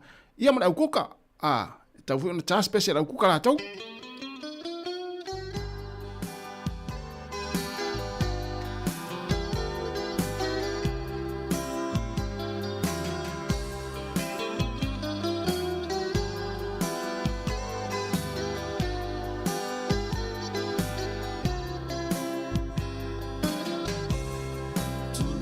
Siga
Le fafianga ma le pese tia ma le pese wa o ma ia e o lo fatuai mo la to u ma lava sa ku ka mai na leila sa wei ma le auli ia e mai se lava na yu tatu mtu tausi o lo mafuta mai tonu ainga ia ma so se no fanga lava ia o lo mafuta fa long me le temu tatu tua ia le la tatu o le pese tai natu ia mo la to o lo fainga luenga per le temi po tono fa le fainga luenga o lo to mafuta mai ai e o lo fatu tatu proklami ma lo on sai ngā luenga o neva yaso.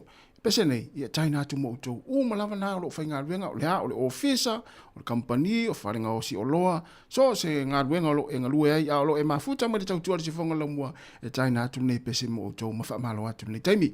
Matalo whatu le whaletua, ia Lupe, Malinowski, mai na i Brisbane, Australia, ma alo whaaftai tele lava Lupe, ia, lo whatu mania fōi nei a uli.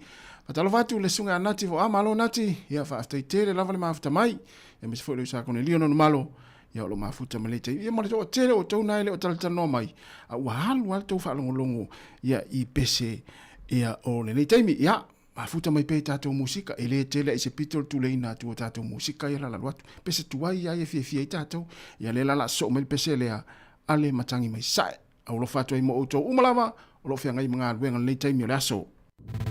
Musika o malo longa ma tau mawhitanga o leo au li si ufofonga o le laumua.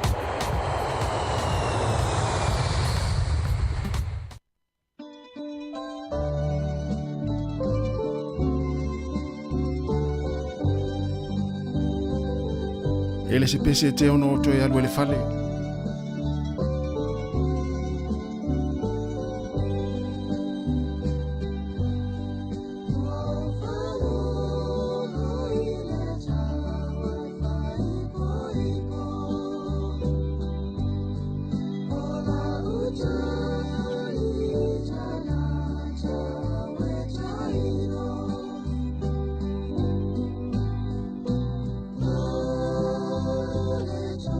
Oh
Di ufang mani la fepesa le matangi mai sasae ia onai pese tua ia le tai ia tatu whaangaloina le fwentala no atua ili tatu ia le sunga tu fuena le rai whatunga tua ia so le ese ale a po le hale fai mai ele ise ina i ole tau maftanga le uli ai apa o tama ia pei ia le episu e sa le la tala a po le hale fai mai ele ise ina ia amor koko sa mo ma le falifu ai pa o atu lo matama ia tuai ai se pe ia le sa fai le urso pasu malo va tai tele la le mafta mai se amo al fia pe le se tu pe la ka ai amo lo fia le ne aso ma e tal noa ma ata ta hua tele lo fia ma lo ata ia ile aso ma le aso fatalo fatu ia ile sunga ia pali sina leo malo fa tai tele lava le mafta mai fatalo fa fo ile sunga ia sina le sato e lupe malo lo mai mo mai le taimo tato proclame ia fatalo fa fo ile sunga ia solo malanga malo fa tai ile wodi ia ile tau nu fai ponga mua na fai ponga lona luana tau nu le wodi o solo fatalo fa fo ile so per tanga si la e simon se mo tafa ia o lo tafa fa yo stadia me pones dai ia vave ai to pe ai to vave mai mo ani se si na ia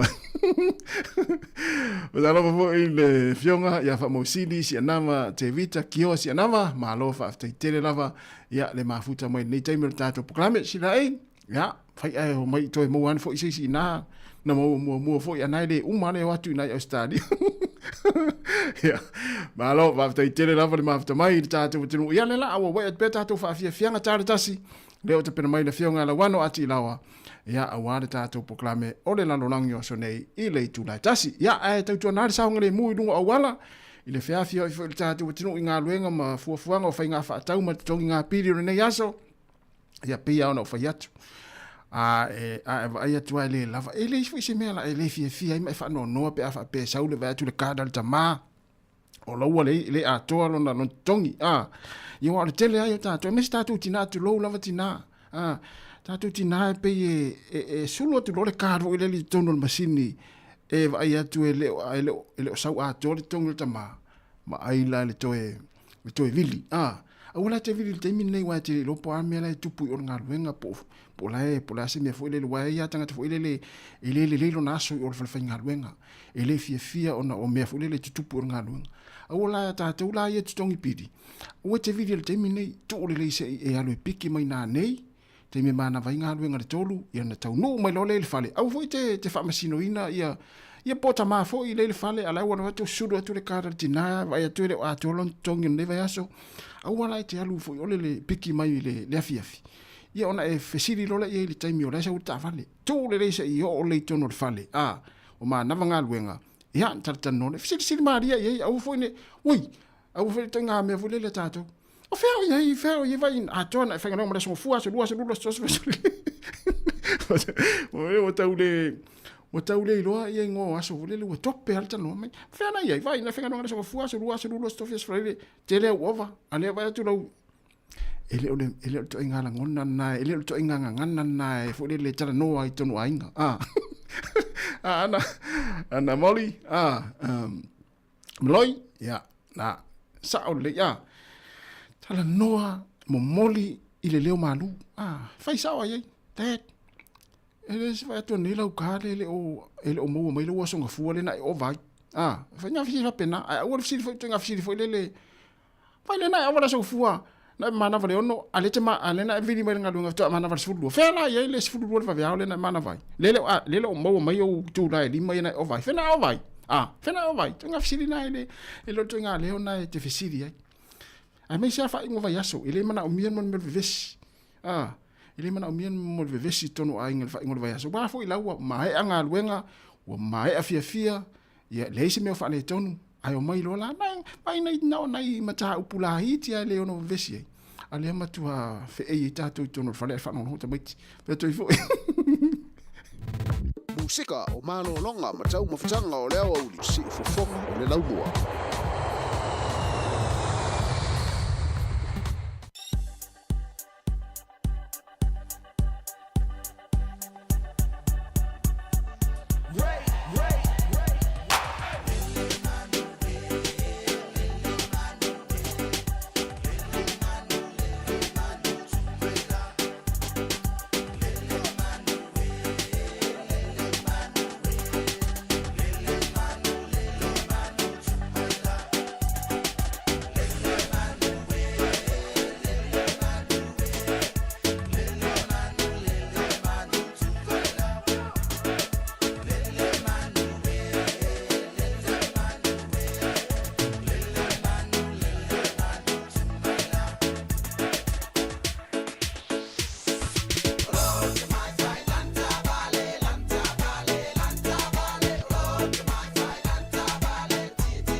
Musika o malo longa ma tau mawhitanga o leo au si fofonga o le launua.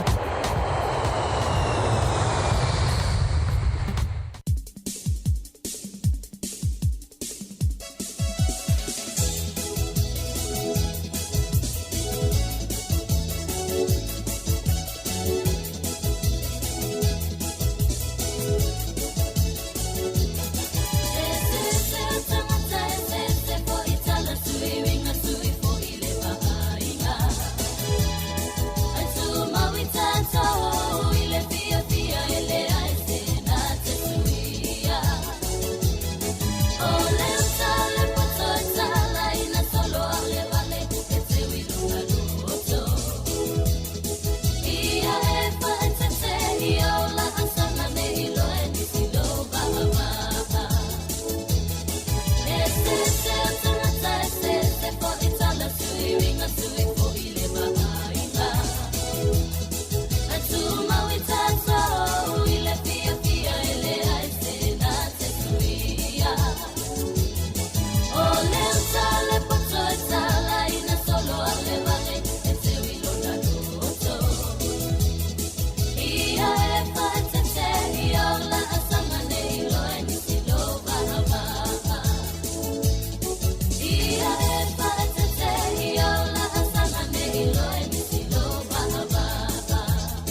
Filo fo fa talo fa filo ya tu ile po i maulunga o le tatu tunu umala fa fonga il nei fo i tula fa apoponga fo le tatu pol kalame ma sani as freile o le lalolangi o aso nei o se pol kalame i tom fo ye oto inatu nisio me o fa peono tupu mali mai ele ngata le tatu si manga i New Zealand nei ia ai o isi fo i tūlangi o le kelope ma lo tātou lalolangi.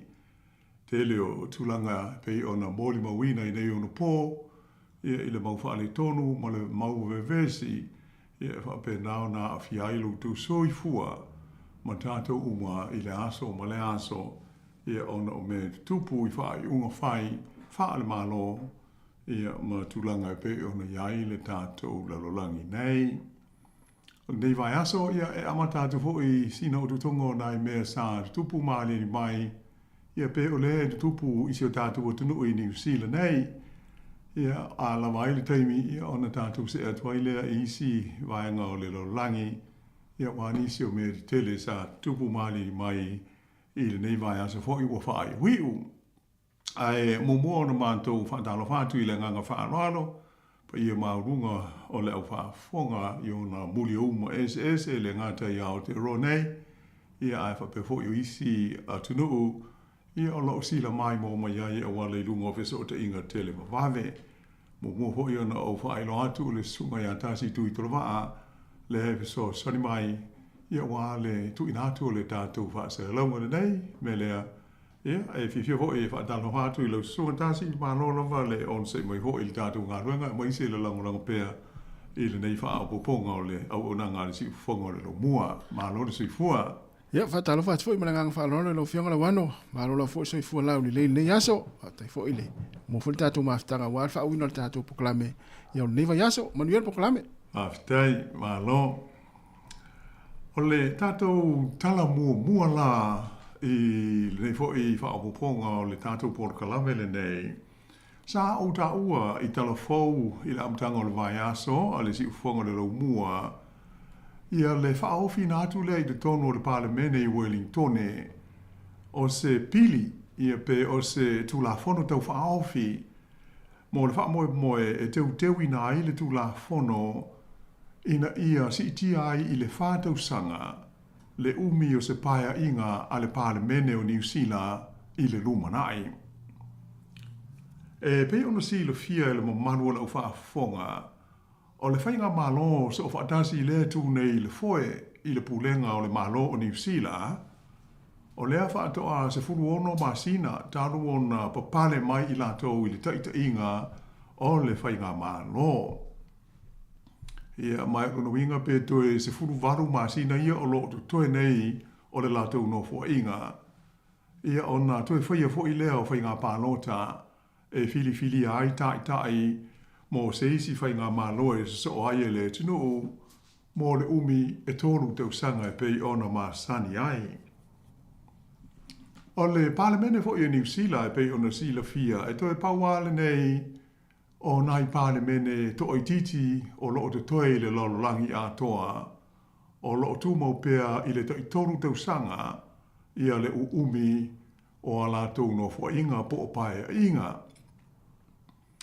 O le tani tonu nga wha vae i le mata opule nei o le toru tau sanga le umi o se no fo inga wha palemene ai mai se lava mo New Zealand la tau e au fi ai ia le na o le tasi lea o lona mao te whono e ta ua i le ngana Peritania o le unicameral parliament i e pono no inga o le parlemene e tasi i a lona maota e le lua e le aisi maota i lunga atu i a po se upper house e pei ona ta te le isi atunu i fafo ia e lua ai maota o le whono a wao whaitu la whono.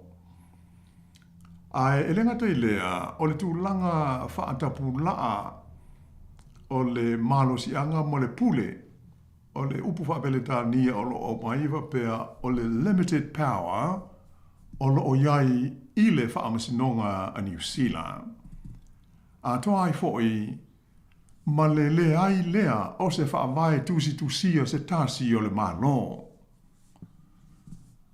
pe o New fia ia o New Zealand ele ai so na fa vai fo ile nei tu sia pe o tātou i Samoa a Sisila ia Samoa ia ilo na fa vai ia io no foi upu mo na ia inga o lo ia i New Zealand lai le se me fa pe o na silo fia ona e tele le mau documents o lo fa nga ina e fa vai ai ia mata upu tau le fa vai o New Zealand nei o le fo i finau ia Maori la tau ia manisi e fa pe de tau ona fa nga le fe ngai ngo fo ile nei o la le pisa so le fe ngai ngo le waitangi ona fa pe tau na vea ia le fe ngai ngale na ma fa vai o le malo o New Zealand ia vita ia le ia se me fa pe o tupu mai o stasi le pe o le winga le o le fa opunga e pe o le tulanga le o le ai se fa vai o le malo o ia le taimi nei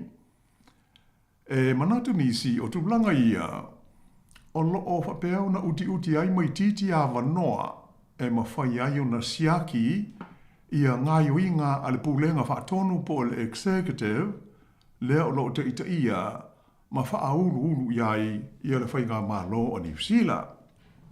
Tofu ata tau ma le fa au winga ina o ia fa au punga i le sisila ma le tātou mai tau i le fai ngā malo ia ma le fa tinu ina o na tiu se fai mo le tunu. O le umila o le no fo inga fa pale mene e pe ona iei nei e tolu tau sanga ma tu e whaia i a pālota e fili ai nisi whai pūle fau o le maota. E manatu le tō tele, o se fuafuanga mauti noa lea, e whaasanga tau ai i ni whainga, po o ni whainga wha mai mātu ia, e ono whaatu lai mai, e se pūle ngā malo. Aua, o le ama whai ai e le au pālota, o na maua vavele a wanoa, e pālota te te ai i fuafuanga, mani whaai unga, a se whainga malo, e le fia ma le langolangoina e le au pālota. Lea la o lo iei tātou i le taimi nei, o le toru tausanga, e le umi, le pupu foi, ia a pe manatu ale tuk te le o tāla whea ngai le ua lava le taimi mo whaipule, e tūla iei e whai mo tātou sui te tonu o le maota. Ai o le memonia, o le tele o whainga malo e tūlai mai, e la tau te manatu, e le lava le umi le tonu tau sanga o se nofo inga. Ai moise, ia le whaatino ina leo ni ngā ruenga te tele, matala whea ngai e wha moe i aise whainga malo. Se a ne tau nuu, ia ni ati na e mani ngā ruenga te tele fuafua, ona o le pupu o le umi le tonu tau sanga. O le vai sa nei la le sa fai tau ina ilo na fai tau ngā mua i luma o le Parlemene i Wellington i le pili pe o le tula fono tau wha aofi e ono ma fai ai o na fai se suinga i le umi lea e tolu tau sanga. E wha ingoa ina i le pili le nei ngana Peretania o le term of Parliament i o na bracket lea enabling a 4-year term le bracket legislation amendment bill.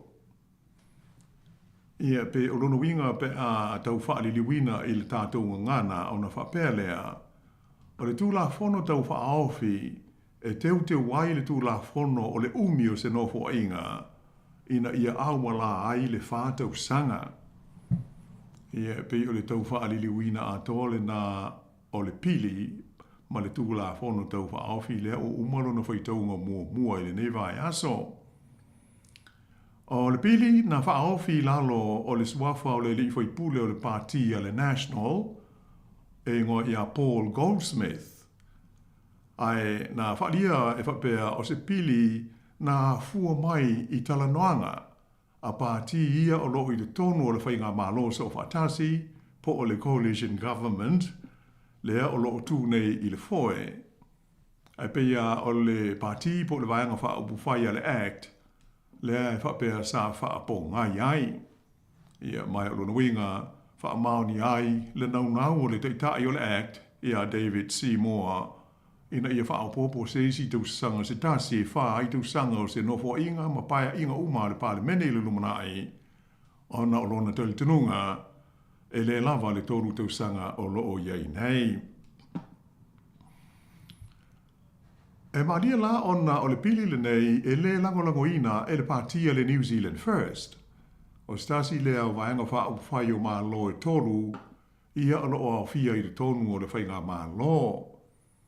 Mai na whaaria foi e iai ma se aia inga ua tuu iai le tonu o le pili e tusa o le manao o le parti a le act. O loo wha upu aila e whaapea i le nei aia inga whaapitoa. E whaatoa ma whai o na whaatino e se whainga malo fau e tūla i mai le umi e whātau sanga o se nofo inga.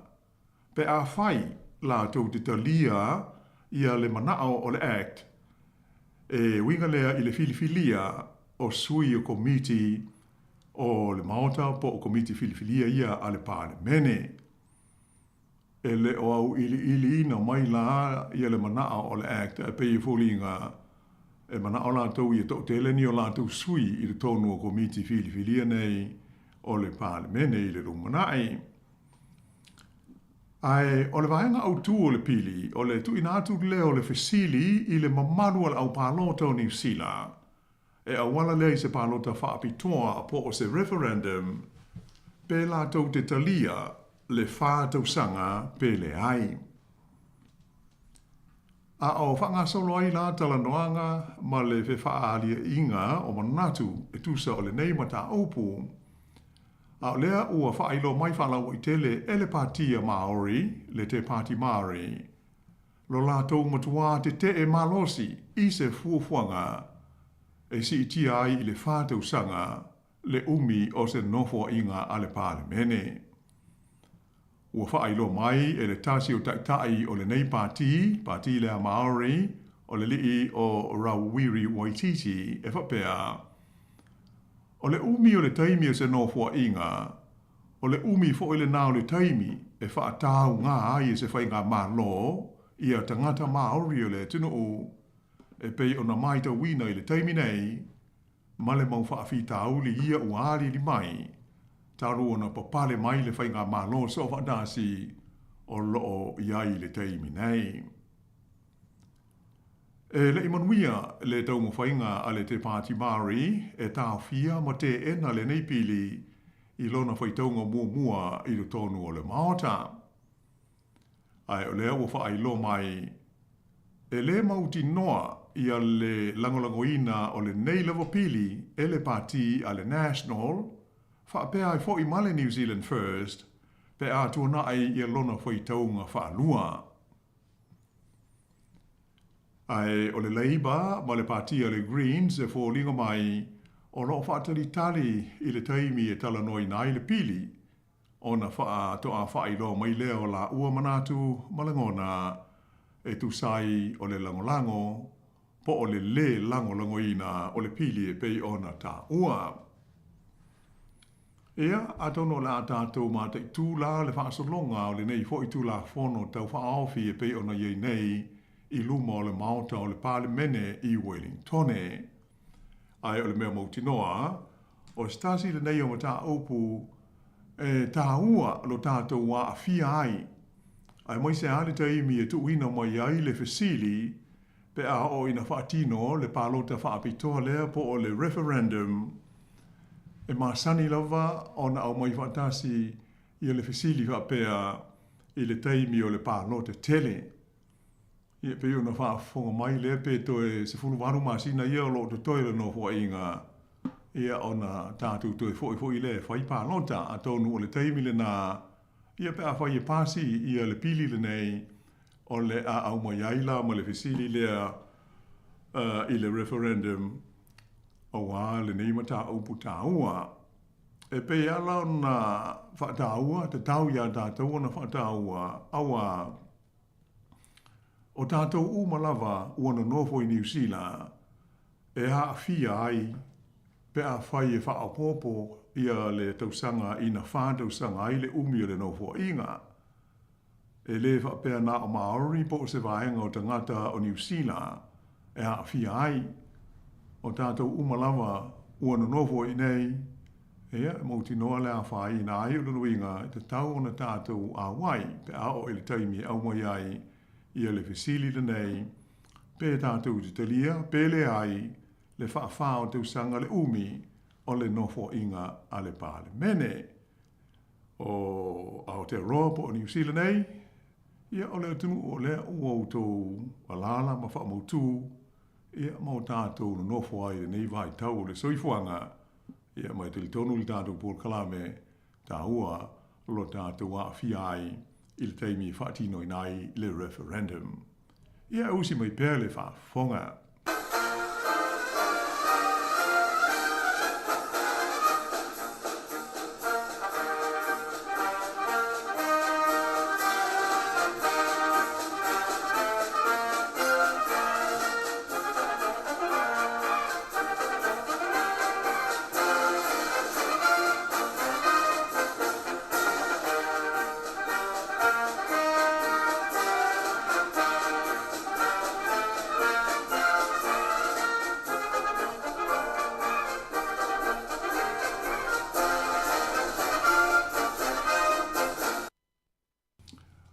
Ua whaino mai fōi i le nei lava vai aso, ia se langona, ia pe o se manao o le vasenga o alii matama i tai o loo umia tofi pule nuu i te tono o New Zealand atoa.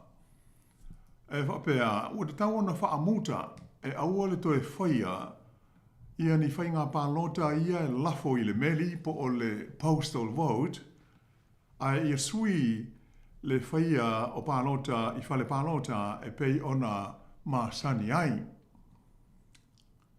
E manatu ia pule nuu o le nei suinga e tā ua tele mō le lumanai o whainga pālota mō le filifilia o sui o pulenga o nuu mai tū mālo po o local elections.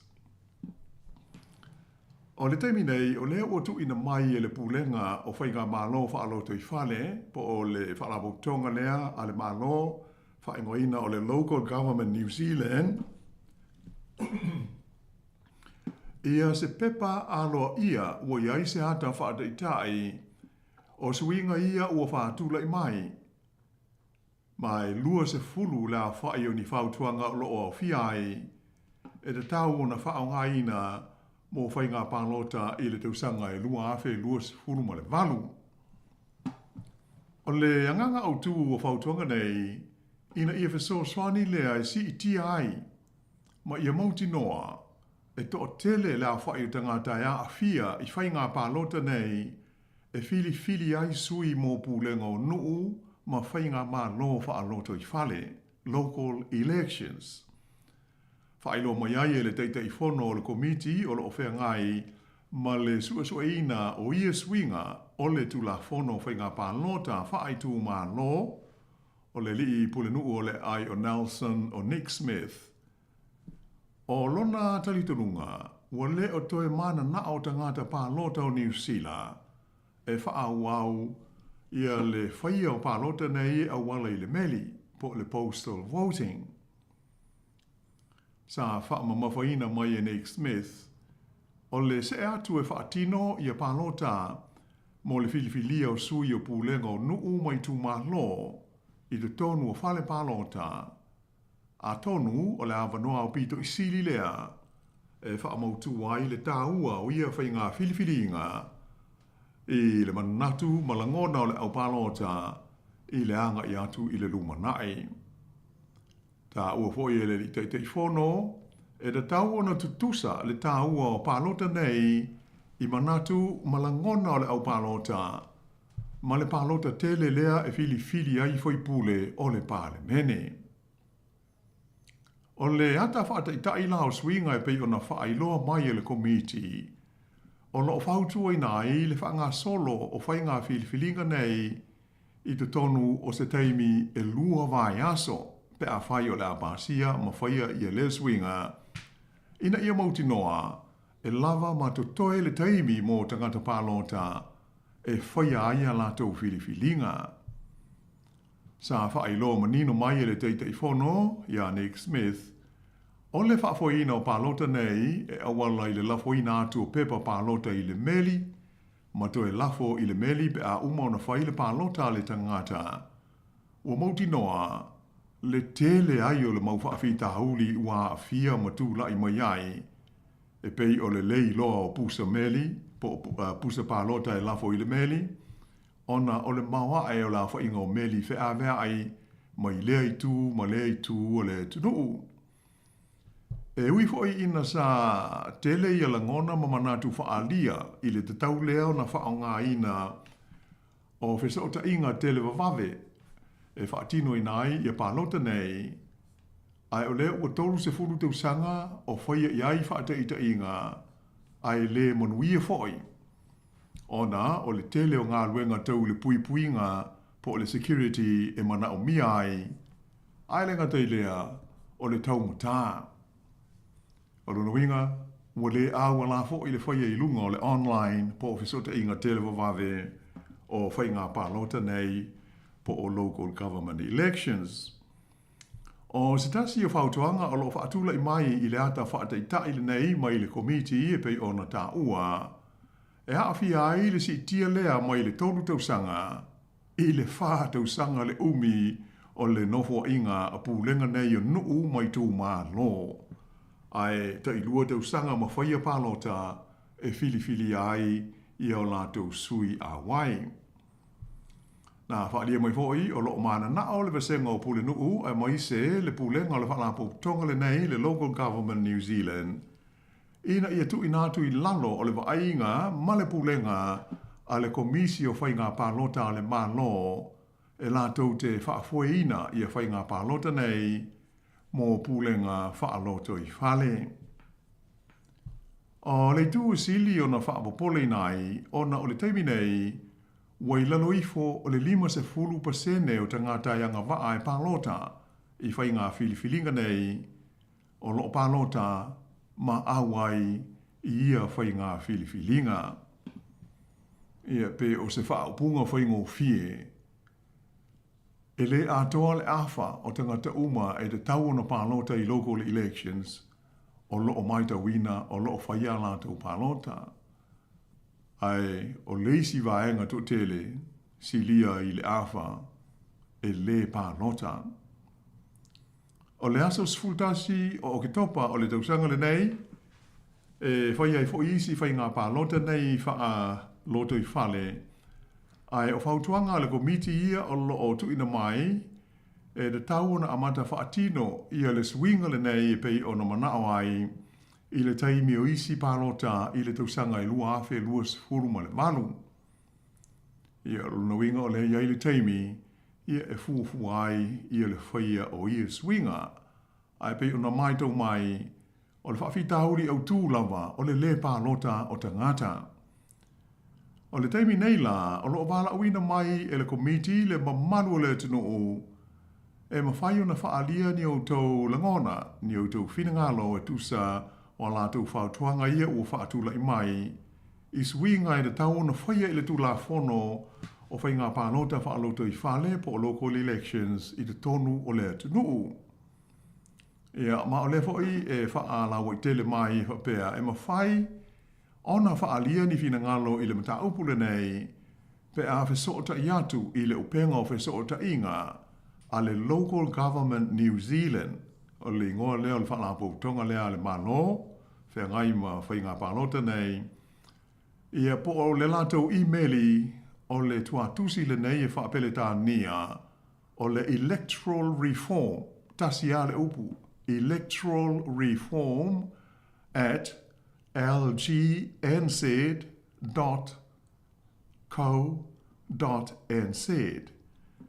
Ia, pei o le e-maili na nai mawhai o na whesota i ai, ia mawhari e eiso whinangalo, o le a e mau o mai leo i li ngā o swinga ia mawhautuanga, e pei o na whaai lo mai e le whaarau tonga leo le Local Government New Zealand. O le aso luasfu ma le valu o le masina o Aperila, e whaamuta ai le nei awa noa, ma le whaamoe moe o le masina o Iulai, o le tausanga nei lawa, o le a whailo mai ai, ia se li poti whaiu e tusa o ia fuafuanga ma suinga nei pe ona tau whaatūlanga hina. Ta ua mai e Nick Smith, e te tau i pūlenga uma o whainga mā lo whaaloto i whale, ona whaia ni suinga tāla whengai. E una i ai malango le whaatino ina o whainga pālota e pei ona fuafua ina i le masina o oke topo le tausaka nei. E sa idi ai ni sui fau mō pūlenga o whainga mā lo whaaloto i whale o lo i ai. Ai pei ona tā ua mua o le whaawau pēa o le pa'u i lalo o le awhainga o tangata e awai ma pālota i whainga pālota nei mō to whinga nei whaaitu mā lo i te tonu o le toru se furu tau sanga ua tua nai atu nei lea na mafua ai o na whaavaina le komiti whainga ruenga mō le iloina o ni suinga tāla whengai o le tūla whono e pūlea ma whaafoi nai ia whainga pālota. Sa whaamawhaina mai lai le teitei whono mo le komiti o le le atoa o le awha o tangata pālota e awai ia whainga pālota o se tūlanga mo tau tia e lama tia ai le tūlanga o whainga mālo nei i nuu mai tū mālo. Ai ua moomi ai le whaia wawa i ai o se fuafuanga ma se swinga ina ia mauti noa o la tau o loo filifilia i nei to whinga o sui moni ia mō tangata o loo no nofo ai i te tonu o nuu mai tū mālo o le atu nuu.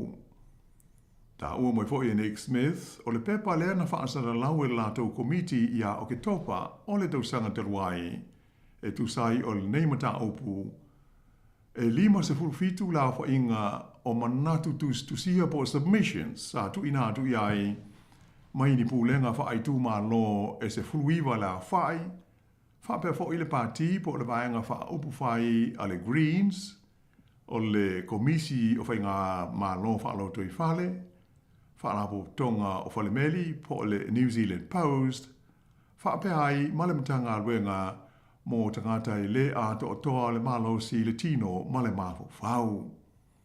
Mai o lo mana o le komiti ina sanga talanoi na pēr mai la tau nei o la tau langona ma ta ofi e pei o na tu ina atu i le nei lava ma ta opu. Ia ai pei o na auta ua a fia whaali sau fina ngalo ia ale te tala mai lava noa mo so stasi o le website a le local government New Zealand e a siasi ia i lunga o so te inga tele wawave ia e mawai le atoanga o fuafuanga masuinga e pei ona whatula i mai e vai fo iona e imeli ai le tu atusi le nā sa whaalau inatu e mawhai ana tu e wala o mai ia ona tu e whaamatala atu la lea ai o le upu o le electoral reform tasi a le upu at lgnz.co.nz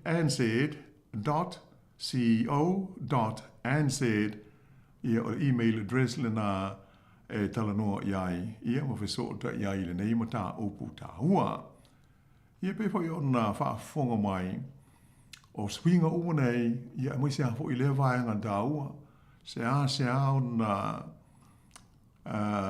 maua se avanoa e manu ai ia seisi o le tātua tunu ui whai ngā whiliwhilinga le nei ai te toru a te usanga ma whai le a la te whai o ke topa o le nei te usanga ea mai o le mātou mai tau e le tasi fo il nei o se teimi wa tu ina tu ai le nei por kalame na i whautuanga tātua tunu ina ia on sa i po la le whainga e whai ai e ta tau ana tātou pālota aua o tātou e no nofo ai i le awala lea ia mo le nuu lea ai o e le o toe i lo vai vainga le ia tas e le o toe au ngā na whapea a mea la o pisi pe le mawhai e le malmalama i le ngana o le o tele a ina tau mwhai au nanga whaale malo e maua le fisosoani whaali liu ai pe a fia malmalama tili ai e le au ngā ia le whaapunga e whapea a mea la o tele i maua se pepa o ai meli atua i whale uma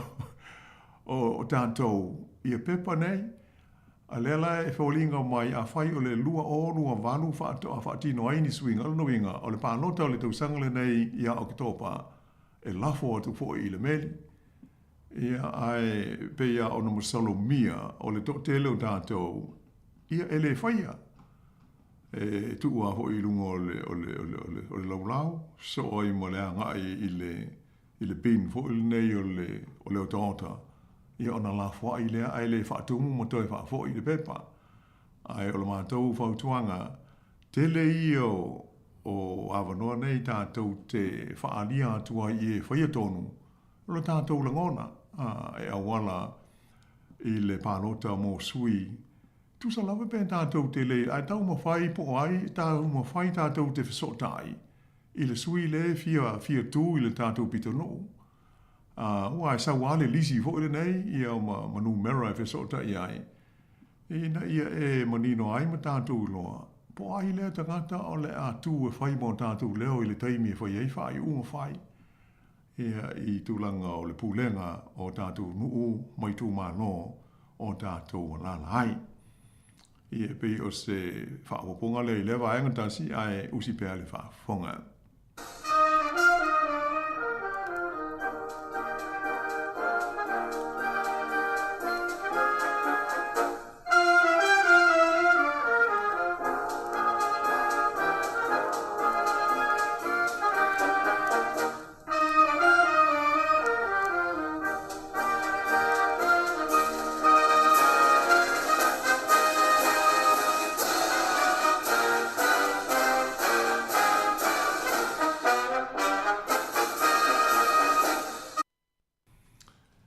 Lisi whaanga o le tātou tala.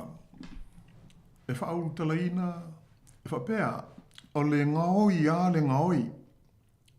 Io e a whapele tānia, theft is theft. E pei o le tala leo le tūstu singa ho i se li poti ale walesi whaasa laua New Zealand i le neivai aso. E pei o le aunga lea ma lea nganga au tū o se pili po o se tū la whono tau whaauwhi leo o pasia nei e le Parliament o New Zealand e whaasa ai ia se tangata po o se kompani e ona se ngā ruenga ona ia ngau ia se vai ngā tupe mai le tutongi o se tangata po o ni ana tangata whai ngā ruenga e o e pe o le au te lenga leo o le pili leo o pasi e o le pili nei sa whaofi i lalo le ngol tamaita i whai pule o le partia le Labour e ingoa ia Camilla Bellage ina ua le maua ia se awanoa i le Parliament te ruai le sa whaawhi ai ia le pili lewa le tasi lalo o le ingoa o le isi whaipule o le partia le Labour o le li iswafa ia Ibrahim Omar. Ai o le ngoa o le tūla whono tue teu le nei the Crimes Theft by Employer Amendment Bill na pāsia i lona whaitaunga whaatolu i le maota o le Parlimene i le pō le aso lulu na te anei. Mai sa ioeina ma langolangoina e pāti ma vaenga whaaupu whai uma o loo iai le tonu o le itua ngai o le Parlimene. Pei tai la sa te ena ma losi ia le whaitaunga whaatolu o le pili e le pāti a le National whaapehai ma le pāti a le Act. Ai sa langolangoina e le pāti o le New Zealand First o stasi leo pāti e tolu ia o loo i te tonu o le whainga mālo o loo tū nei i le foe. Mai o le taunu unga la o le pālota tau wala au sa whaia e tusa o le nei pili ma le nei tū la whono lea ua pāsia nei e ono se fulu toru whai pule sa langolango iai ai e ono se fulu sa te te o na winga e tolu a whai pule ia na pāsi ai ia le pili e ono se fulu e ono tolu i le ono se fulu tolu na langolango iai e ono se fulu sa te te e se manatu whaalia la o le whai pule o le pātia le National mai i Napier o le tamaitai sua whaia Katie Nimon na ia ta ua i se talonoanga ma le wale si whaasa laua New Zealand e whapea o le pāsia o le neitu la whono toe teu teu o le ailonga ona tele ai mata upu e tangofia e le whaamasinonga a New Zealand. E manatu lea tamaita i hui pule o lea e iai ia le whaamasinonga o mata upu tau ngā ruenga o le tulafono hoi le nei le Employment Relations Act e tango fi ai ma ta upu mani e senga e ali di mai do tonu fale fai ngā ruenga i le vāo tangata fai ngā ruenga ma tangata e ona ngā ruenga. Mai o lona ta ofi o le neitu la fono pe ona pasia nei o le a atili ai ona lele lei le vā whenga iai o tangata whai ngā ruenga ma tangata e ona pe pūlea ia ngā ruenga. Pe tai i se manatu whaalia o le li whai pūle o le patia le Labour o Phil Twyford na i ta wai e ta ua tele le mata upule nei awa o le afe so swani i le wha manino ina o tūlanga i le tau no silofia e so o se tangata whai ngā ruenga. Mai o le sanga whaatala noa ina peo le nei mata upu ua manino mai ai o le patia le National o lo o tu ia mamana o la tau e tau la mua i mea tau wai a te tau o tangata i ona ngā ruenga. Ai pei e whaatua nai i tangata whai ngā ruenga. O no inga o le taofi o le li whai pule o Twyford o le National e whoringa mai e fia pui pui i le aia te tau o la tau e ona ngā ruenga ai whaatua nai i aia te tau o tangata whai ngā ruenga. Ta ua hoi e Twyford ua manino i le palota na whaia i le pasia o le neitu la whono o le patia le National le whapea o la tau e tausia le tu la whono o lea na te tee i le pili e ave ai ma soli tu la whono pe a ngā oie se tangata ma se company e ona se ngā ruenga i e se tupe mai se tangata e whai ngā ruenga ai. Ta ua le neim ta upu mo tangata whai ngā ruenga mai manatu le tātou porkalame to tele na yo tātou tangata e masani o nā awhia mā whaina i whainga mā mionga nei i le tonu o ngā ruenga o loo iai ia po o se teimi fo i u mawai o le soi fuanga nei. O le nei whaawi tāuni a awhia ai le tāo whia lea e le tangata po le kompani e ana le ngā ruenga o le tutongi tāla whea ngai o se seisi mai u ina whaanu numi ai lava ma le to e maua le se leni e se tangata whai ngā ruenga ia a whia ai. O le tote leo tangata i le whia whinau pe whia sue i se mata aupu whapea pe awai atu i le payslip po le paleni le tustupe e le o atoa lona tutongi. E te le mafuanga patino il tangata lewa ia mafua aiona le fesili ia pe toe siaki i lona pule ma lona whale whai ngā ruenga pe aisea ua le atoa aile na tupe po o lona tutongi. Ai o le pasi ai la o lea te uteunga o le tu la whono ua mauti no ai e le te tau ona toe matamuli pe fefe so o stangata whai ngā ruenga e fesili ma sua le au ili linga o lona tutongi. Pe ia ona sila fia o le tele lava o ngā ruenga i nei aso ua mana o mia le whai o se whea ngai ngā tusia ma le tangata po o le company e ana le ngā ruenga po o le mele whaingo o le employment contract e mā io ai i au ili linga uma o se ngā ruenga e au fi ai i e taimi whai ngā ruenga ai mai se le vaenga tāua o le totongi i le tūla a toa maalauni po o ni taimi o vai po o le overtaimi. Ua mauti noa i wha mau maunga le matua to o tele o tangata whai ngā ruenga e a whaina ma mawhatia i nei tu a inga o whaafita hauli. Ma e fia i lava i lātou e ona ia ngā ruenga pe a whai e le fisilingia i tangata whai ngā ruenga ia le vaenga e pei ona ta ua o le mta aupulea e uinga i tu tongi a whai ua le atoa pe ua le maua uma ia lo tu tongi i te tau na iai e ia te oele a ia te tau e fisilingia ai ia masanga susue ina ia awane i tā whia ia se seleni e te tau na e maua. A sila iai i se isi tu o le tula i mai o le nei swing o le tula whono o mea tau ngā ruenga i te tonu o New Zealand nei ua tūmua i tu tūsa ai ia le tangata whai ngā ruenga ma le tangata po o le company e ana ia lea ngā ruenga. A ngā oi e se isi se tupe ona mō lia ai lea i le tula whono. ua le na o te ngata whai ngā ruenga e mō lia, mao o i le tūla whono, pe ao la tū ngau ia se tupe mai le whale whai ngā ruenga, po o le company o loo ngā rue ai o lea, ua a fia tu ai fo i mai la tau ia e ona ia ngā ruenga po o le employer. E a mai a taunu o se vaenga tā ua le tau, ia ona mana tunatu manga whakawha le iai le mamanu si tātu tunu ia o loo polonga i le usu i le baweao mo le pō, e awa ia ngā ruenga o whawhenga iai. Ia ai usi pēa le whawhonga.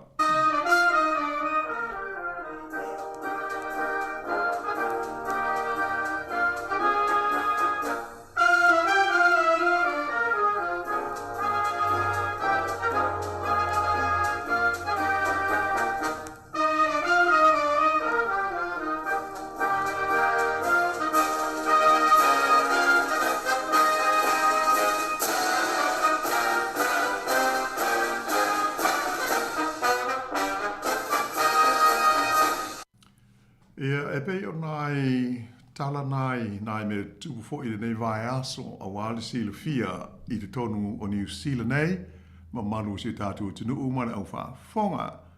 A le mai te watu o lo iai nai minute ia o lo toe. O le a tātou se atwai loa i sia tunu i whafo.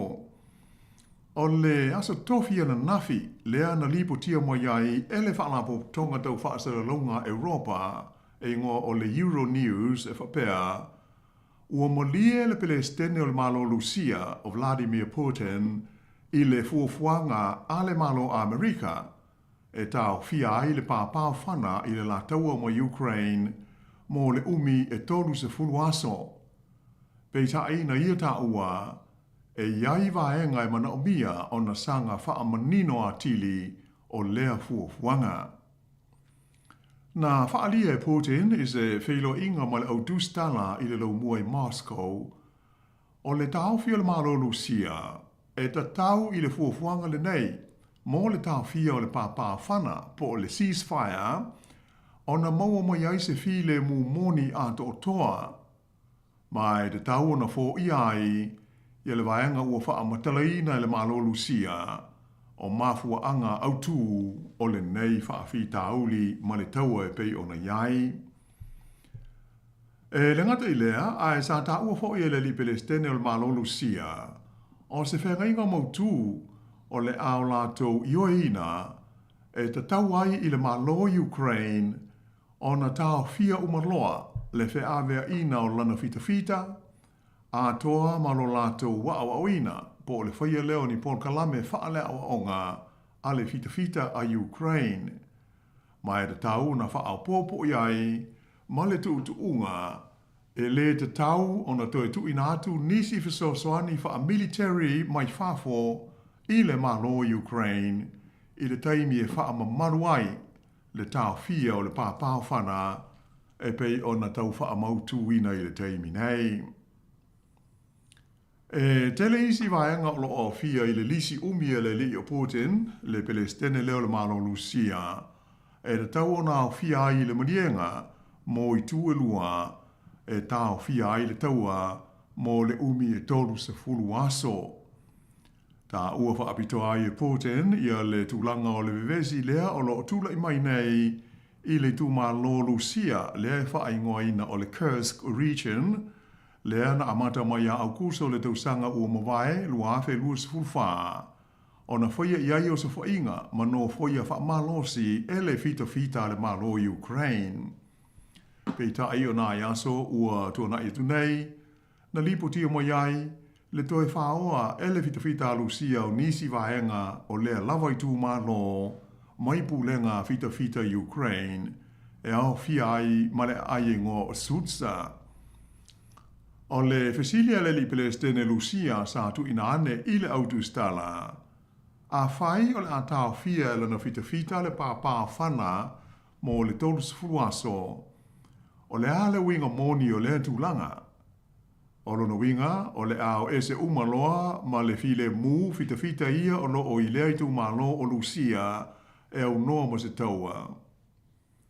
Pe o lo no winga o le a whaatanga e fita Lucia i la tau nei e tu ua lea vaenga o Lucia ma le file mu e ui ina tele sori tu la fono na o la tu whaiai. Ai pe ona ta ua le lipoti, e le i ta ua whaatasi e Putin ia le osa fo ia, ma le no foia wha malosi e le fita le malo Lucia o ele ma nuu o Ukraine a toa ma le mausoli tu la fono na la tu whaiai i le taua lea ua savalia nei le whao tu sanga o whaia pea i le vāo tu nuu e lua. Ai pe la ona sila fia ma ua tātou mōri mawina i li poti ma whaasara longa mai whafo.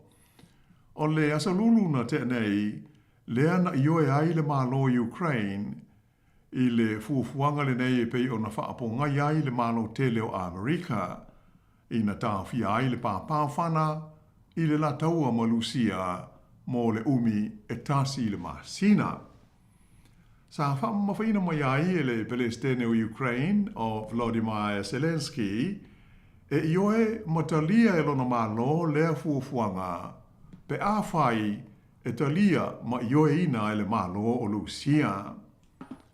O le ioenga Ukraine sa tu inane i sui o le malo Amerika ia sa la tō whaila ai ma whaia ia talanoanga i le ai ngō o Jeddah i le atunuu o Saudi Arabia.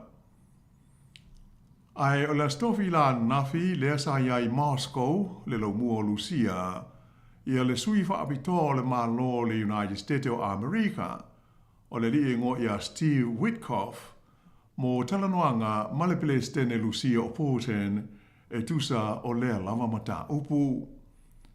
Na uma ia talanoanga i le ai o Jeddah i Saudi Arabia i le vao Amerika ma sui o le malo Ukraine o na whailo mai ei lea i le whailo tusi au o le malo Amerika o Marco Rubio i le whamoe moe e whesota i atu Amerika i tai o le malo Lucia e peila o na iei li poti ia o maua mai i le ioe o le ali Palestine o Putin i le fuafuanga le nei a le United States e ui ina iai ni vaenga o lo manao i na sanga wha manino atili o le nei wha moe moe.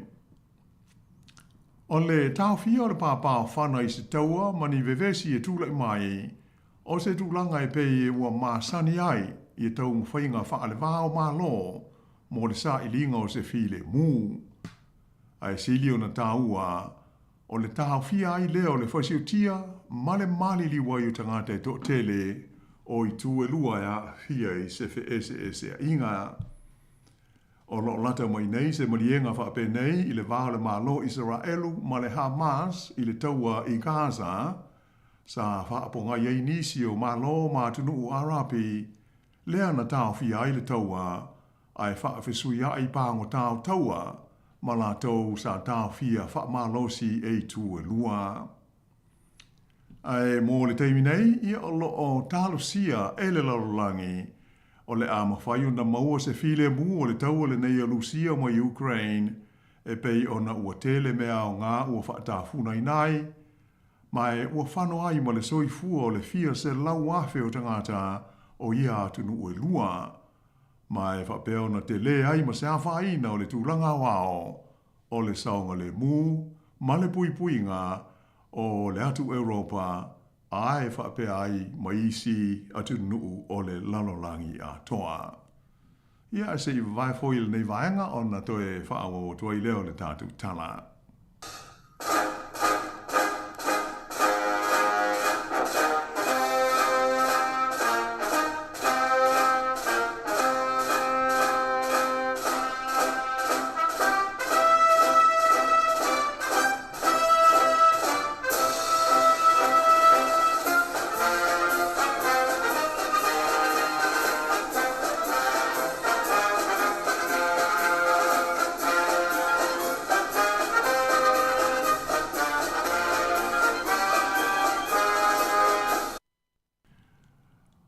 Tono o le tātou talawhai o mō le nei whaapoponga o le tātou polokalame o le tātou teimi o se tala mai Amerika. Ua lipoti mai le United States le malosi o le pepesi o le whaamai o le misela i le tonu o Texas, ai whapea fo i ma New Mexico, mai o le vai aso nei lea sa whaamaui nai ua o i le 24 lea wha inga o nisi mai fau o le misela, lea la ua o atua i le 25 ono, lea wha inga a toa i lato wa fia i le misela, talu ona amata pipisi le mai le nei i tono Amerika i le masina o Januari. O le mai po le ngase o le misela na amata pipisi le tu i se sifo o le stete o Texas, mai ua iaitangata ia ua mali liwai. Whaadia whapea o se teimi mua le nei ua mali liwai nisi i le misela i le tono o le United States talu le se fulu tausanga ua mawai. O li poti ia ua whaasalo ina mai na ta uma ia e whapea, o le pipisi ai o le misela i Amerika i le nei taimi, ua whaamatalaina o se suenga tele lea, mo le li le ua ulu ne i ai ngā luenga whaale soifua maloloina Amerika o Robert F. Kennedy Jr.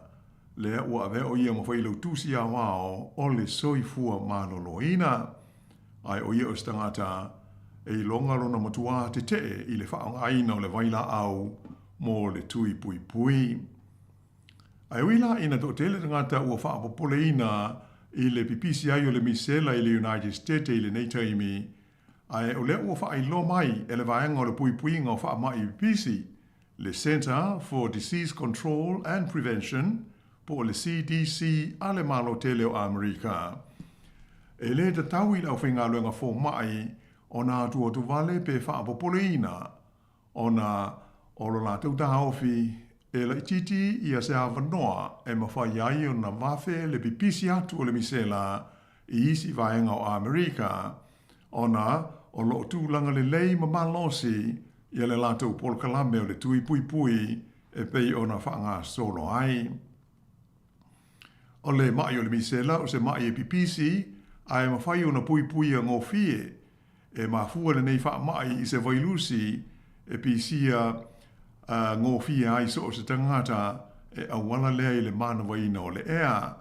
Mai a fia ngofia te le ai i a tau maiti la iti ai wha pia fo i pepe ma tina whai lele ai mai se fo i o tina maitanga ma tangata mātutua. O ma sani tele fo i lo tātu o tino i le nei ngase ona ua tele teimi wa a fia ai le whanau le fo i sanga ta mai nei le malili wai o ta maiti i Samoa i le teimi sai longa o na malosi ai le pipisi o le nei wha mai si o tātu o tino i le lua tau sanga ua mai. E pei o le tātu polkalame na o whai o na tu whaatisi ho i ma wha maa pōpoina o alau tā po inga i le nei fo i fiafi i ai whaati te lea tu le wha whonga mai whaafte fo i le sunga atasi, ia le soso ni mai mo le tu ina atu o le nei polo kalame.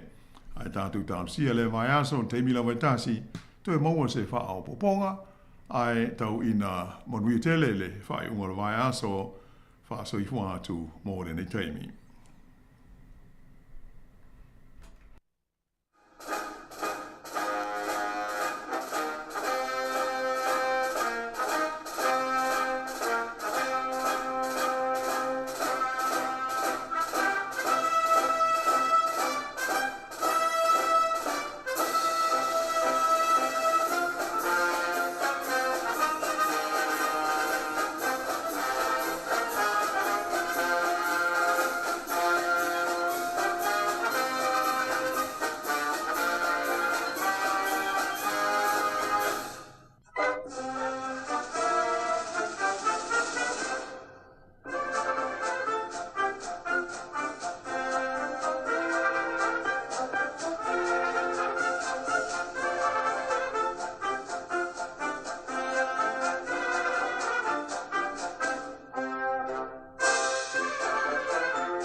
Le fa fianga mai le papa se ya ma pese le palota ia le fo enta o le fianga la wano le tatu klambe la longia so nei ia fainga palota le nei tinu ia mai se o le e ta o lo se tu langa e pe ona yai ia le a faile referendum ia ma le fo ia ta ua ia ma nei ia e tatu a fa ali ona tatu la ngona i vaenga fa pe ia pe tatu te ma na o tolu ia tausanga ia pe fa tausanga ia o lispa inga ia wa sa mo pe ia le lima te mili nei ia le te pena le finga pa lo tal tatu tinu isa mo le tau sanga fo ia o na ai mana tua dala tatu ia sa unia malanga isa mo le nei vai tau mana nei foi tau sanga ia vai ia fia pa lo tai sa mo le tau sanga fo ia lo atu le stala ia wa le finga pa lo tal la alo tu le tatu tinu ia il tau sanga fo lua fe lua ono isa mo fari o tatu fingal fari songona ia fa ngai fu te mi te ngalo ia te ona fa mna tu pe fa pe ona te pena sa umlanga sa mo ia mana ia fo ia fi palo tal tau sang fo fenga palo ta si o tatu tinu lai o mal te mi nei le mauton ia mana ia le alo le stala i sa mo le office of fenga palo ta i sa mo ia ona nga ai fo le ma le fenga palo tal tau sang fo ia o le fenga palo tal va ia ni sila ia na pe on ta o le fenga la wano ia tātou poklame ia leo le a whaataltano fōi ia tūlanga malava ia pe mana ia le nonofo i pe le tolu tau sanga leo lo ia le teimine nei ia pe sui le whatau sanga ia ai na ia upai o le pese ia wile le ngā tāle wa ai lau i sa mo le whamai le pese o le pese whatau sa mo le whainga pālota ngā tāle wa ai o le sui tau wa le taimi o le whainga pālota ma taimi le ta pena le whainga pālota ai umaloa i le pālota ua tū mai nimo tūtua nimo ia le na i le se mea fau le na vaenga o tātou māsani mai e ia whai pule le ia e uma whainga pālota ia e wa aia ia le tū mālo ia la helu atu ai masina uma e hasi le tū mālo o le sui foi la lea ngata le wa aia le tū mālo i le taimina tū lai mai ai manu mālo whainga pālota a le la fatu atu e vai mele tuma lo le fatu amatan tu e lu atu ni tau sang ia fisiringia lan to inga tama na pe to e sau pele ai ia le fai pule vai le ia le la tu maftanga me la tu tuma lo masina uma talu na tula i mai tamala na la to ale le la to ale le fainga palota mo le tau sang fo ia o pe au ta u tamo fo ie le fo la to vai mele tuma lo le amatan tu no tu lan ta vale ia le tamala la ia e fai longo fisili ia ai le was 4 minutos te enele tu la lua ia na ua mai atu fo me proclame le nei vai aso le la no langio so nei le fionga la wano ati lawa ia se ia pa ia fo ile tu la tasi le aso for radio vai aso fo ile uli ia o le fa poponga o le tato proclame o le la no langio so nei ia ai ta ua mani te le vai nga ia na ta u fo ile proclame le fionga la wano ia o le isi vai nga o le tu la fono o le teu o le tu la fono fo ile va o le pule al fale fainga luenga male au fainga luenga ia vai la mana ia ia elisi me tatu te pule i wai o le tele o tatu tangata fainga luenga pe fefe fo ile le pe fa pe e sa o le ale le talo na me fionga la wano e mai lo tongi ele o pa le ni mai tu la ia sa fainga luenga ia ia tangata fo ile le pe pala ai tu ro wana ngana pe pala ai pe pole fo ile le pe fefe o fesili pule pole o le fale fainga luenga ma company ma e fefe sidi ai wai te fa pe te utuli ai a le mana ia la le vaenga le wa mai le wa pasia le fai taunga lona tolu o le teu le tula fono o le va o le fale fainga luenga ma le pule nga luenga e le na le si meta te pole fefe a fa ai atu a wa fa le tonu mo le tongi ia la e wa yel tula fono ia e pui ai tatou ia ma le fainga luenga ia e fesili ai ia te fesilingi ai ia le pulenga ia pole le falfainga luenga o company lo e fainga luenga la vale nga luenga na tinga lu ai ai lo wis fale tonu le va i mea tau tulanga tau tongi ma vainga umfa pena ia tau al fisidi o te fefe la wa wel tu la fono e pui ai ia tanga ta fainga luenga ile va male pule ma le pulenga ale na company po na fa fenga venga ia wa tatu tangata pe el vanga fule mai te mata muri tu lo ale le upua te muri te mata muri o te fesiri ai o te mau te fesiri ai o te fefe o te fesiri ai ia na la wa ma nei o le wa mai le tu la fono o pasia le se me tatu te pole pa wa vanga ai tu lo fa le tonu ile va o ma le company ma le pulenga ia pole ia ta wa le fesiri ai ma fia ma mai vanga uma ia me se e tu langa i tau tongi ma vai nga ya fia me o tupe e wa tatu e le ya e pa olo me o tupe ia se fulu minuto te nei tu la lua te fa felo i to fa talo fa tu tatu te no le temi la tatu wo fa fia fianga se filoi musika ia ole to kwata le tu la fa ona fa fonfolea le tatu telefon ma tala mai Samoa ma le program muli le foi fa tini i le tu la fa le fiafi nei ia ai pe ona ta ua ia o telefon ta longa fa ngol va yaso ia le la ta fa ya mata te tal no atu ai ia la ta tu wo musika se filoi ia se va vai foi nei temi ia wa fu fa fonga mai tatu tunu manuia le tau fa mai ai no nga luenga au tou ia mana vai le tu la tolu i le fiafi nei le ua fia to e fa se fu fitu minute ma na valo le vanga le sa si fi mai na le lai tolu ya o tatu umala vai o fe ai nunga wala le taimi ya ma futa mai fa fiafi nga se filoi ale si fonga la mua atamu o fe e oi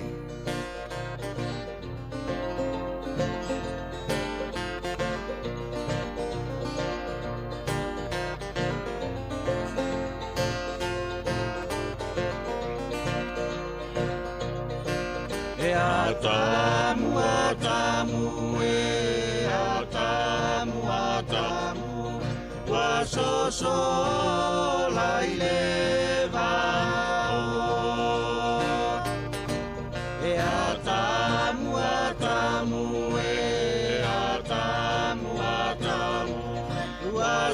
so lai le va e atamu wa so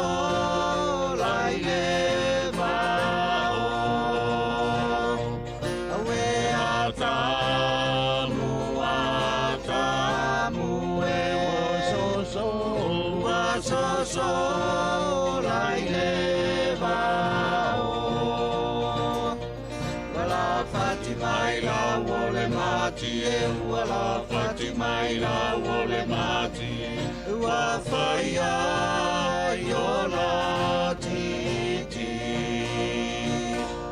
wala Fatima ila wole mati wala Fatima ila wole mati wa faya yola titi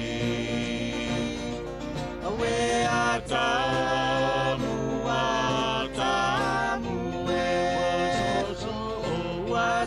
so lai le va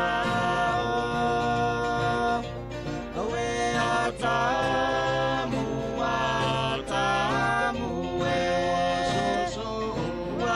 so lai le va atamu so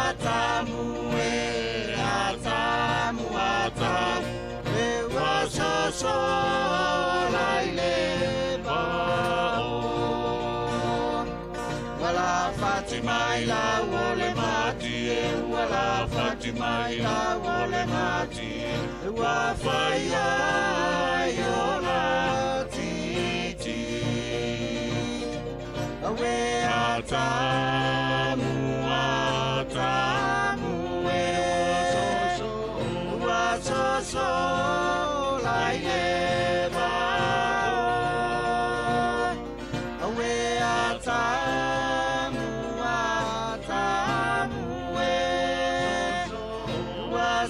so lai le va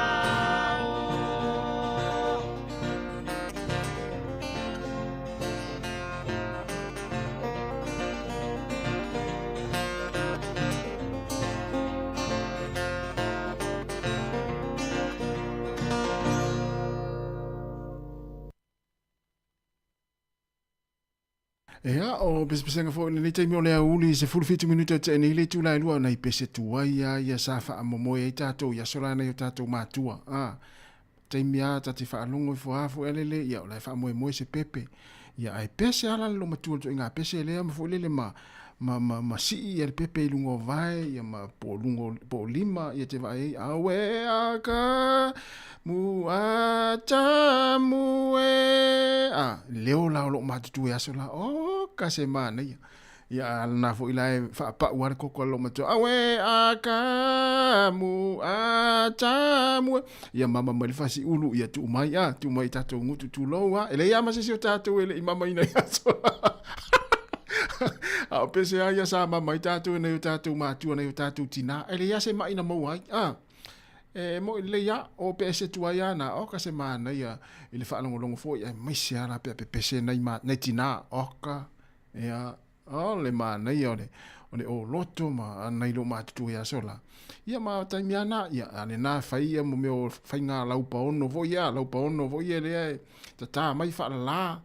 ia foi lele ia fai ala upa ono ia pese ala foi lele mai fai tala fo ia ese tala lo pa ono ma pese ia atamu e fe ia ala pese alo matua la su o ti sono ia atamu le spito no Watalo fatu le faltua ia tai mane pusa ma lo fa tai tele lava le mafta mai ia o le sunga ia fia ui tilali ma lo fia ui ma futa mai i le taulanga o kilani o tara fata alo fatu le faltua ia o li veta miti ta lo fa o li veta manuia lava le nei uli ia o le sunga ia Pasco Cap ma lo fa tai tele lava le mafuta mai nei taimi o le tatu proklame ia le la tatu o nei fa fia fianga nei ia wala fo fa fo mai le tatu watino ina ua se fuluiva minute o te nei le tula lua fatalo fatu le sunga solo mlanga ma ia malo lava nga lu nei taimi o le fiafi ma le uli malo fo mafuta mai le tatu proklame ia na fa manata tu bea ia le sial tatu proklame ia ma le tautua le nei aso ia tatu mafuta ila fo ile ia ile aso ma le aso le tautua ale si fonga la mua i Wellington ina ua se fuluiva minute o te nei le tula lua ia le ua soso mai le ofepese le tiama ia fa popo atu tatu fa fianga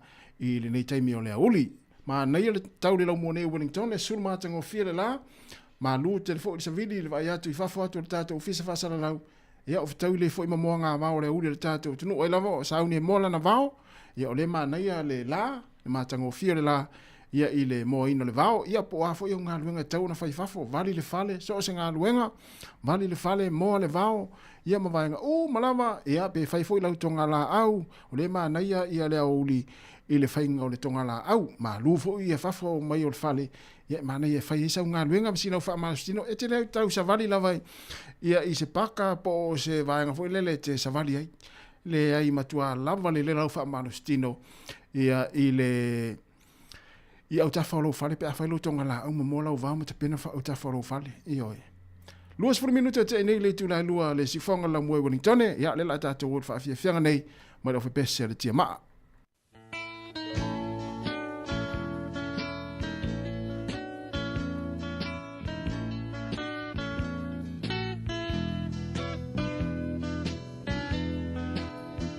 talo fatu le faltu ya tulu alesi talo fatulu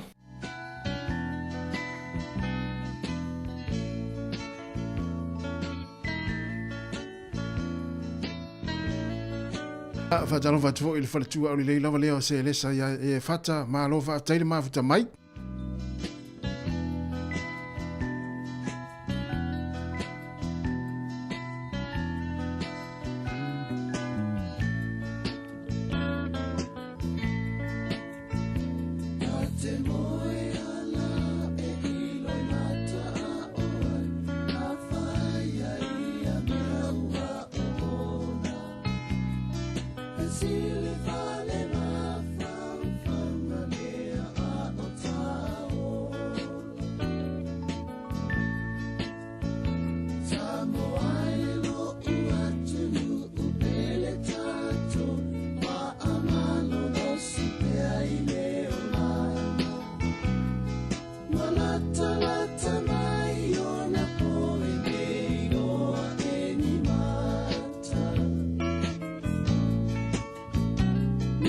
Mama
Ela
Pe fa ma singa ya Sami Asu ya mal tamaita yo Sari ma le pese ya Peng Peng Lulu ava Samoa ya Pulea Lulu ya na me fai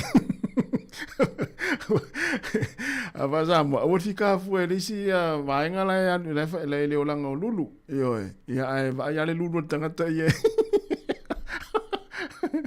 awale fika fu elisi le Lulu elisi yo ya na mena ya le on tupu fu le vesi fa ngon vaso ia ona ua aia fu lesi le lulu lesi ai fai ale lulu pula tangata ia na ia lulu fatonu le tula lu si fonga la mo Wellington e fa fianga se floi ia a tari e fo de manava nga luenga le tula tolu tai minu sila tele manava le vanga la sa si fiao ile tolu le au nei le o to e 2 minute ia ona manava fo ile nga luenga mana fo ina wa nga solo fo ina matua e whaatalitali ia whanau ia onga, i le tu ua i o a onga le neifo iaso, ia mori fo i whamalo, mātua, e mori atu le whamalo, whaafitai e le tātou pukalame ma le tautua nea, si whonga lau mua, ia utou whaiva, ia i le aso, ma le aso, ia e maise fo i ngā luenga, o whita i tunga iai utou, maise lava le tāpenina o nei whanau, ia onga i lea tāiao, ma lea tāiao, ia lea la, i umani manui fo i ngā luenga, ma a maise a onga whanau nei aso, ia mori atu le whamalo, ia le tātou poklame ma le tautua e le whai ngofia fo i autou ngā ruenga ai mai se lava autou ia no fale ioe ia e whai o le tāpina ino whanau ia a o le wa inga fo i ma le tāpina ino nei mutua tausi ia lātou tau mawhitanga ma fuafuanga tau ona ave i lea taimi ma lea taimi me lea pa malo atu le tātou poklame ia autou umalawa ia o loo nafa ma le tātou mutua tausi ai mai se le morina o nei whanau ia mato e piki fo i nei whanau a onga ia lea ua manatu na unga solo fo ia taavale ia na fa manatu tu pere saunga le mui kolosi ele ia se onga le se kolosi fo ile o ia io e o sa fa tu langa ina fo ia na tu si le fieta tu la taavale 2 km i le 3 km i tu la ia ai ma tala ia na fa na fo ile le no pa o ale longo o la to taavale la fa tani mai dispito le wala ia ai ole ta fa yo ya ta tau yo o fe ho ilunga wala e mai se lava le hanga ya tu ilumo kolosi ya te tu na sa ngali mo na fa nau yo e te fo o to e fa le tonua ya se ya le lau ta vale ya ale wa na ma na ya me ale so fua ya e mata la ilumo wa onga e mai se te me kolosi ai ya na fa nau ya ile tu wa yo onga to e 1 minute na tale o le tu la lu si fonga la mo Wellington ya to e fa malo atu le taimi la ta to o ai fa fianga ya wa fo ya le whaafonga mai, ia ma le mai mo mai le tātou tunu le taimi o le tātou poklame.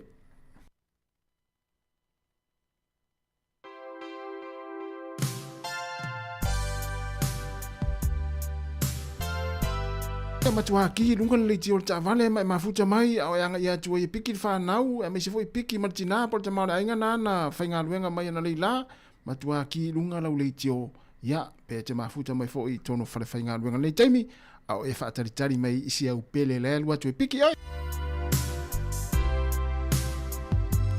Pāturi sunga ia sene e puele malo whaatai lava le mafuta mai, e le taimi o le tātou poklame ma whaafia fianga sui floi, ia manui lava nea fiafi. Mauto atasi asu hao.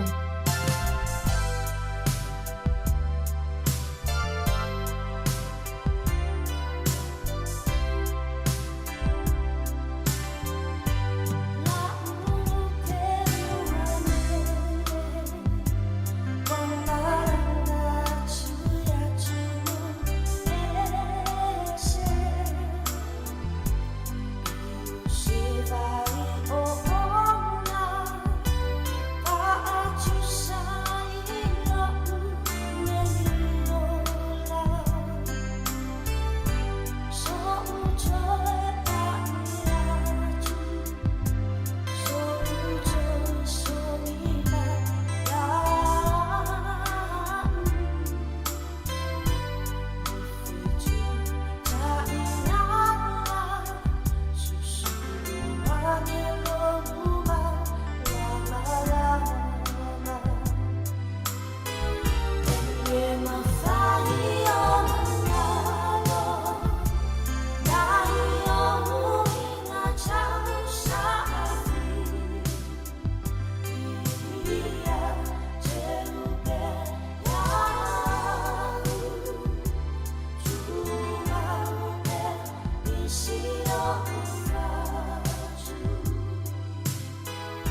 Talo falava o a o Susana Fanueli mi Samoa lua fesumal tolu lua fesumal fa. Fafonga mai pea i si fafonga lau mua.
Favivianga masiu fo mani la pese le vai le tama ia mai o ia mai le mai le ia le vai fo le mana ia le malu e tu mai la lon ia na favivianga na ia mai le tasi le foi pese tua ia sola ia ole o toe ia aiwa fo lo ma tu fo ina tamani ia po fe u fai ia le mana ia si fonga ole foi pese le vai le tama mai o ia mai le ia ni pata ina o toi se fulu tolu minuti ana tane o le tula tolu fa o pe fa fia fia pese ia na fa mna tot pele wa ya tu ma tu tato fisi fa salau o pisi mai le mai ta vale o mai ta vale lo o le shopping center ia mai sta vale o nga ilungai me lo ia onga ia fa pe na te fa longo mai ia fa mai le pulo ta vale ia na o lo le o le la te fa longo mai le temi e na e pase tro ta vale no pa le mau tilo mai ta vale pe ia le o tilo mai ia tu na sa ngale mu le taimi pisi ale nei ia ile fenga so i fo ile tunu ia ele ngata ni sila nei fa pe fo so se va enga lava po so se tunu la langi ia o to ma futa mai ai ma fa longo mai ma fa mai mo mai ia ile tautua ale si fonga le mo i Wellington ni New Zealand ia o ile tatu ofisa au tu ina sa o to ia tatu fa sa longa lima se fulman tasi man keveni porirua ia tau no porirua o le tau langa le na o Wellington ia o Wellington ia o le laumua o New Zealand vai lai manaya sultas minuto na talia o le tula e tolu ia o le tawai atu ia o ka sto atero tangata ia pini na ifiti ia vinaka vakalevu sa ia na malova tai ia zampula vinaka vakalevu ia o le ai tala no mai ngana fiti ia fa lave ia ni malama tele na tu fuema ia ma mari malama ngana fiti ma cherry ia wa cherry fo ia no pito le tunu le fiti fa tala fatu le sunga ray da lavand ia o suafana le e te vise matu tausanga fa te lava le lopo ile fa moni ai le fa nau fa tua ia se lesa ia fata talo fa lava se lesa ia o leo nei le ia file talonga le matu au le Hurricanes le super la kapi le ta aloi male au la lone motu saute le fa ngole au Highlanders ia fa ida la lone motu saute ia le talonga nei le te fitu lima te fitu ia le sa ia ko le ninga le au le vaso a tole nei ia ma le taimi fo nei sa ia nei le taiao ia le o mana tu le game plan tama ia wa ta longa le fia na nei a fa ina la le tu langa le ta longa a manu malo ia ono to lo le ia wa ule o so ani le na wa o tamo le matu au ia le ma fo le so ani fa ia onga ko le ninga le vaso ia a fa ina ia tu wa il fa ia onga le taimi nei ia o le tulanga na ia lo malolo ia lisi au lenta alo vasonte nei le mona Pasifika ia pe ia le no fa ia tu vai le sa ola mate le no fa ia tu vasonte nei pe fa ina ia le Hurricanes pe fa ina mona Pasifika ta longa le no fa ile fa ingol vai asonte nei ia o te fia lava ia ele ia la se me sa fa no no fia lava le ta longa ia ina wa e ula fa ina se au le Hurricanes ia ile sia au le mona Pasifika ia la sama na ia ta longa fa tamala fa Hurricanes ia la na ma na ia ta longa ia ele tata inga le sunga ia arisavea ia ai ona ia o lewa le na o lewa tu le na fa sini mai ia se le sa ia sa o ko le ninga matu au ia talova kon leo ia no vatu manuia lava nei ia uli po ne fiafi wa to iva minuta na tale o le tula tolu tato wo ai musika ya awa fo ile fa fonga mai tato no si tato wo lai sina vaenga le sina pese vavele ya ma fa sol o tato o le tato su filoina le ya fiafi o le tama fo ile le vave ya o le nga pese fo ile le si lo pe le mu fa so ni ma tato wo la si pese fo ile le sina pese vavele fa no file mboi fo nei ya uli ia po nei fo ia fiafi ia il fa fo mai tatu no ia a fia siva tu nei dunga siva a le fia siva ia le sime ia pa fianga mai le fetu wema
O le tautua le si ufafonga o le laumua o lo iai fo i le langolango a le New Zealand On Air.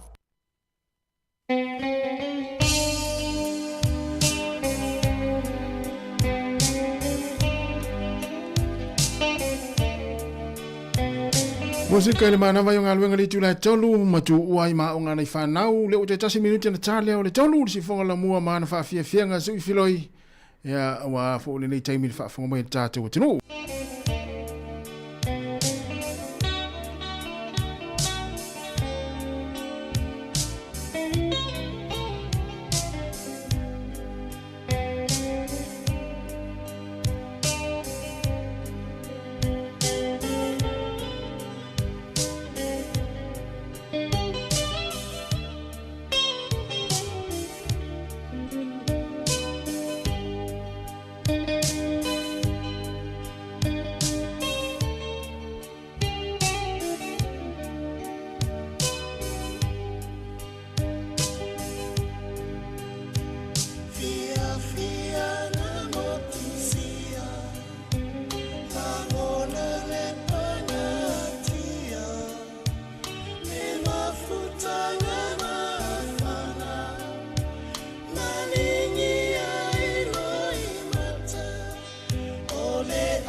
I love you, my sweetie.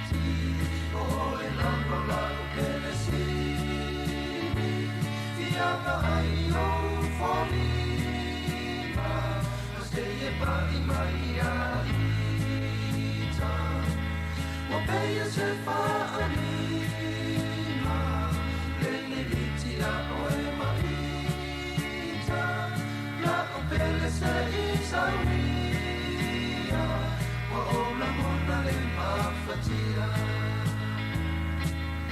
Miti mali, wai fasa sei na u. O tau pelo fatu, ile teo ne maunganatu. Ai so oli oli, pe ana whakapea ua moni. Miti mali.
Le vafianga ia mai te mata ia tele sulutupe fawangali te fasawat famalulu atu ia tele sulutupe fawangali mane pese wa faingoina no tia ia ona i fafianga so i filoi moli atu ni taimi le manava yo nga luenga male tu ua yo onga na fanau ia wai la tangata pe ona uta ua le taimi o fanu e la tangata le o le leila naso le yaso mai nga luenga e vultanga tai le o le leila na onga le yaso mai la onga e oi ia le mafu anga na le mafu ai ona tatu na ipese ia i wa te tonu na to telefoni matua mfana una fana longo mai tonu ta vale a mesi ala le va ona matua ia tamale sa fa le tonu no na so ni aso fa le finga luenga pe ia on fa yatu ia ole vena va nga sa tupu man fa le finga luenga ia au mai il to fale ia po tonu ta vale na tu tio mai ai mas tina mas fana ia po le tina fo isa finga luenga ia ai sa fa le tonu fo lo na so na wai fo ni tang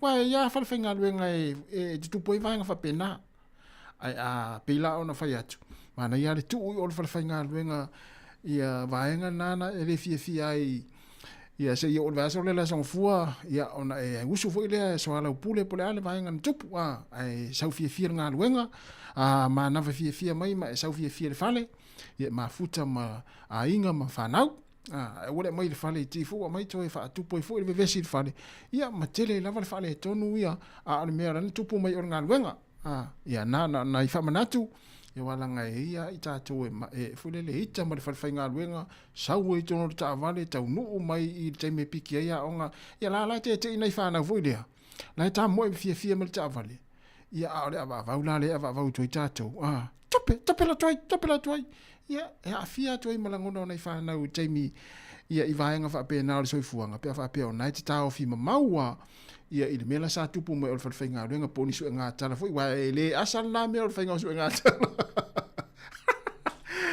o talo watu le usa tau pepe malo tau ia manuia lava nei ia uli manea fiafi ia sunga kone lio nan malo waftai tira lava kone lio ia matangata lea o kalopa a ema ia pese ia nei tangata mo isia tunu fatalo watu foi le usa Alan Salmona talo fa Alan ia manuia fo ia ne aso te msalo Ellen e anga i le sifia le fiafi ia o le sunga tuitufu fainu ia pisetonga le ma e loa si usia Maria tangata ia o fatua ia papari sina ia malo fa after tele lava le ma after mai ia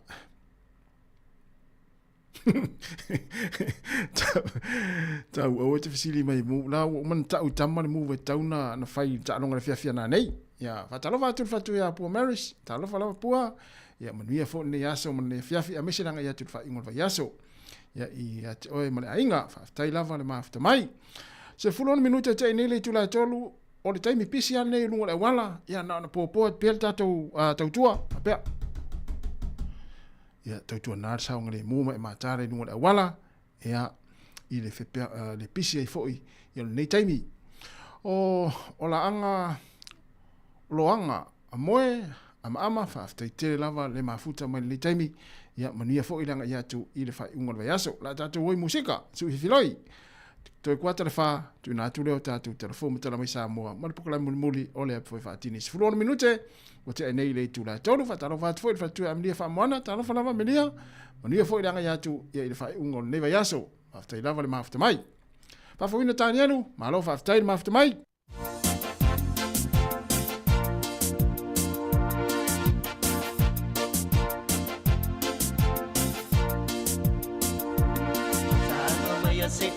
mau ita so wala fau te filanga naina wale maua o se moe o te moe miti o folina ta umaya ia o so langona te o tu mau pea i so wala fa pa i maya ia ita toi amu o utotonga wali wane lo fa amoe moe fa apea o kuma fa fa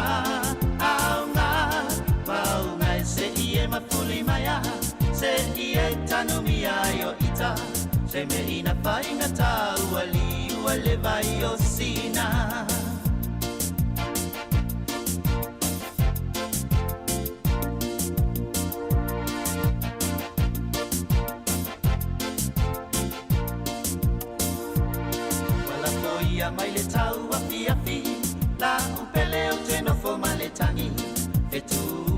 langi sau se I fai mai a sau tali Wali wanei lo fa amoe moe fa apea uma fa fa Au na mau ngai se I ma fuli mai a Se I tano mi ayo ita Se me ina fa inga ta wali wale vai o sina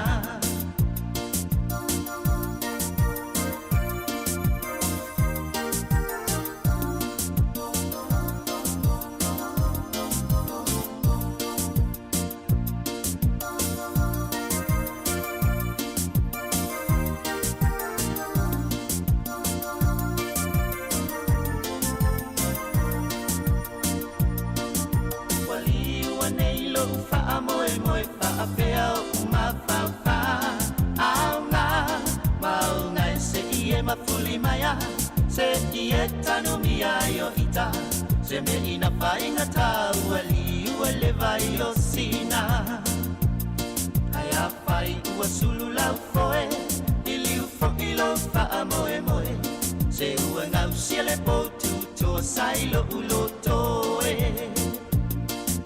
Wali wane ilo fa amoe moe fa apea uma fa fa Au na mau ngai se ie ma fuli maya Se ie tanu mi ayo ita Se me ina fainga ta wali wale vai o sina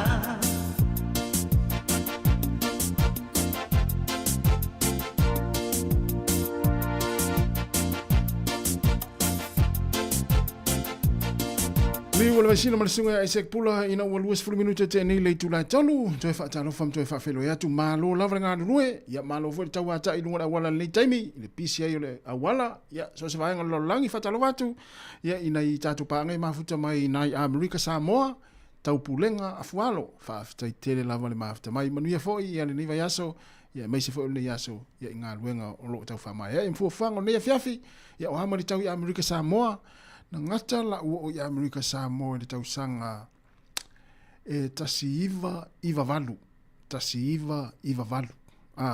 ya o whainga luenga le vaa le salmasina le nā vaa le ngalu ya tia na vaa pe amato wo la amato taula I pangopango pangopango fo ile wafu so le me atonu le ai anu ese le vaa malunga le wafu I matau tu se fulu le po afto ata unu le valu le tae hao ina I pangpango na ile wafua ya uta ungalo wa umitere utere mele ulo umatu ele ngalo ya tia ule ngalo ngalo sanga lua isole na itangata fo ila e ma ivasa tu low wale ni afiafi ya le fa fongo mai la to masani ona malanga I America Samoa ile va ana ye o mai taimine pe o le dina o mila o le taimine ya o taimine o ya le va ale ale salamasina te fai atu la taimi o le po vo le ai e fe o lo la le malu taimi malu o le sami ma alu le va anga I fe fo itutuila ya ai a o lo la le taimi o la wa so vo le po o ita te fa longo na o lo tava ai lo fai nei pa se va ai tava vale solo ile pito tava vale ile pito au nei tina la fo I mai vasa ta lo fa nei tina fa pena te la fo ina mato fe so ani nei tina fanga tongo nei le wafu sorry pe ya sa ya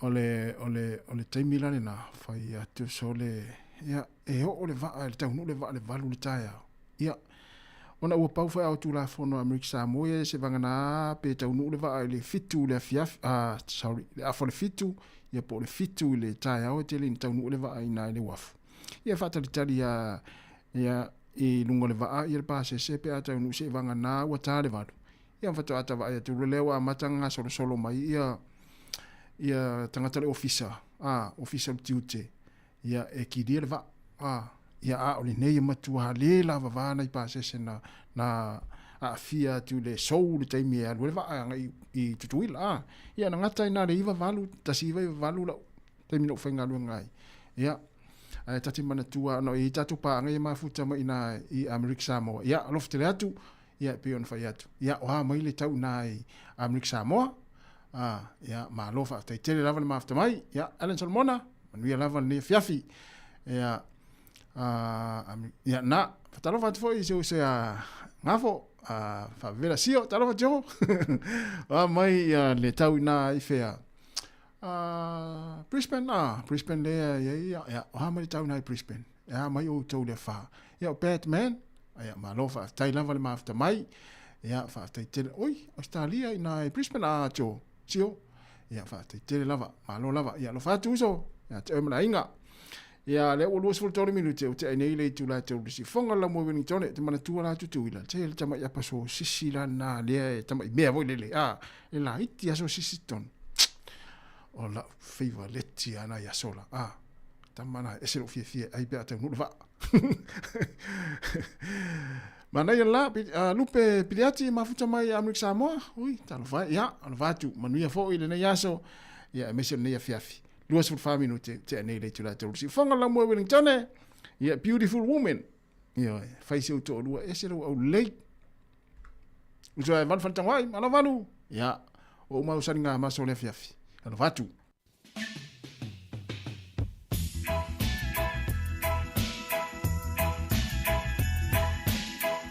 ya tama yo le fiafi fa no file mo le fiafi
Ole wa luas fulvan minuto te nei le tu la e tolu le taimi New Zealand ya imatu New Zealand ole afiafi ole asatofi se le stofi le aso Friday ye mele mo ile fatu afinga lu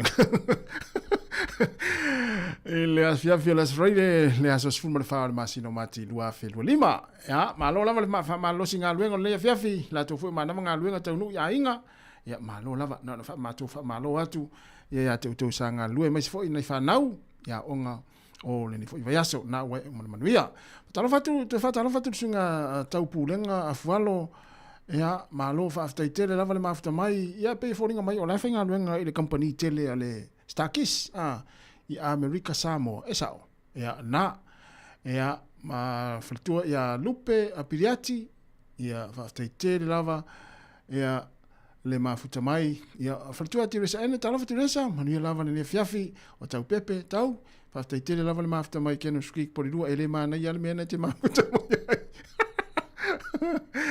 to oyo sini le Australia le mafuta mai le sa ya cho ia po sunga sio ia o le sunga ia le mai tawatu ia malo fafta tele lava le mafuta mai ia tau ia ki ane la le lau Facebook ia mfaale o Teleton o tau company o Starkis o pesen nei e o lo fatu le tatou pokalame ia mo tau fainga luenga Starkis pe fa pena to fa longo mai tonu le fa fainga luenga nei taimi o kasto tele le foi company tonu America Samoa talo fatu foi le sunga Kevin Swoka ia po le pule le fale le fale fau me afane ia po fale no foa ma laulau ma vai fa pena fa lo la vale mafuta mai ia mo si vai ngale mafuta mai le fale Starkis le fale ia pese ia pese tua ia masani foi tatou e o lo fatu el tatou poklame ia mo la tau o malama lo fa ngalu nga tono Starkis ia America Samoa nei taimi o le fiafi ma lo la vale ngalu lue ma lo fo on sai ia ngalu nga lo fenga ia ia vai la le tau tua si fonga la mole ta fa pito tu alto pese mo au vai ngale Starkis wa afartoru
tala e tala sio uno upele tasi oe ilo uanganga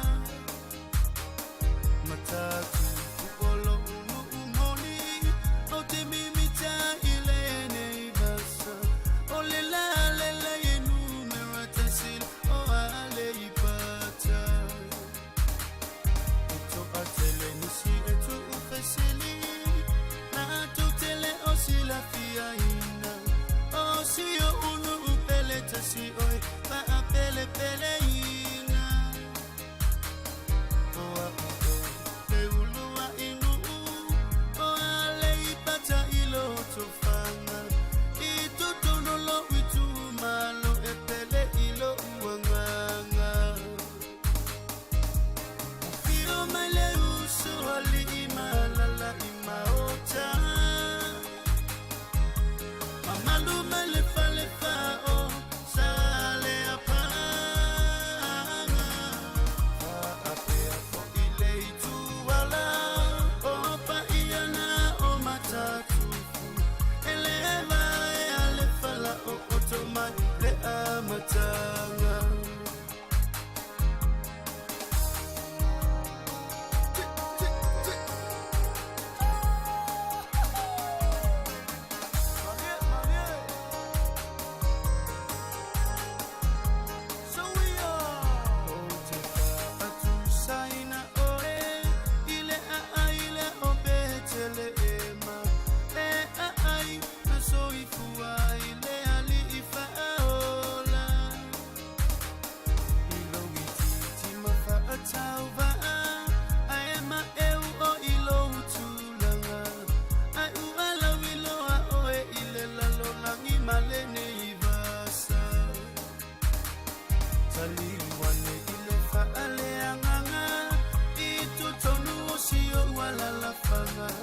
Asofitu katoliko pati pati malela osa malu malu tapua ina matatu fuilo uanganga o tele tua oela upele maile amatanga fio maile uso ali imalala imaota Mamalu mele fale fao sale apanga fa apea fo ile itu wala opa iana o matatu eleva e ale fala o otoma le amatanga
mi vini mai foi ma le tātou tōre na ia wa tau mai ia i tātou ia i Samoa la vaia wo le taimi whangai moa wo le taimi whangai mea tua o lo wo o le taimi suyei le povi o le fiafi ia wo fo le taimi foi lele a matau na whama moe moa ia wo fo le taimi o tau na whai le saka e sao ia taimi whapene ia i Samoa taimi na pe o ngā luenga na o le fiafi ia leo na uta ua ia o le whainga o le mea ai whainga o le saka ia o le valunga o popo e whaarifo le saka ia o le whaelele o le tuu mea tafuafira le saka ia o kuku fo i mamoa la tau tasi mea le la talfa ia o ftau ia te mfu ne masani ona sau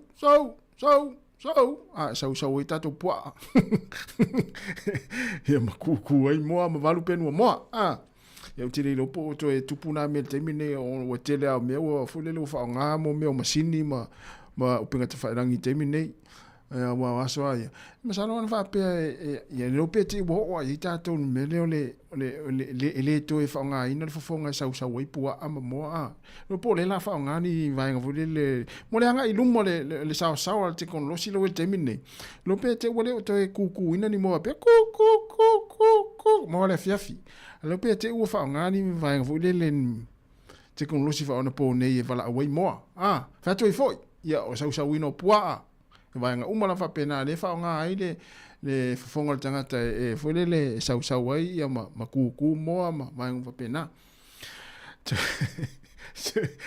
se furwa minuto de talia o le tula e fa mai alor tato pese le mai penino te fau ona tu ina lelo tato telefon tala mai Samoa mal pokola muli o le ape foi faatini e faatini ai foi o le e o le nei aso e mai se neve aso le tautua ale si fonga la mo Wellington mai alor pese le fa fonga le tato telefon tala mai Samoa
Talo ai ole alofa ia o ela upa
E toi whatalo whātua le whapoponga o telefon mo le nei au auli. O le aso muli muli o le whaamoe moe po le festival o le homegrown i Wellington. O le amatanga o le tausanga nei na whaalau i loa ia i lātou i e tu whaatasia le whaamoe moe. E whaapea o le a lātou sa ilia se no whanga fau mo le homegrown mo le tausanga fau. I tausanga wa mawaina wa aia le ola ma le whaatupu tele ino tangata ilo lofi mai so se vaenga o Wellington. E fia whaatasi ma moli mawina le whaamoe moe mai le se fulu afe i le lua se fulu tolu afe mo na tupu. O le masina o perila lo whaamoe moe e whaalau i loa i le no whanga fau e whai ai le homegrown festival i le tausanga fau. Ua whaailoa le pule nuu o Wellington e tori whanau, o lo mawhau whau e whaamawa e mai le tofi pule nuu, o na o le whaalumaina o ia i luma o le atunu o atoa, e te lelu i tau sa whengai ma le pule nuu o Wellington. Ai whaapea fo i whaafita au li mo ia lava, sa ia i o ina o na whaafita au li tau i le awa malosi i le lua whelua tolu, ma o le tau sangata luaina whaamau ni ai e maua i le ADHD. Na tau tino e whanau e toi tau vai le pālota o lumana i nei, i sana whaamatalanga i lunga le Radio New Zealand, na ia whaailoa ai le tele o whaafitau li patino lawa ia te ia, ma o loonga lue ina ia manu malo mai i ia lu i tau uma. Na whaalawi loe le School Lunch Collective ana nafi, o le paua o le numero tau mafa e ki liva ma tau nuu ia onga i le taimi e te tau ona tau nuu ai, e wha amao ni ai le tūlanga o lo ia le polkalame o tau mafa ia onga i le taimi nei, i lunga o la lato upenga ta whailangi na whailo ai, e se lau se fulu ono afe wha se lau walu tolu tau mafa na ki liva ia onga e wha se lau lima se fulu, i le aso lulu peitai, e iwa te sima le iwa ono pasene tau mafa sa wha atuai o na ki liva ina, si tia mai le tesi ma le whapasene sa whaatuai ai i le aso lua, ma le tesi lua ono pasene sa iai i le aso ngafua. E le i whailo manino i le collective, pe fia onga na a fia ona o le tuai o le kiliva ina o tau mafa ata maiti a onga. O le awa uliana na fina whaalau i loa mai ai le ingoa o le teinea onga o le kolisio matamata le anala vea i se nofo afi i le awa uli o le asolulu mama liwai o Sari Morton e le wasenga iwa manala vea i se nofo afi la uta. Petusa o le kuata e te aile tolu i le asolulu o le luafe se fululua na maliwai fo i le isi tamaititi o le kolisi lava matamata ina wala vea i se nofo afi i fafoane o le a onga o Zachariah Paul Lang se fululima tausanga na taia le nofo afi a o sawa wali mana wo lata ile awala o nofo afi i le luafe se fululua. Ua fesilingia e le Radio New Zealand le wakakotahi po le ofiso fela ua inga pe le alanga tatau na toe whaia ilo ilonga mo le saunga le mu o le awala mo nofo afi lea e lata ile a onga.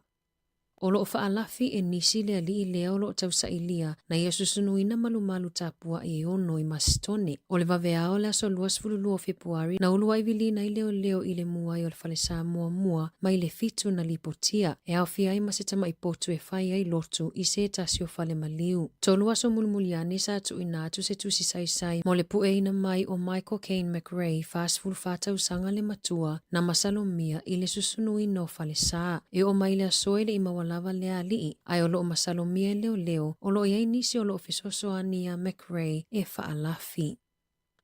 O la soluluna tula ia iluma le whaamasinonga whaitu malo i Palmerston, sui o le kamupaniti o ata o le Green Innovations e tali o lato molianga, na moli ai i whainga tau whaasese na ngau ai le whaitau wafe o tupea tangata. Ua whaatu ai ona tuina atu i ai se whaasalanga a le whaamasinonga ona o se ofona ia tuina atu. O le vao te se malua whelua lua mayu lai o le lua whelua tolu, na tutongina atu ai le silia ma le tolu se lau wafe tā la i le Green Innovations mo ngā luenga i le i whaatau tauina. O se tasi o tangata na whaamawina na moli mau, sa afia I whainga tau whaasesea le kamupani, e whaapea na toe tolo pōtonga fitinga lana tama ona ole lea o se tupe. Taluai ona ua te le tupe ua tutongi le kamupani whaiti o ata. E whaase fulutolu a wheta lana tutongi atu e Maxine Patterson, e oka e ti o ata mai le kamupani peitai, e le I mawatu lana oka, ua whailoa le sui o le Green Innovations, e le mawhaiona la toi tutongi ina tupe o lo onofo ai tālafu ai I tangata whaatau. O le whai ungo a perila e toi wala awai le mata upu I lumo le wha masinonga, matu ina tu I ai le whaasalanga I le kamupani.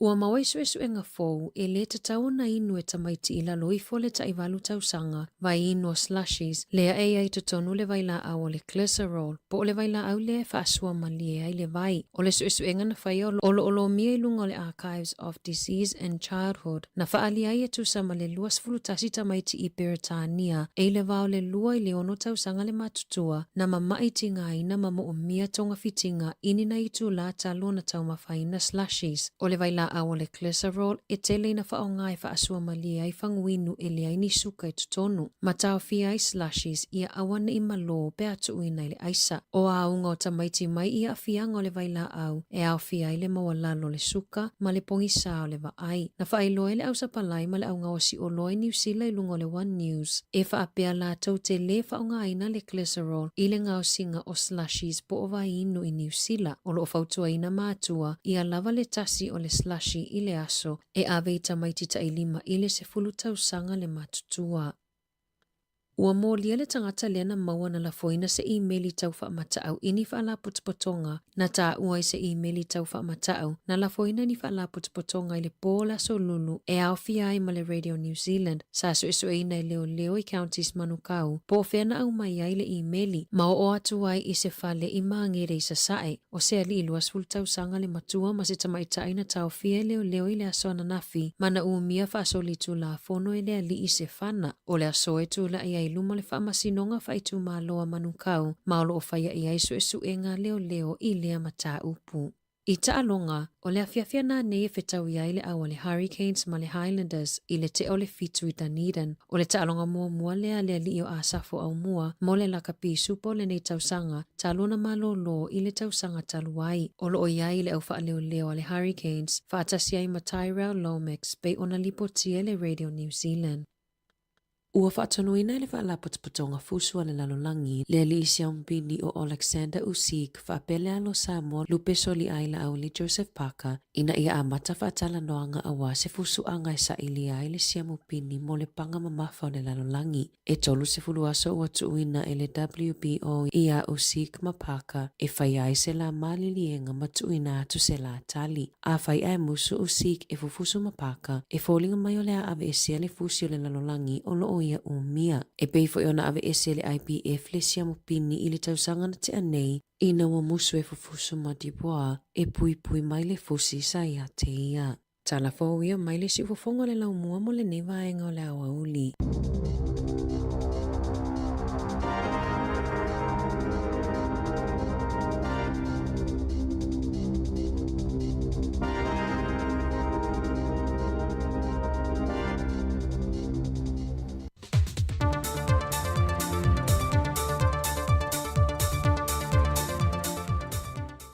Whaatalofa le tātua tunu le isi whaopoponga o talafau mai Samoa o si maia le whaafonga. E manatu le tō tele o mātua Samoa, e le ai tele se au ngā o le tātua ngana I a tātua whaanau, o na ua mafuri atu le laulangi le whao ngā ina leo le ngana Peritania, e wheso o tai ai I mea umalawa e maise le tūlanga tau iawa o ngā. E le o taltonuina tō tele o mātua, le tāua le ngatama. O le mawale, I o lani me mawai. A ngalo a lato, o le whasin ma. O le topi le mai le tua, pe no pe atu. A tale pe tale walu. A le ropa samo, e le o anto o le whasin ma. Wa mori mawina fo e le sunga le whawhengenga ia vai au ala I mai te wati, ma le lato komisi o le ngana Samoa. Wa ati le whawhenga tā I le temile nei alo ma whanau le whata waino le tātou lavanga ngana Samoa. Ona ua le na o pia ma te tonu o potua onga, wa whaonga I nailinga ngana wha Peritania, o ai tonu ai a me se un ali tarbo o university ni sa mo po fafo o fa Britania fa ia o fena nui ai la tu fa nau ia tatau nga yui tamiti na lingan sa mo pa o lunga mai ai lango e fena nui ai la tu ai nga o le whengatana e le ngata la mo Silvia, e le ngata ia pia mele. Ai hoi tua, wala matu sa ni linga, e o oa isa pai. O le whena nui a tele o a inga, o foi mai fafo. Wa o ina, whena nui. Whao popo atu e ma le whaonga ina o a wala wha teknolosi le nei teibi. Ia masini lai e hoi at. Ia whora te mai tina nui e sau masini ia, ia, o le mea nā le o te e tamiti. Muli ai nanu i mo whena nui atu i lapa. E rei ndatu programa pena. O le lai fuafua le ngana i le komisi. E wa ai mena. E waisina tautā. Ai, o le hai whao i o i malo po sa i fo ini sosadi mai business. E whai ai me wha pena. Ina ia lua. Ma po kalamea palangi. O le tausanga e lua fese fulma le wha. Na pasia e le pane mene, e whatuina se komisi o ngangana Samoa, e whatawe nei lopor kalame masile sile le tūlanga o le ngalo ma leilo ato le ngangana Samoa i au ngātu pulanga whaiae. Peitai e le lua tausanga taruai, na amata whatu mai e le whionga le li pule o le Samoa Capital Radio, o le siufonga le lau mua, le whionga afmasanga te alu moresi, le ngao sia le maritu whaata sia, o se api wa fifi loi uma i ai vaenga ese whaonga i nei alum whanau i le whaata ua ino le ngangana Samoa, mai wa mai a foi ona whaalau i loa le tausangan te nei, mai wa whaonga i na inisio a onga, moa o a onga halo ma whanau la iti. O le app o le ngangana Samoa, o lo ma whai ona e maue lunga o peng te whailangi, wa mai a tāpene ina le siu whonga le lo mua, i le whaata ua ina o le ngangana Samoa. Wa avende o se whaafitau li tu ngai mawhawhau o tangato le atunu, le whaafitau li o le peso o le eletise, o nisi o teimie pe whaalau se soo, au nisi o teimie whaisi o mie moto si ai le eletise, e maota malawa o ainga te tasi. Whaalia nisi o te mawhai pise nisi whale o loa, o se leni tia i le whaaleanga ino o lato asikulimi, o tau mawhatu aisa, e meise lava i whala auto mawhamata mawhala au whaisua, poloka pata maisi, na whaalia se tasi o paanga telefou, le tūlanga whaano no lo i eile ele tise le teimile nei, ona o teimi uma e pe eile ele tise, wata puni e fo i male pisenesi, male mawai fo i mase tupe. E naiva yaso tua na ina whaelua i le whionga le minista, o ati na e mga aluenga te tele, olo a fōwhiti wha ai. Le kulanga kongu lea e ka oko i whale tonu gaming e, man kua fo i o le luafe sfulurua ea. Ya, le nga whaka oko i kako ngā ruenga le whianga. Olo o i kako kei po malolosi a le sau i kako erikise mai ka i whianga nga i fulu so. O ina tonu la lea olo o whaina au tupo i le whale tonu o le erikise. Ai na fasiringia i fo ile taitai o le tua ngai le mata opu lava le nei le whailo inga malau tu stala, sau notu le epa, ona ele o muli ta ia le whionga le minista, mali tātou malo, ta iala o lo ta oto ele whaati nongo ngā luenga le nei, ai meise lava ele ele tise male suawai, ina ia le motusia le au nanga i le atu noo. Ai mo le au whai ngā luenga ale malusi anga le ele tise le teimi le nei, wa ngalu lue whaasolo atoa, lena whaeloe nisi o le awhi ngā ruenga iau telefou, o lo tau ma whaila vai le mea sili, ai wala ngona fo i le vai. Wa whamauti no mai le whionga le minista o tupe, le whionga lau timu ia fo le se va ai, o toi ta awhi le whamatu i nātu, o le se lendi leana fsirigia le se lau fitus fulma le lima afe, ali tu ma lo whaasane le anga numera lua, ono le mata opulea, wa toe tu i nātu le ofisa le loia sili, e toe sile inisio vaenga e leo wha amali e ina, e na ia toe wha amanino mai e le whionga le loia, e tu sai mata ia la olo li mata ita ina ile polo keti. E le feilo inga lau tu stala ma le fionga le minista o tina mata maa itai a tina o nuk maang fiso tai le tō whālanga aia ti atu au wa mai o na wha amatu le se lene e tain sau no le fionga lau tumu ia. E o mal te mine I understand ele wha amatu ina mele ele I wha amatu ina mele o lea sa au mai le wha amtalanga i te olo i eina I mea lai te atu e wha taltal noa ma le ofisa Loisili, ma le mtaunanga tupe, ma le teitei fono, ma le fono whaasale le angadua. Ia na, mai leo lisi whautuanga I lunga I le komiti. Ia o se wha iunga le mahinga. Le fionga I le minista o tupe, lau tumu ia a fōwele se wa ai. Watali le fionga le minista o tupe na ofisili ngie nisi o le atunu, pe o to iai pea se ono se furu tā la pepa, lea e silia ma le 2 miliona tā la na lo lomi nai, leo o atu I le miliona le tupe pepa ono se furu tā la na lo lomi ina. E le tebi nei lea tuno o lo ofisiringia ona e sea va ia lea tupe pepa, pe o whao ngai na tele ele mamalu lea tuno, a mei se la vai whaataunga ia so taitasi. Sau nola utimu ia, o lo whao ngai na pe lave o mai le tebi le nei, ai fua lava le wha amtu watu e le whantupe tu tonu, e mana onga mai a tātou whale tupe, e meise foi mō tangata te to tasi, e lātou te tāpāma mo o mia lea tupe pepa, mai whare tupe o lo tewi nai a lātou se leni. O le masina o Novema i le tausanga e lua awhilua se folu mantolu, na whaalau I lo whaapitu ai le tupe pepa ono se fulu tā la, o se pine e whaamanatu I nai, le atoanga le ono se fulu tausanga, o le malo tu to tasio Samoa, lea o lo miai le ata o le urua I pāre mea tamai tai o le atunu, le fionga fia mea nao mi mata afa. O tala ia mai Samoa manu I tele le nei aso si o tātu atunu, fa soifoia.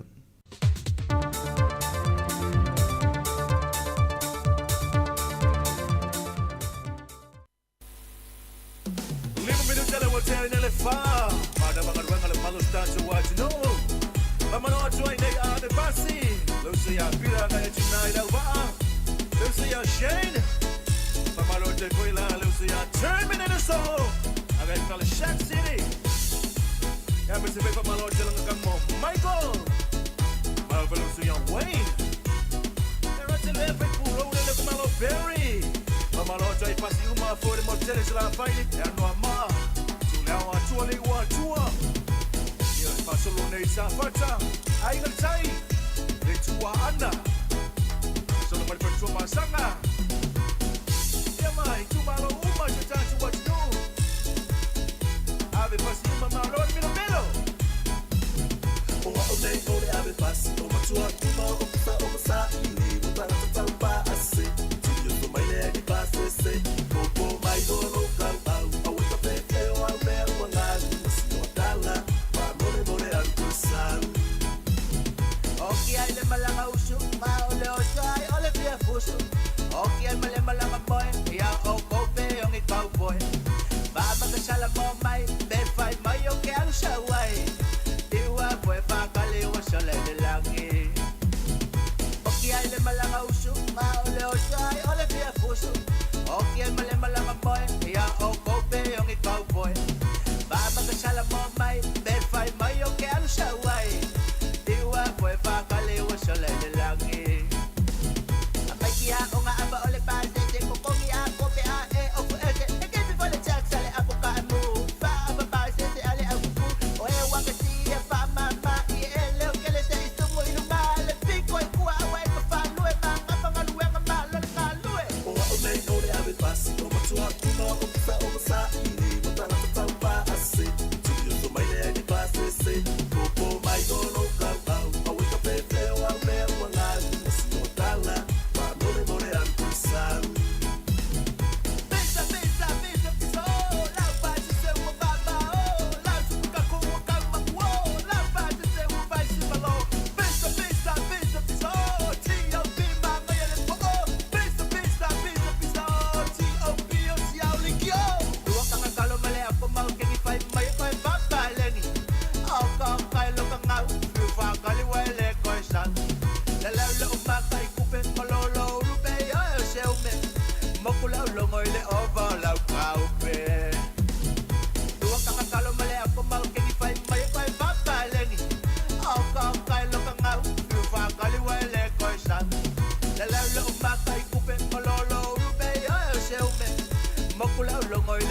Le fafianga malisunga sa nele Antonio mo le pese la vipasi ia te fa talo fa tu le taimi le fiafi ia le wa veta vale le wa vipasi o le wa upa o le wa taxi ia vaenga le fo i loli ia o Koreas ia ma so sta ma le afi la valo e fa nga luenga le taimi ia o le fa talo fa tu le tatu program le fa tini le si fonga la mo Wellington 5 minuto te nei le tu la fa ia na mai atu fo tu fa salawino telefon ma tala mai sa mo o le nei yaso ia mo le taunu unga foi nao tatu telefon nei va yaso fafta il tatu au fai a telefon ia pelo feonga la wano Sabrina Casiano ia te meta ia anfa solo fa pe foli sunga ta se salam sem mo tatu tala mai sa mo to mo fa ponga li tu la valu ile asonga fu le va yaso fo ia le taimi ia le la tatu mafuta ile toi tu la muli le tatu si fonga la mua mo le nei yaso mo le nei va yaso e ala le poklame ole ape foi fatini fa felo ia toila fo i tono ainga salo na o to tele nai au fai ngā luenga o nai ainga o mātua ma whanau sa whea ngai mga luenga le yaso na fo ua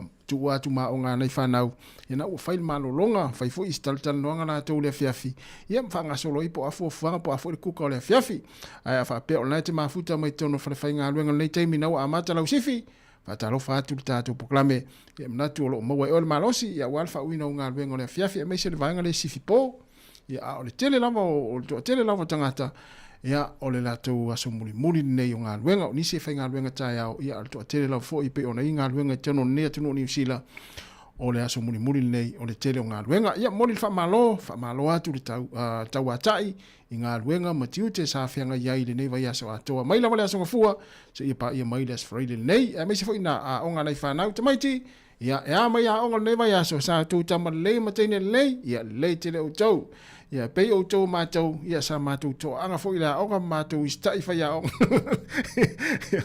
ia fa pe sa stai fa ya onga le aso ma fa ya me onga ia fa sta ya tu tato proclame ma fa malo atu ia oil tama matene le ia sa to anga la onga ia mal faya me onga leva yaso ia o le wa tatu ia proclame o le foi fatini fifi lava o le o manga luatu mo le so research alisa ia wa fo il fa wino le tatu proclame se pa ila fo ile tu la lima ile afia na nei ia sati ia po la sunga fo yo le wa tu si lima yai le au tama ita ia Wellington ia e te whaafuina le tātou au mōli nei tau sanga ia po le whaia onga le tū mau fōi ia o le au le Hurricanes tārofa le sati malo lama ia le ne fiafi ia whaatalofa tula sunga tasi ne tūla o le fiafi malo lava le soifo maua malo langi mai whaatalofa tfot pa ia mamalo si o tātou atunu o lo whaalongolongo mai tū fia nei lalo langi ia ilungo le tātou wala leo ia mai se fo tātou app ile tātou le tio nei o le Samoa Capital Radio i lau mo nei Wellington malo soifua malangi matas malo fa fo ile le savali vali mai tātou pa wina tātou tau tū o le ne fiafi mai le ne vea se sati ia vanele so no na lau sungatas ia manuia mea umele alo fumaleanga leo le atua ia o nga luenga masani ia le molifana o ia onga ia muto i piti e taime piti ai ia pena fai tātou nuori e ofu mai tā ofu sama uli ali ia aoro vai lo nunga le tio na e la e me lau ofu Hurricane o fa pelo ia la ofu la ofu le levo fonte o ofu le si vanel fa fona si o tātou tunu ai paula le se ngau tā ofu ia lo si si me tu no ofu le Chelsea Hurricanes ia ale si la me tu no o lo ofu tu lo o le ofu sa la Samoa ia ofu tino Samoa ia ole ofu sama ia mai mana i manu fo ilele e pe o pau tanga te vai to nga ofu pena tanga fo leo su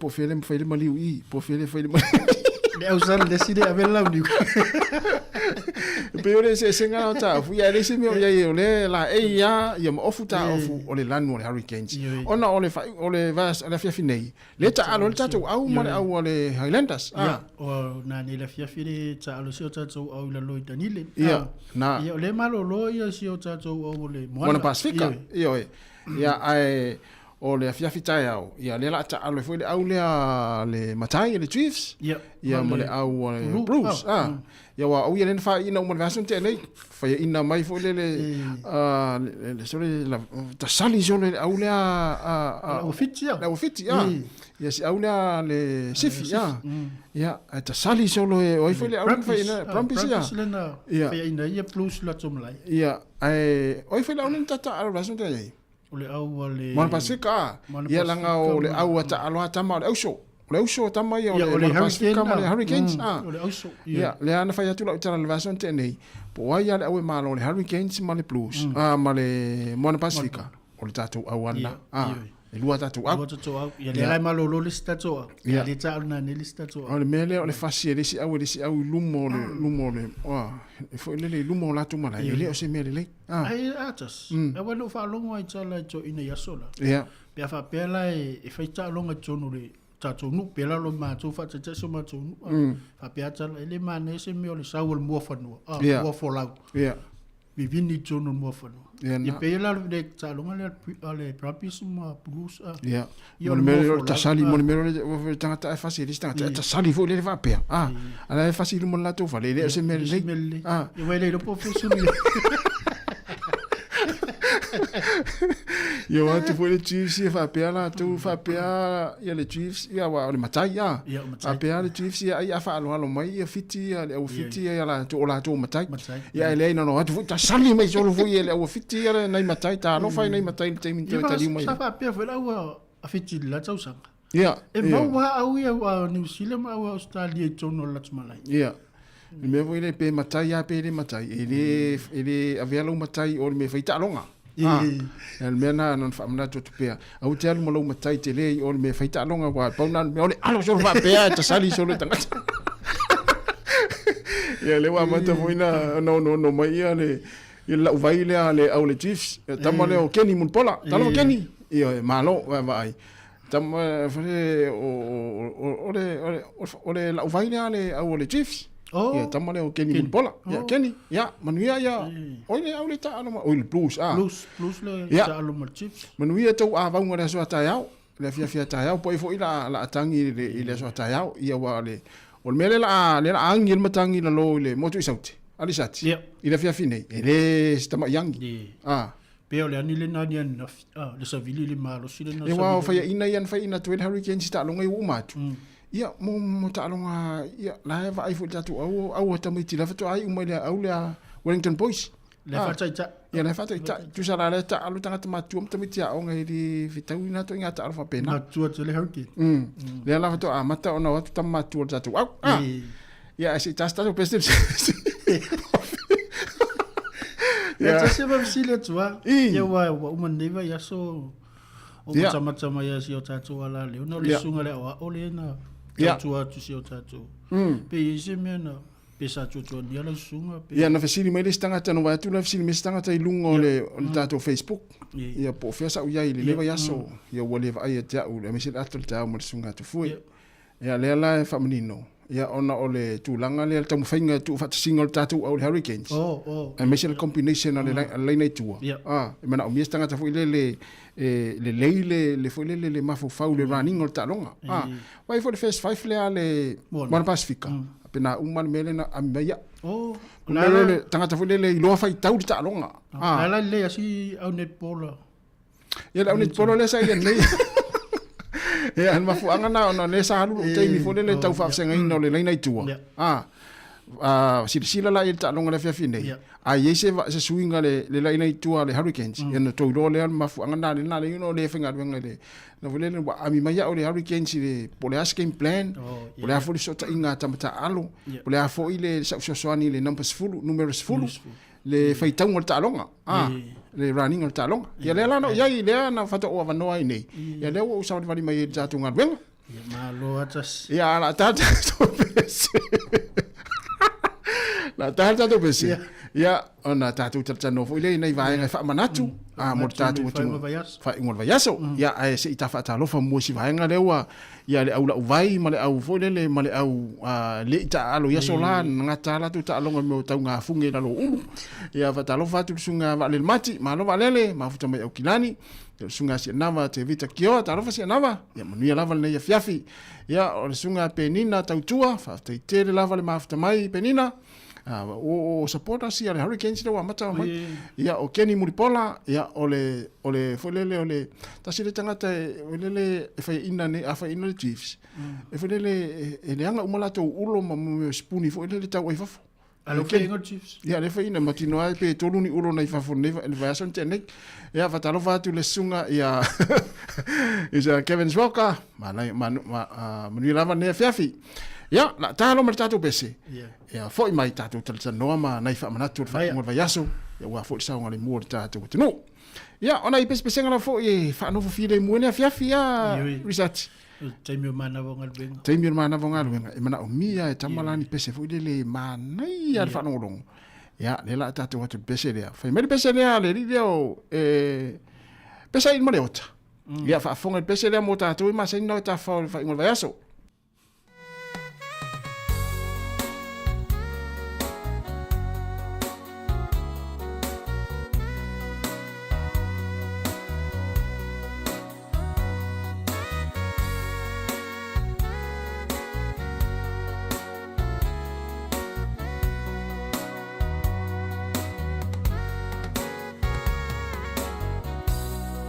Wa uma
Le whawhianga marasunga pesa ili maleo mara pese ele i whaia sa uainga. O le whiaule mori mai i le pese ele a risati. Ia wai ia ila tau e o vule le ta whaoma si i whaate ai fo i ngā luenga o le fiafi o le whaingo le vaiasa.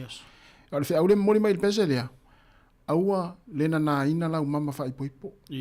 Aua le naina i tono o le ofu o le tanga o le ofu aise tu lou pe alu ta whao pe alu fo i ia whai pe ale mama. Ia tau atuai ia ila tau o lo tau ta whao. Ia o oe ia uma ona e whaapaina le sakramenta whai. Ponga le whai uma tāne pese e whaamuri ai ia whai poipo ia ila tau le a tu whatsia. Ia, mana ia pese jas. Asa le tele na lo tau ai i tangata ia. Ia. O uma na whai mama u whapaia ma. Ia. E olo meo siva. A matalona tala e sele mama. Ia. E sele mama tu. A pe monu fo ia se tu lau ia lima tu. Ele se mea la ana nai. A knife fo pe hape. Nā loa e leo, oe, tangata e... Tangata fo i tangata le tua. E leo se tangata le tua. Ia wala, whapa i ruma le tua. Ia wala na. Tauan whai. Ia na sila mani tu malo i ngā ia. Oe, ai o le... Nai whamana tu whai ngona vai aso risati. Ia, telefo i la tau le a whiaf... Malanga ngona wala.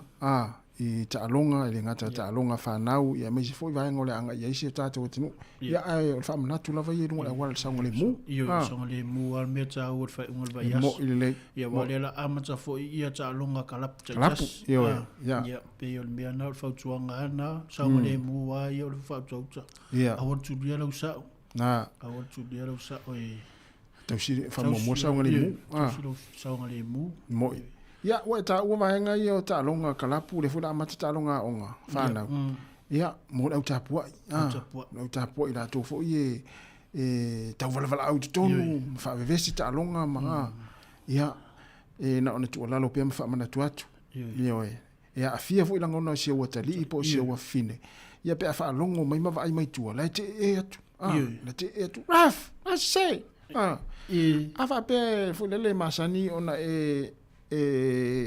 le fia lau fali le fa fo in talonga alu la ave sau kos alu la fa sau kos mai alu ta onga fa lau fali ona e alu la ye te tofo ye ya ona la ngona fo ile le fa ngofia fo nga luenga na tanga ta lau fali in talonga e fa ta longa wa to si familia to wa to full tamta al anga to tasi ala foli mata fu to na e ono se fulu ya mata la ta a tono talonga ia na ole lua mata lo fali tu loa ia mai foi le e fale tono talonga ia me se volte me mata TV wa isia ta ja tu le si lunga ai la lo TV pe fa ina na ia to nga tu langa pena wa familia tas wa la tau sanga sa o fa longo i foi vala o le ai mi sa ta longo alon fa na wa o ia so fa longo il vala o le me sa ma tu sa wala au fo ina le se wala au fa malu si au au wala au fo ina le fa manu ali ai le loto le tanga tsama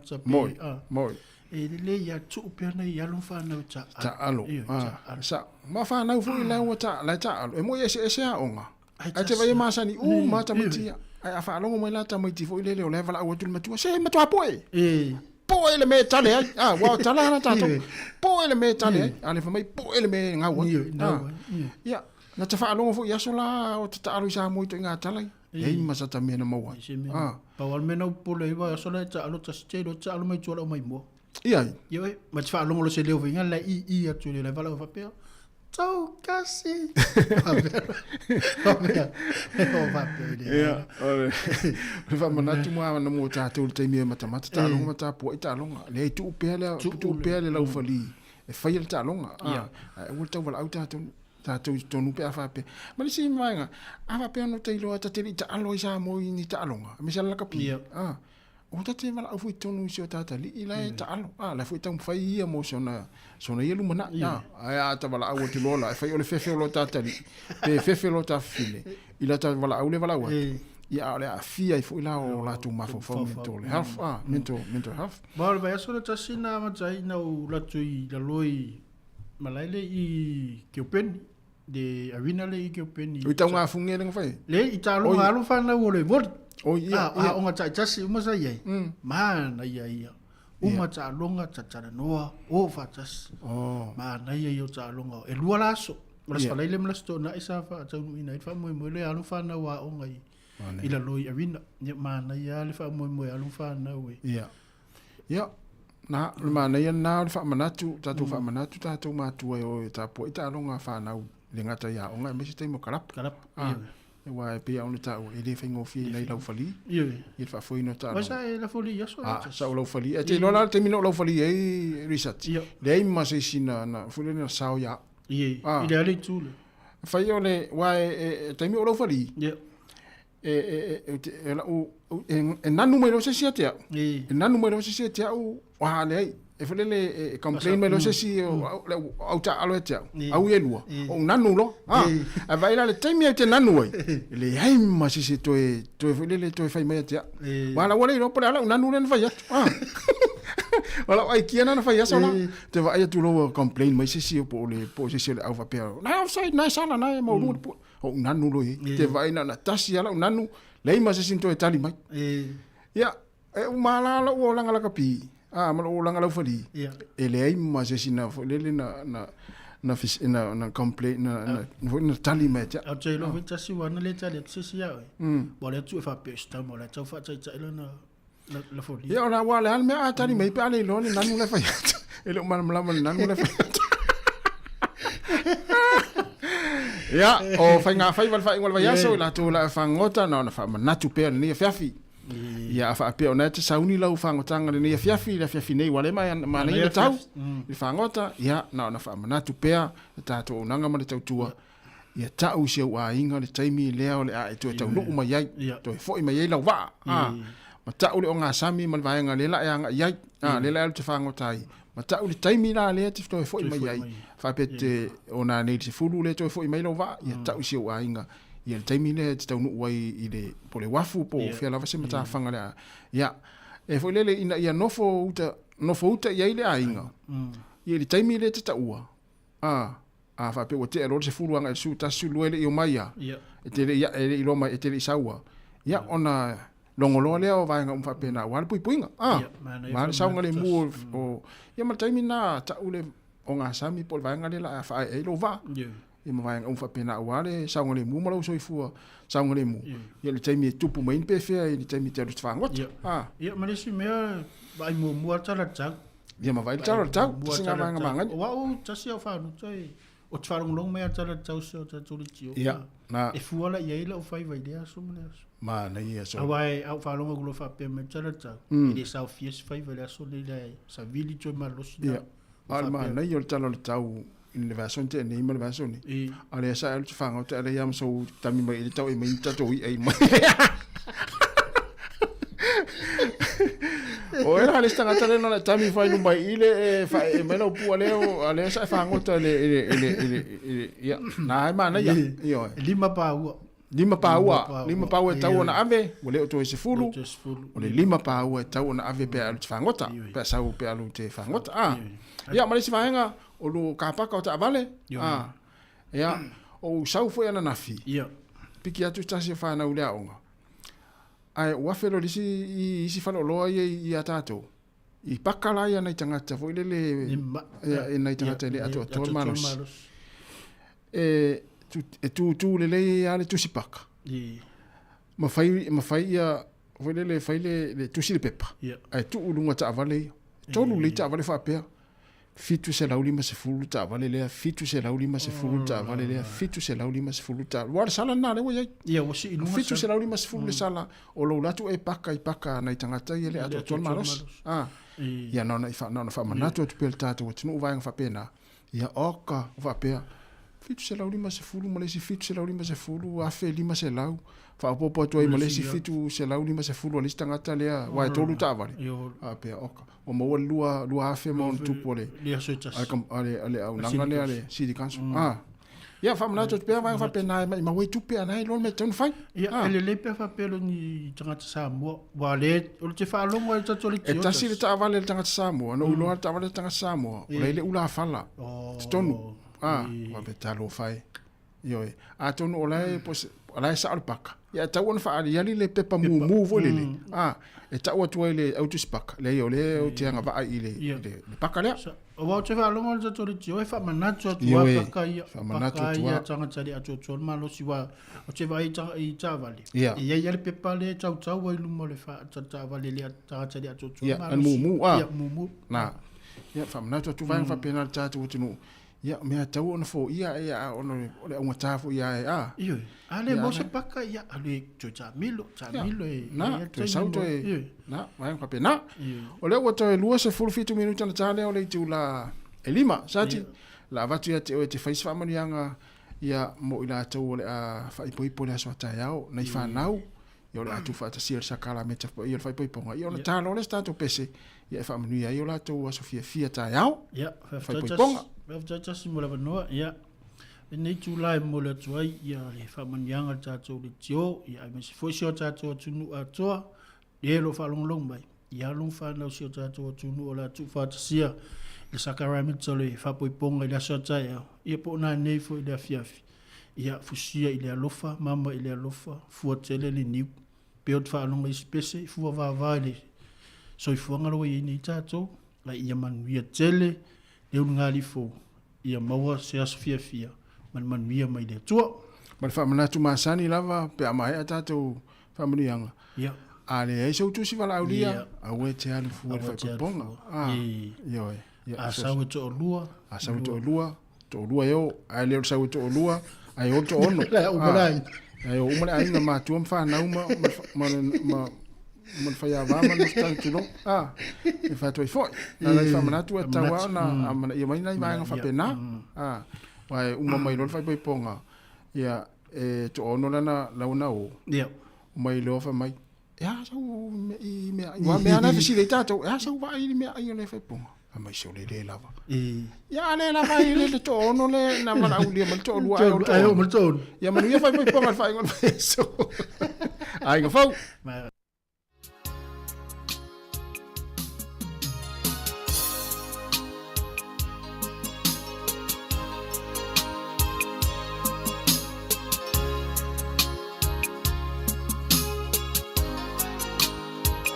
Look at us, for all we see together. Look at us, for all that we've been through. Look at us, still leaning on each other.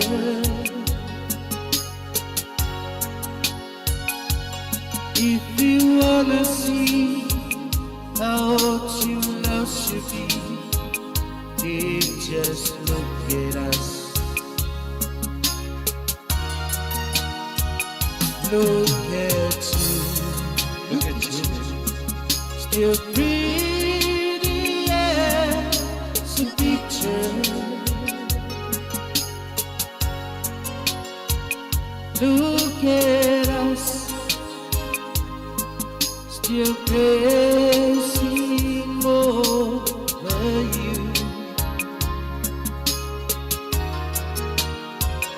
Look at us, still believing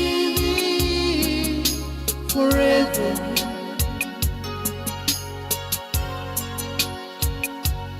If you wanna see how true love should be, just look at us.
Le pafianga mele fepese le pili o ua ya ulofa tuai mo ilato uma mese nai whanau ia ole atu whaatasia le sakala pa ia le whaipiponga le ngata le fia finei tai au ma le sa manuia tele o tau waso fia ia whaavai le tua ia alofa ia inga maina uma la whapena ia lofa le hainga ia lofa le ekalesia uma lava whapena ia ma lofa le anto le teine ma le ia ma le anto le teine tatou tama ia le tele tasi no whalongo mele vai aso nei o talno tupo nafi entalno tori sunga le wa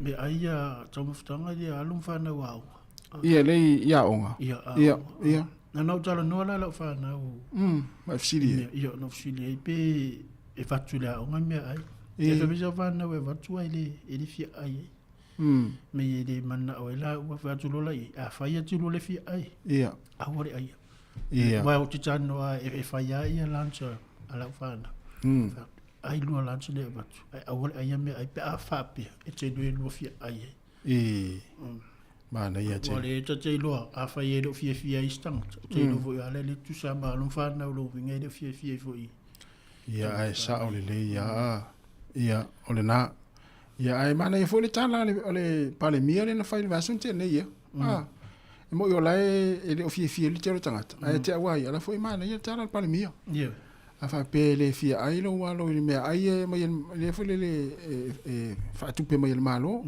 ia tango e fai se lancho la tama ia mo ia au ia wa ia e to falta ngata mlona la ngona i vai fa pe ia ai o le telefone ma tua ia la fo ia fai la tu ia lancho la tu fa nau ia ma abel fale ia na mana ia ia ole o to es fruiva minuta na tale o le tu la elima sati on pe on fai lo hatu fa un vaso nei ia talonga le amata le fia na nei ia mana fo ia fa fo le tatu tu salo le na la wa tu le sunga tu fu na le la ia talonga fa un le va yaso ia le supala kapila va ia ole afia na nei ole aangi te fai tasi ale upu ole aangi ia le matangi fuli fao ia le motu isaute ile talonga ile va le Hurricanes ia ma le Highlanders ile ole fitu le afia finei ole talonga ile afia na nei ia ole taaloai le Brumbies ma le Trua talonga le faia i Canberra Australia ole afia tai ao ile fa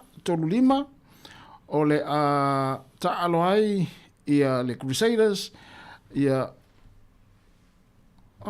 lan taalo ngale te vai tu le Crusader ma le Western Force ngai Crusaders ma le Western Force ia sa ta fai taalo ngale ka stete ma le te o le fitu le fia tai ao ia o le a fai ai le taalo ngale i le va o le Chiefs ma le au o le Blues fai le taalo ngale i Waikato ia taalo ngale o au ia le fai ina uma le vasante nei le o le Chiefs ma le o le Blues ia ma le fia tai ao ia le ata aloai ia le valu tolu lima le ata aloai i Brisbane Australia le au le Reds ma le au le Waratahs ai pai le au ata o le Moana Pasifika ia na ia na nei an pole na ma tsai fo ia le NRL na le pidik ia na so mai na nei ia ni vai weekend ato na ia tele fo ta longa le la mai mo le fia na nei ma tai au ma sa ia la kapiliki ia o taronga na fa ingol vai aso le le amata na nei ia i le lawn motu saute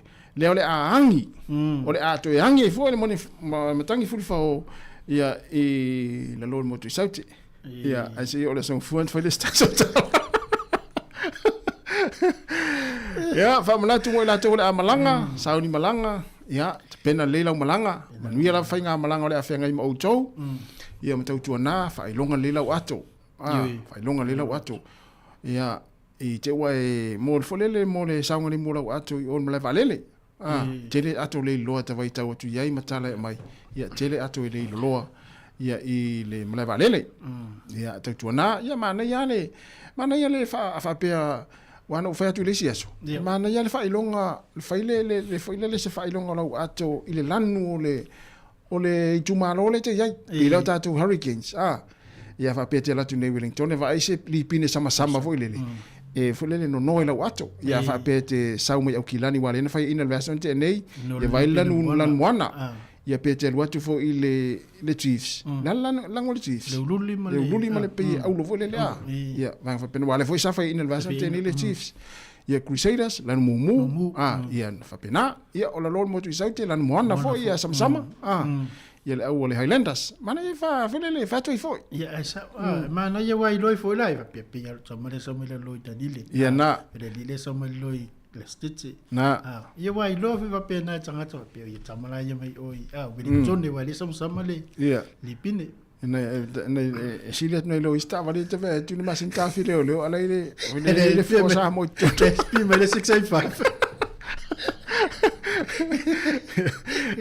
sile te ta ma na ta file o le va te le ula fa na ton ya ai malo ya no na ifa mana tu fa ingol va ya so te le fo ila to le amalanga ya wa fo ile sa ngani mo ila to le amalanga i malanga umi fo ie be le kilani ya o ya fa pe wo to wia ia le Desert Road ya wala mai po tatala ina pe le ai wa le tele au ta vale le tele na malanga i tua fa mai ya watu ele o to e uia tu ina i le Desert Road o uia ngai tua fo le o tele lola i po to tatala ia pe le ai pe ia te lo fa longo i talo fo le si va ia so tas pe ia umile na venga le pe tolu e masina le fa na le fa ngai au wala le pero fa ngala wala tua le so tua le na ia na nei famna tu le fiafi ia ala tatu o insina fa fianga nei ia ulo fa to i moto uma lo fa tu tina matua ia tau sang fanga io talo fa tau sanga ia misina wa te mai tu ma fa mai ia i tu langa sa e fianga i fo i mai tino ma lo la fo lo sa ia mi o te mai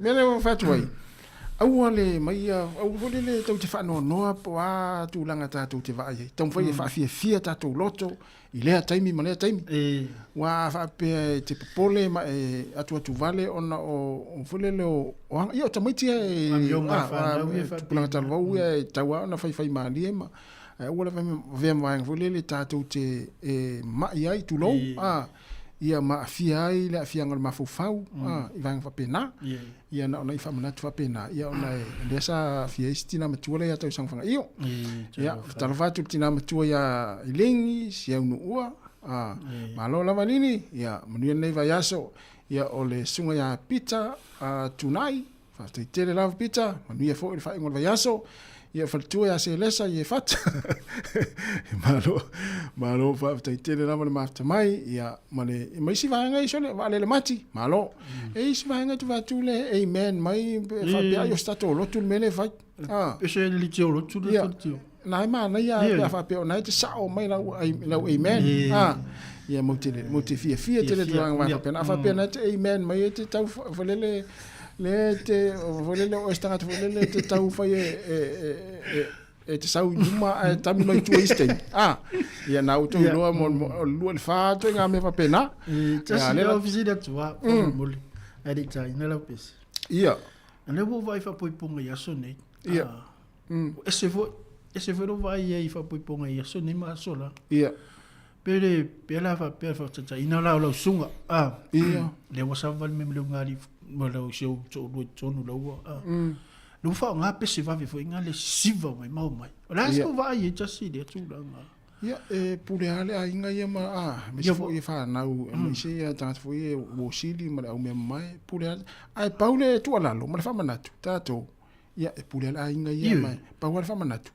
ia tal no fa na ia mo ia ai a tato vai tato mat tu ia mas eu tô na o tá eu nos furu tá fit furu ia de mo ia ele matangu fi se vai vai lá ma na ia ele vai tu pulanga ia termina eu não o pau fa le tap telefone singa lo langa ai lá tá tu ma tu fo le o ma tu fit furu vals furu ia ele o se mo ia ai langa ma no mai vai ngale o fa mana tu foi e ia na fa na foi fa ia lá tu items fa ia tu siva fo le o la wa fa mana tula na wo va ai ia ile stasio fai poi ponga ele mana isa va ai mo i siva fo i ai si upu fa ele long mali tatu fa long e fo ya pese fo ile o la ya o siva fa na na mana ya le si yaki le o siva fa na ele i fati no te mile ona ia upu isi pese o le matuale tar fe nga ya fa long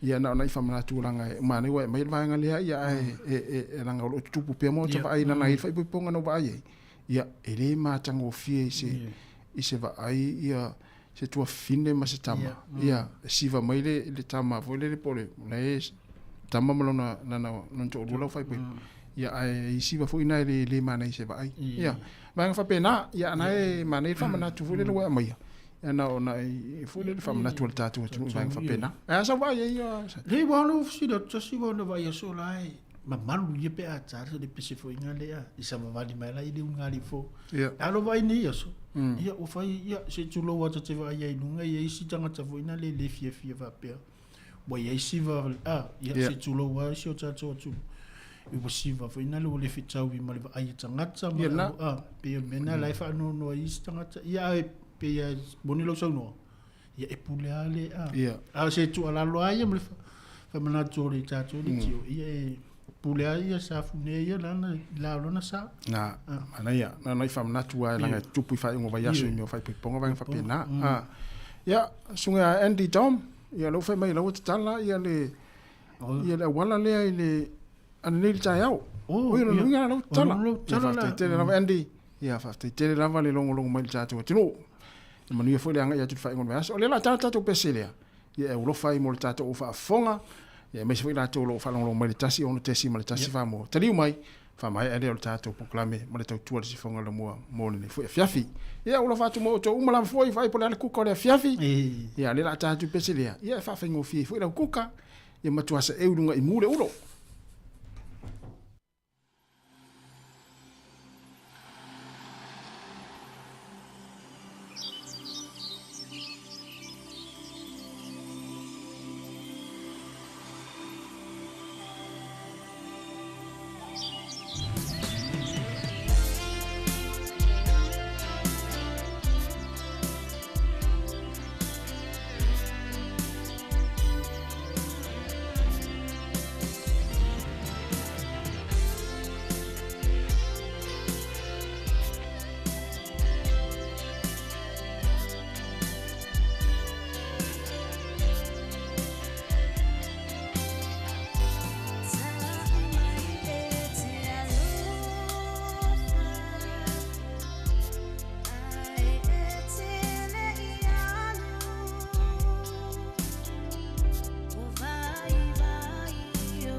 Se fanga manu o le faletua ia matalena a suao ma le pese tau mai e te alofa.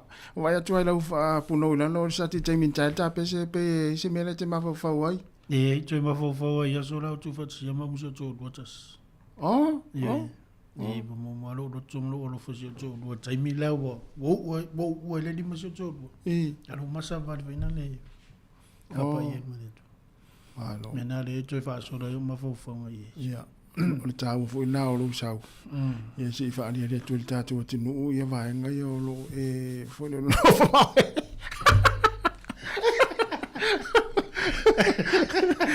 Ia me fo tau na e se vai fo sina fa malosi ma io wala nga ilu mo ainga. Ia tatu lo fo mo tatu lo.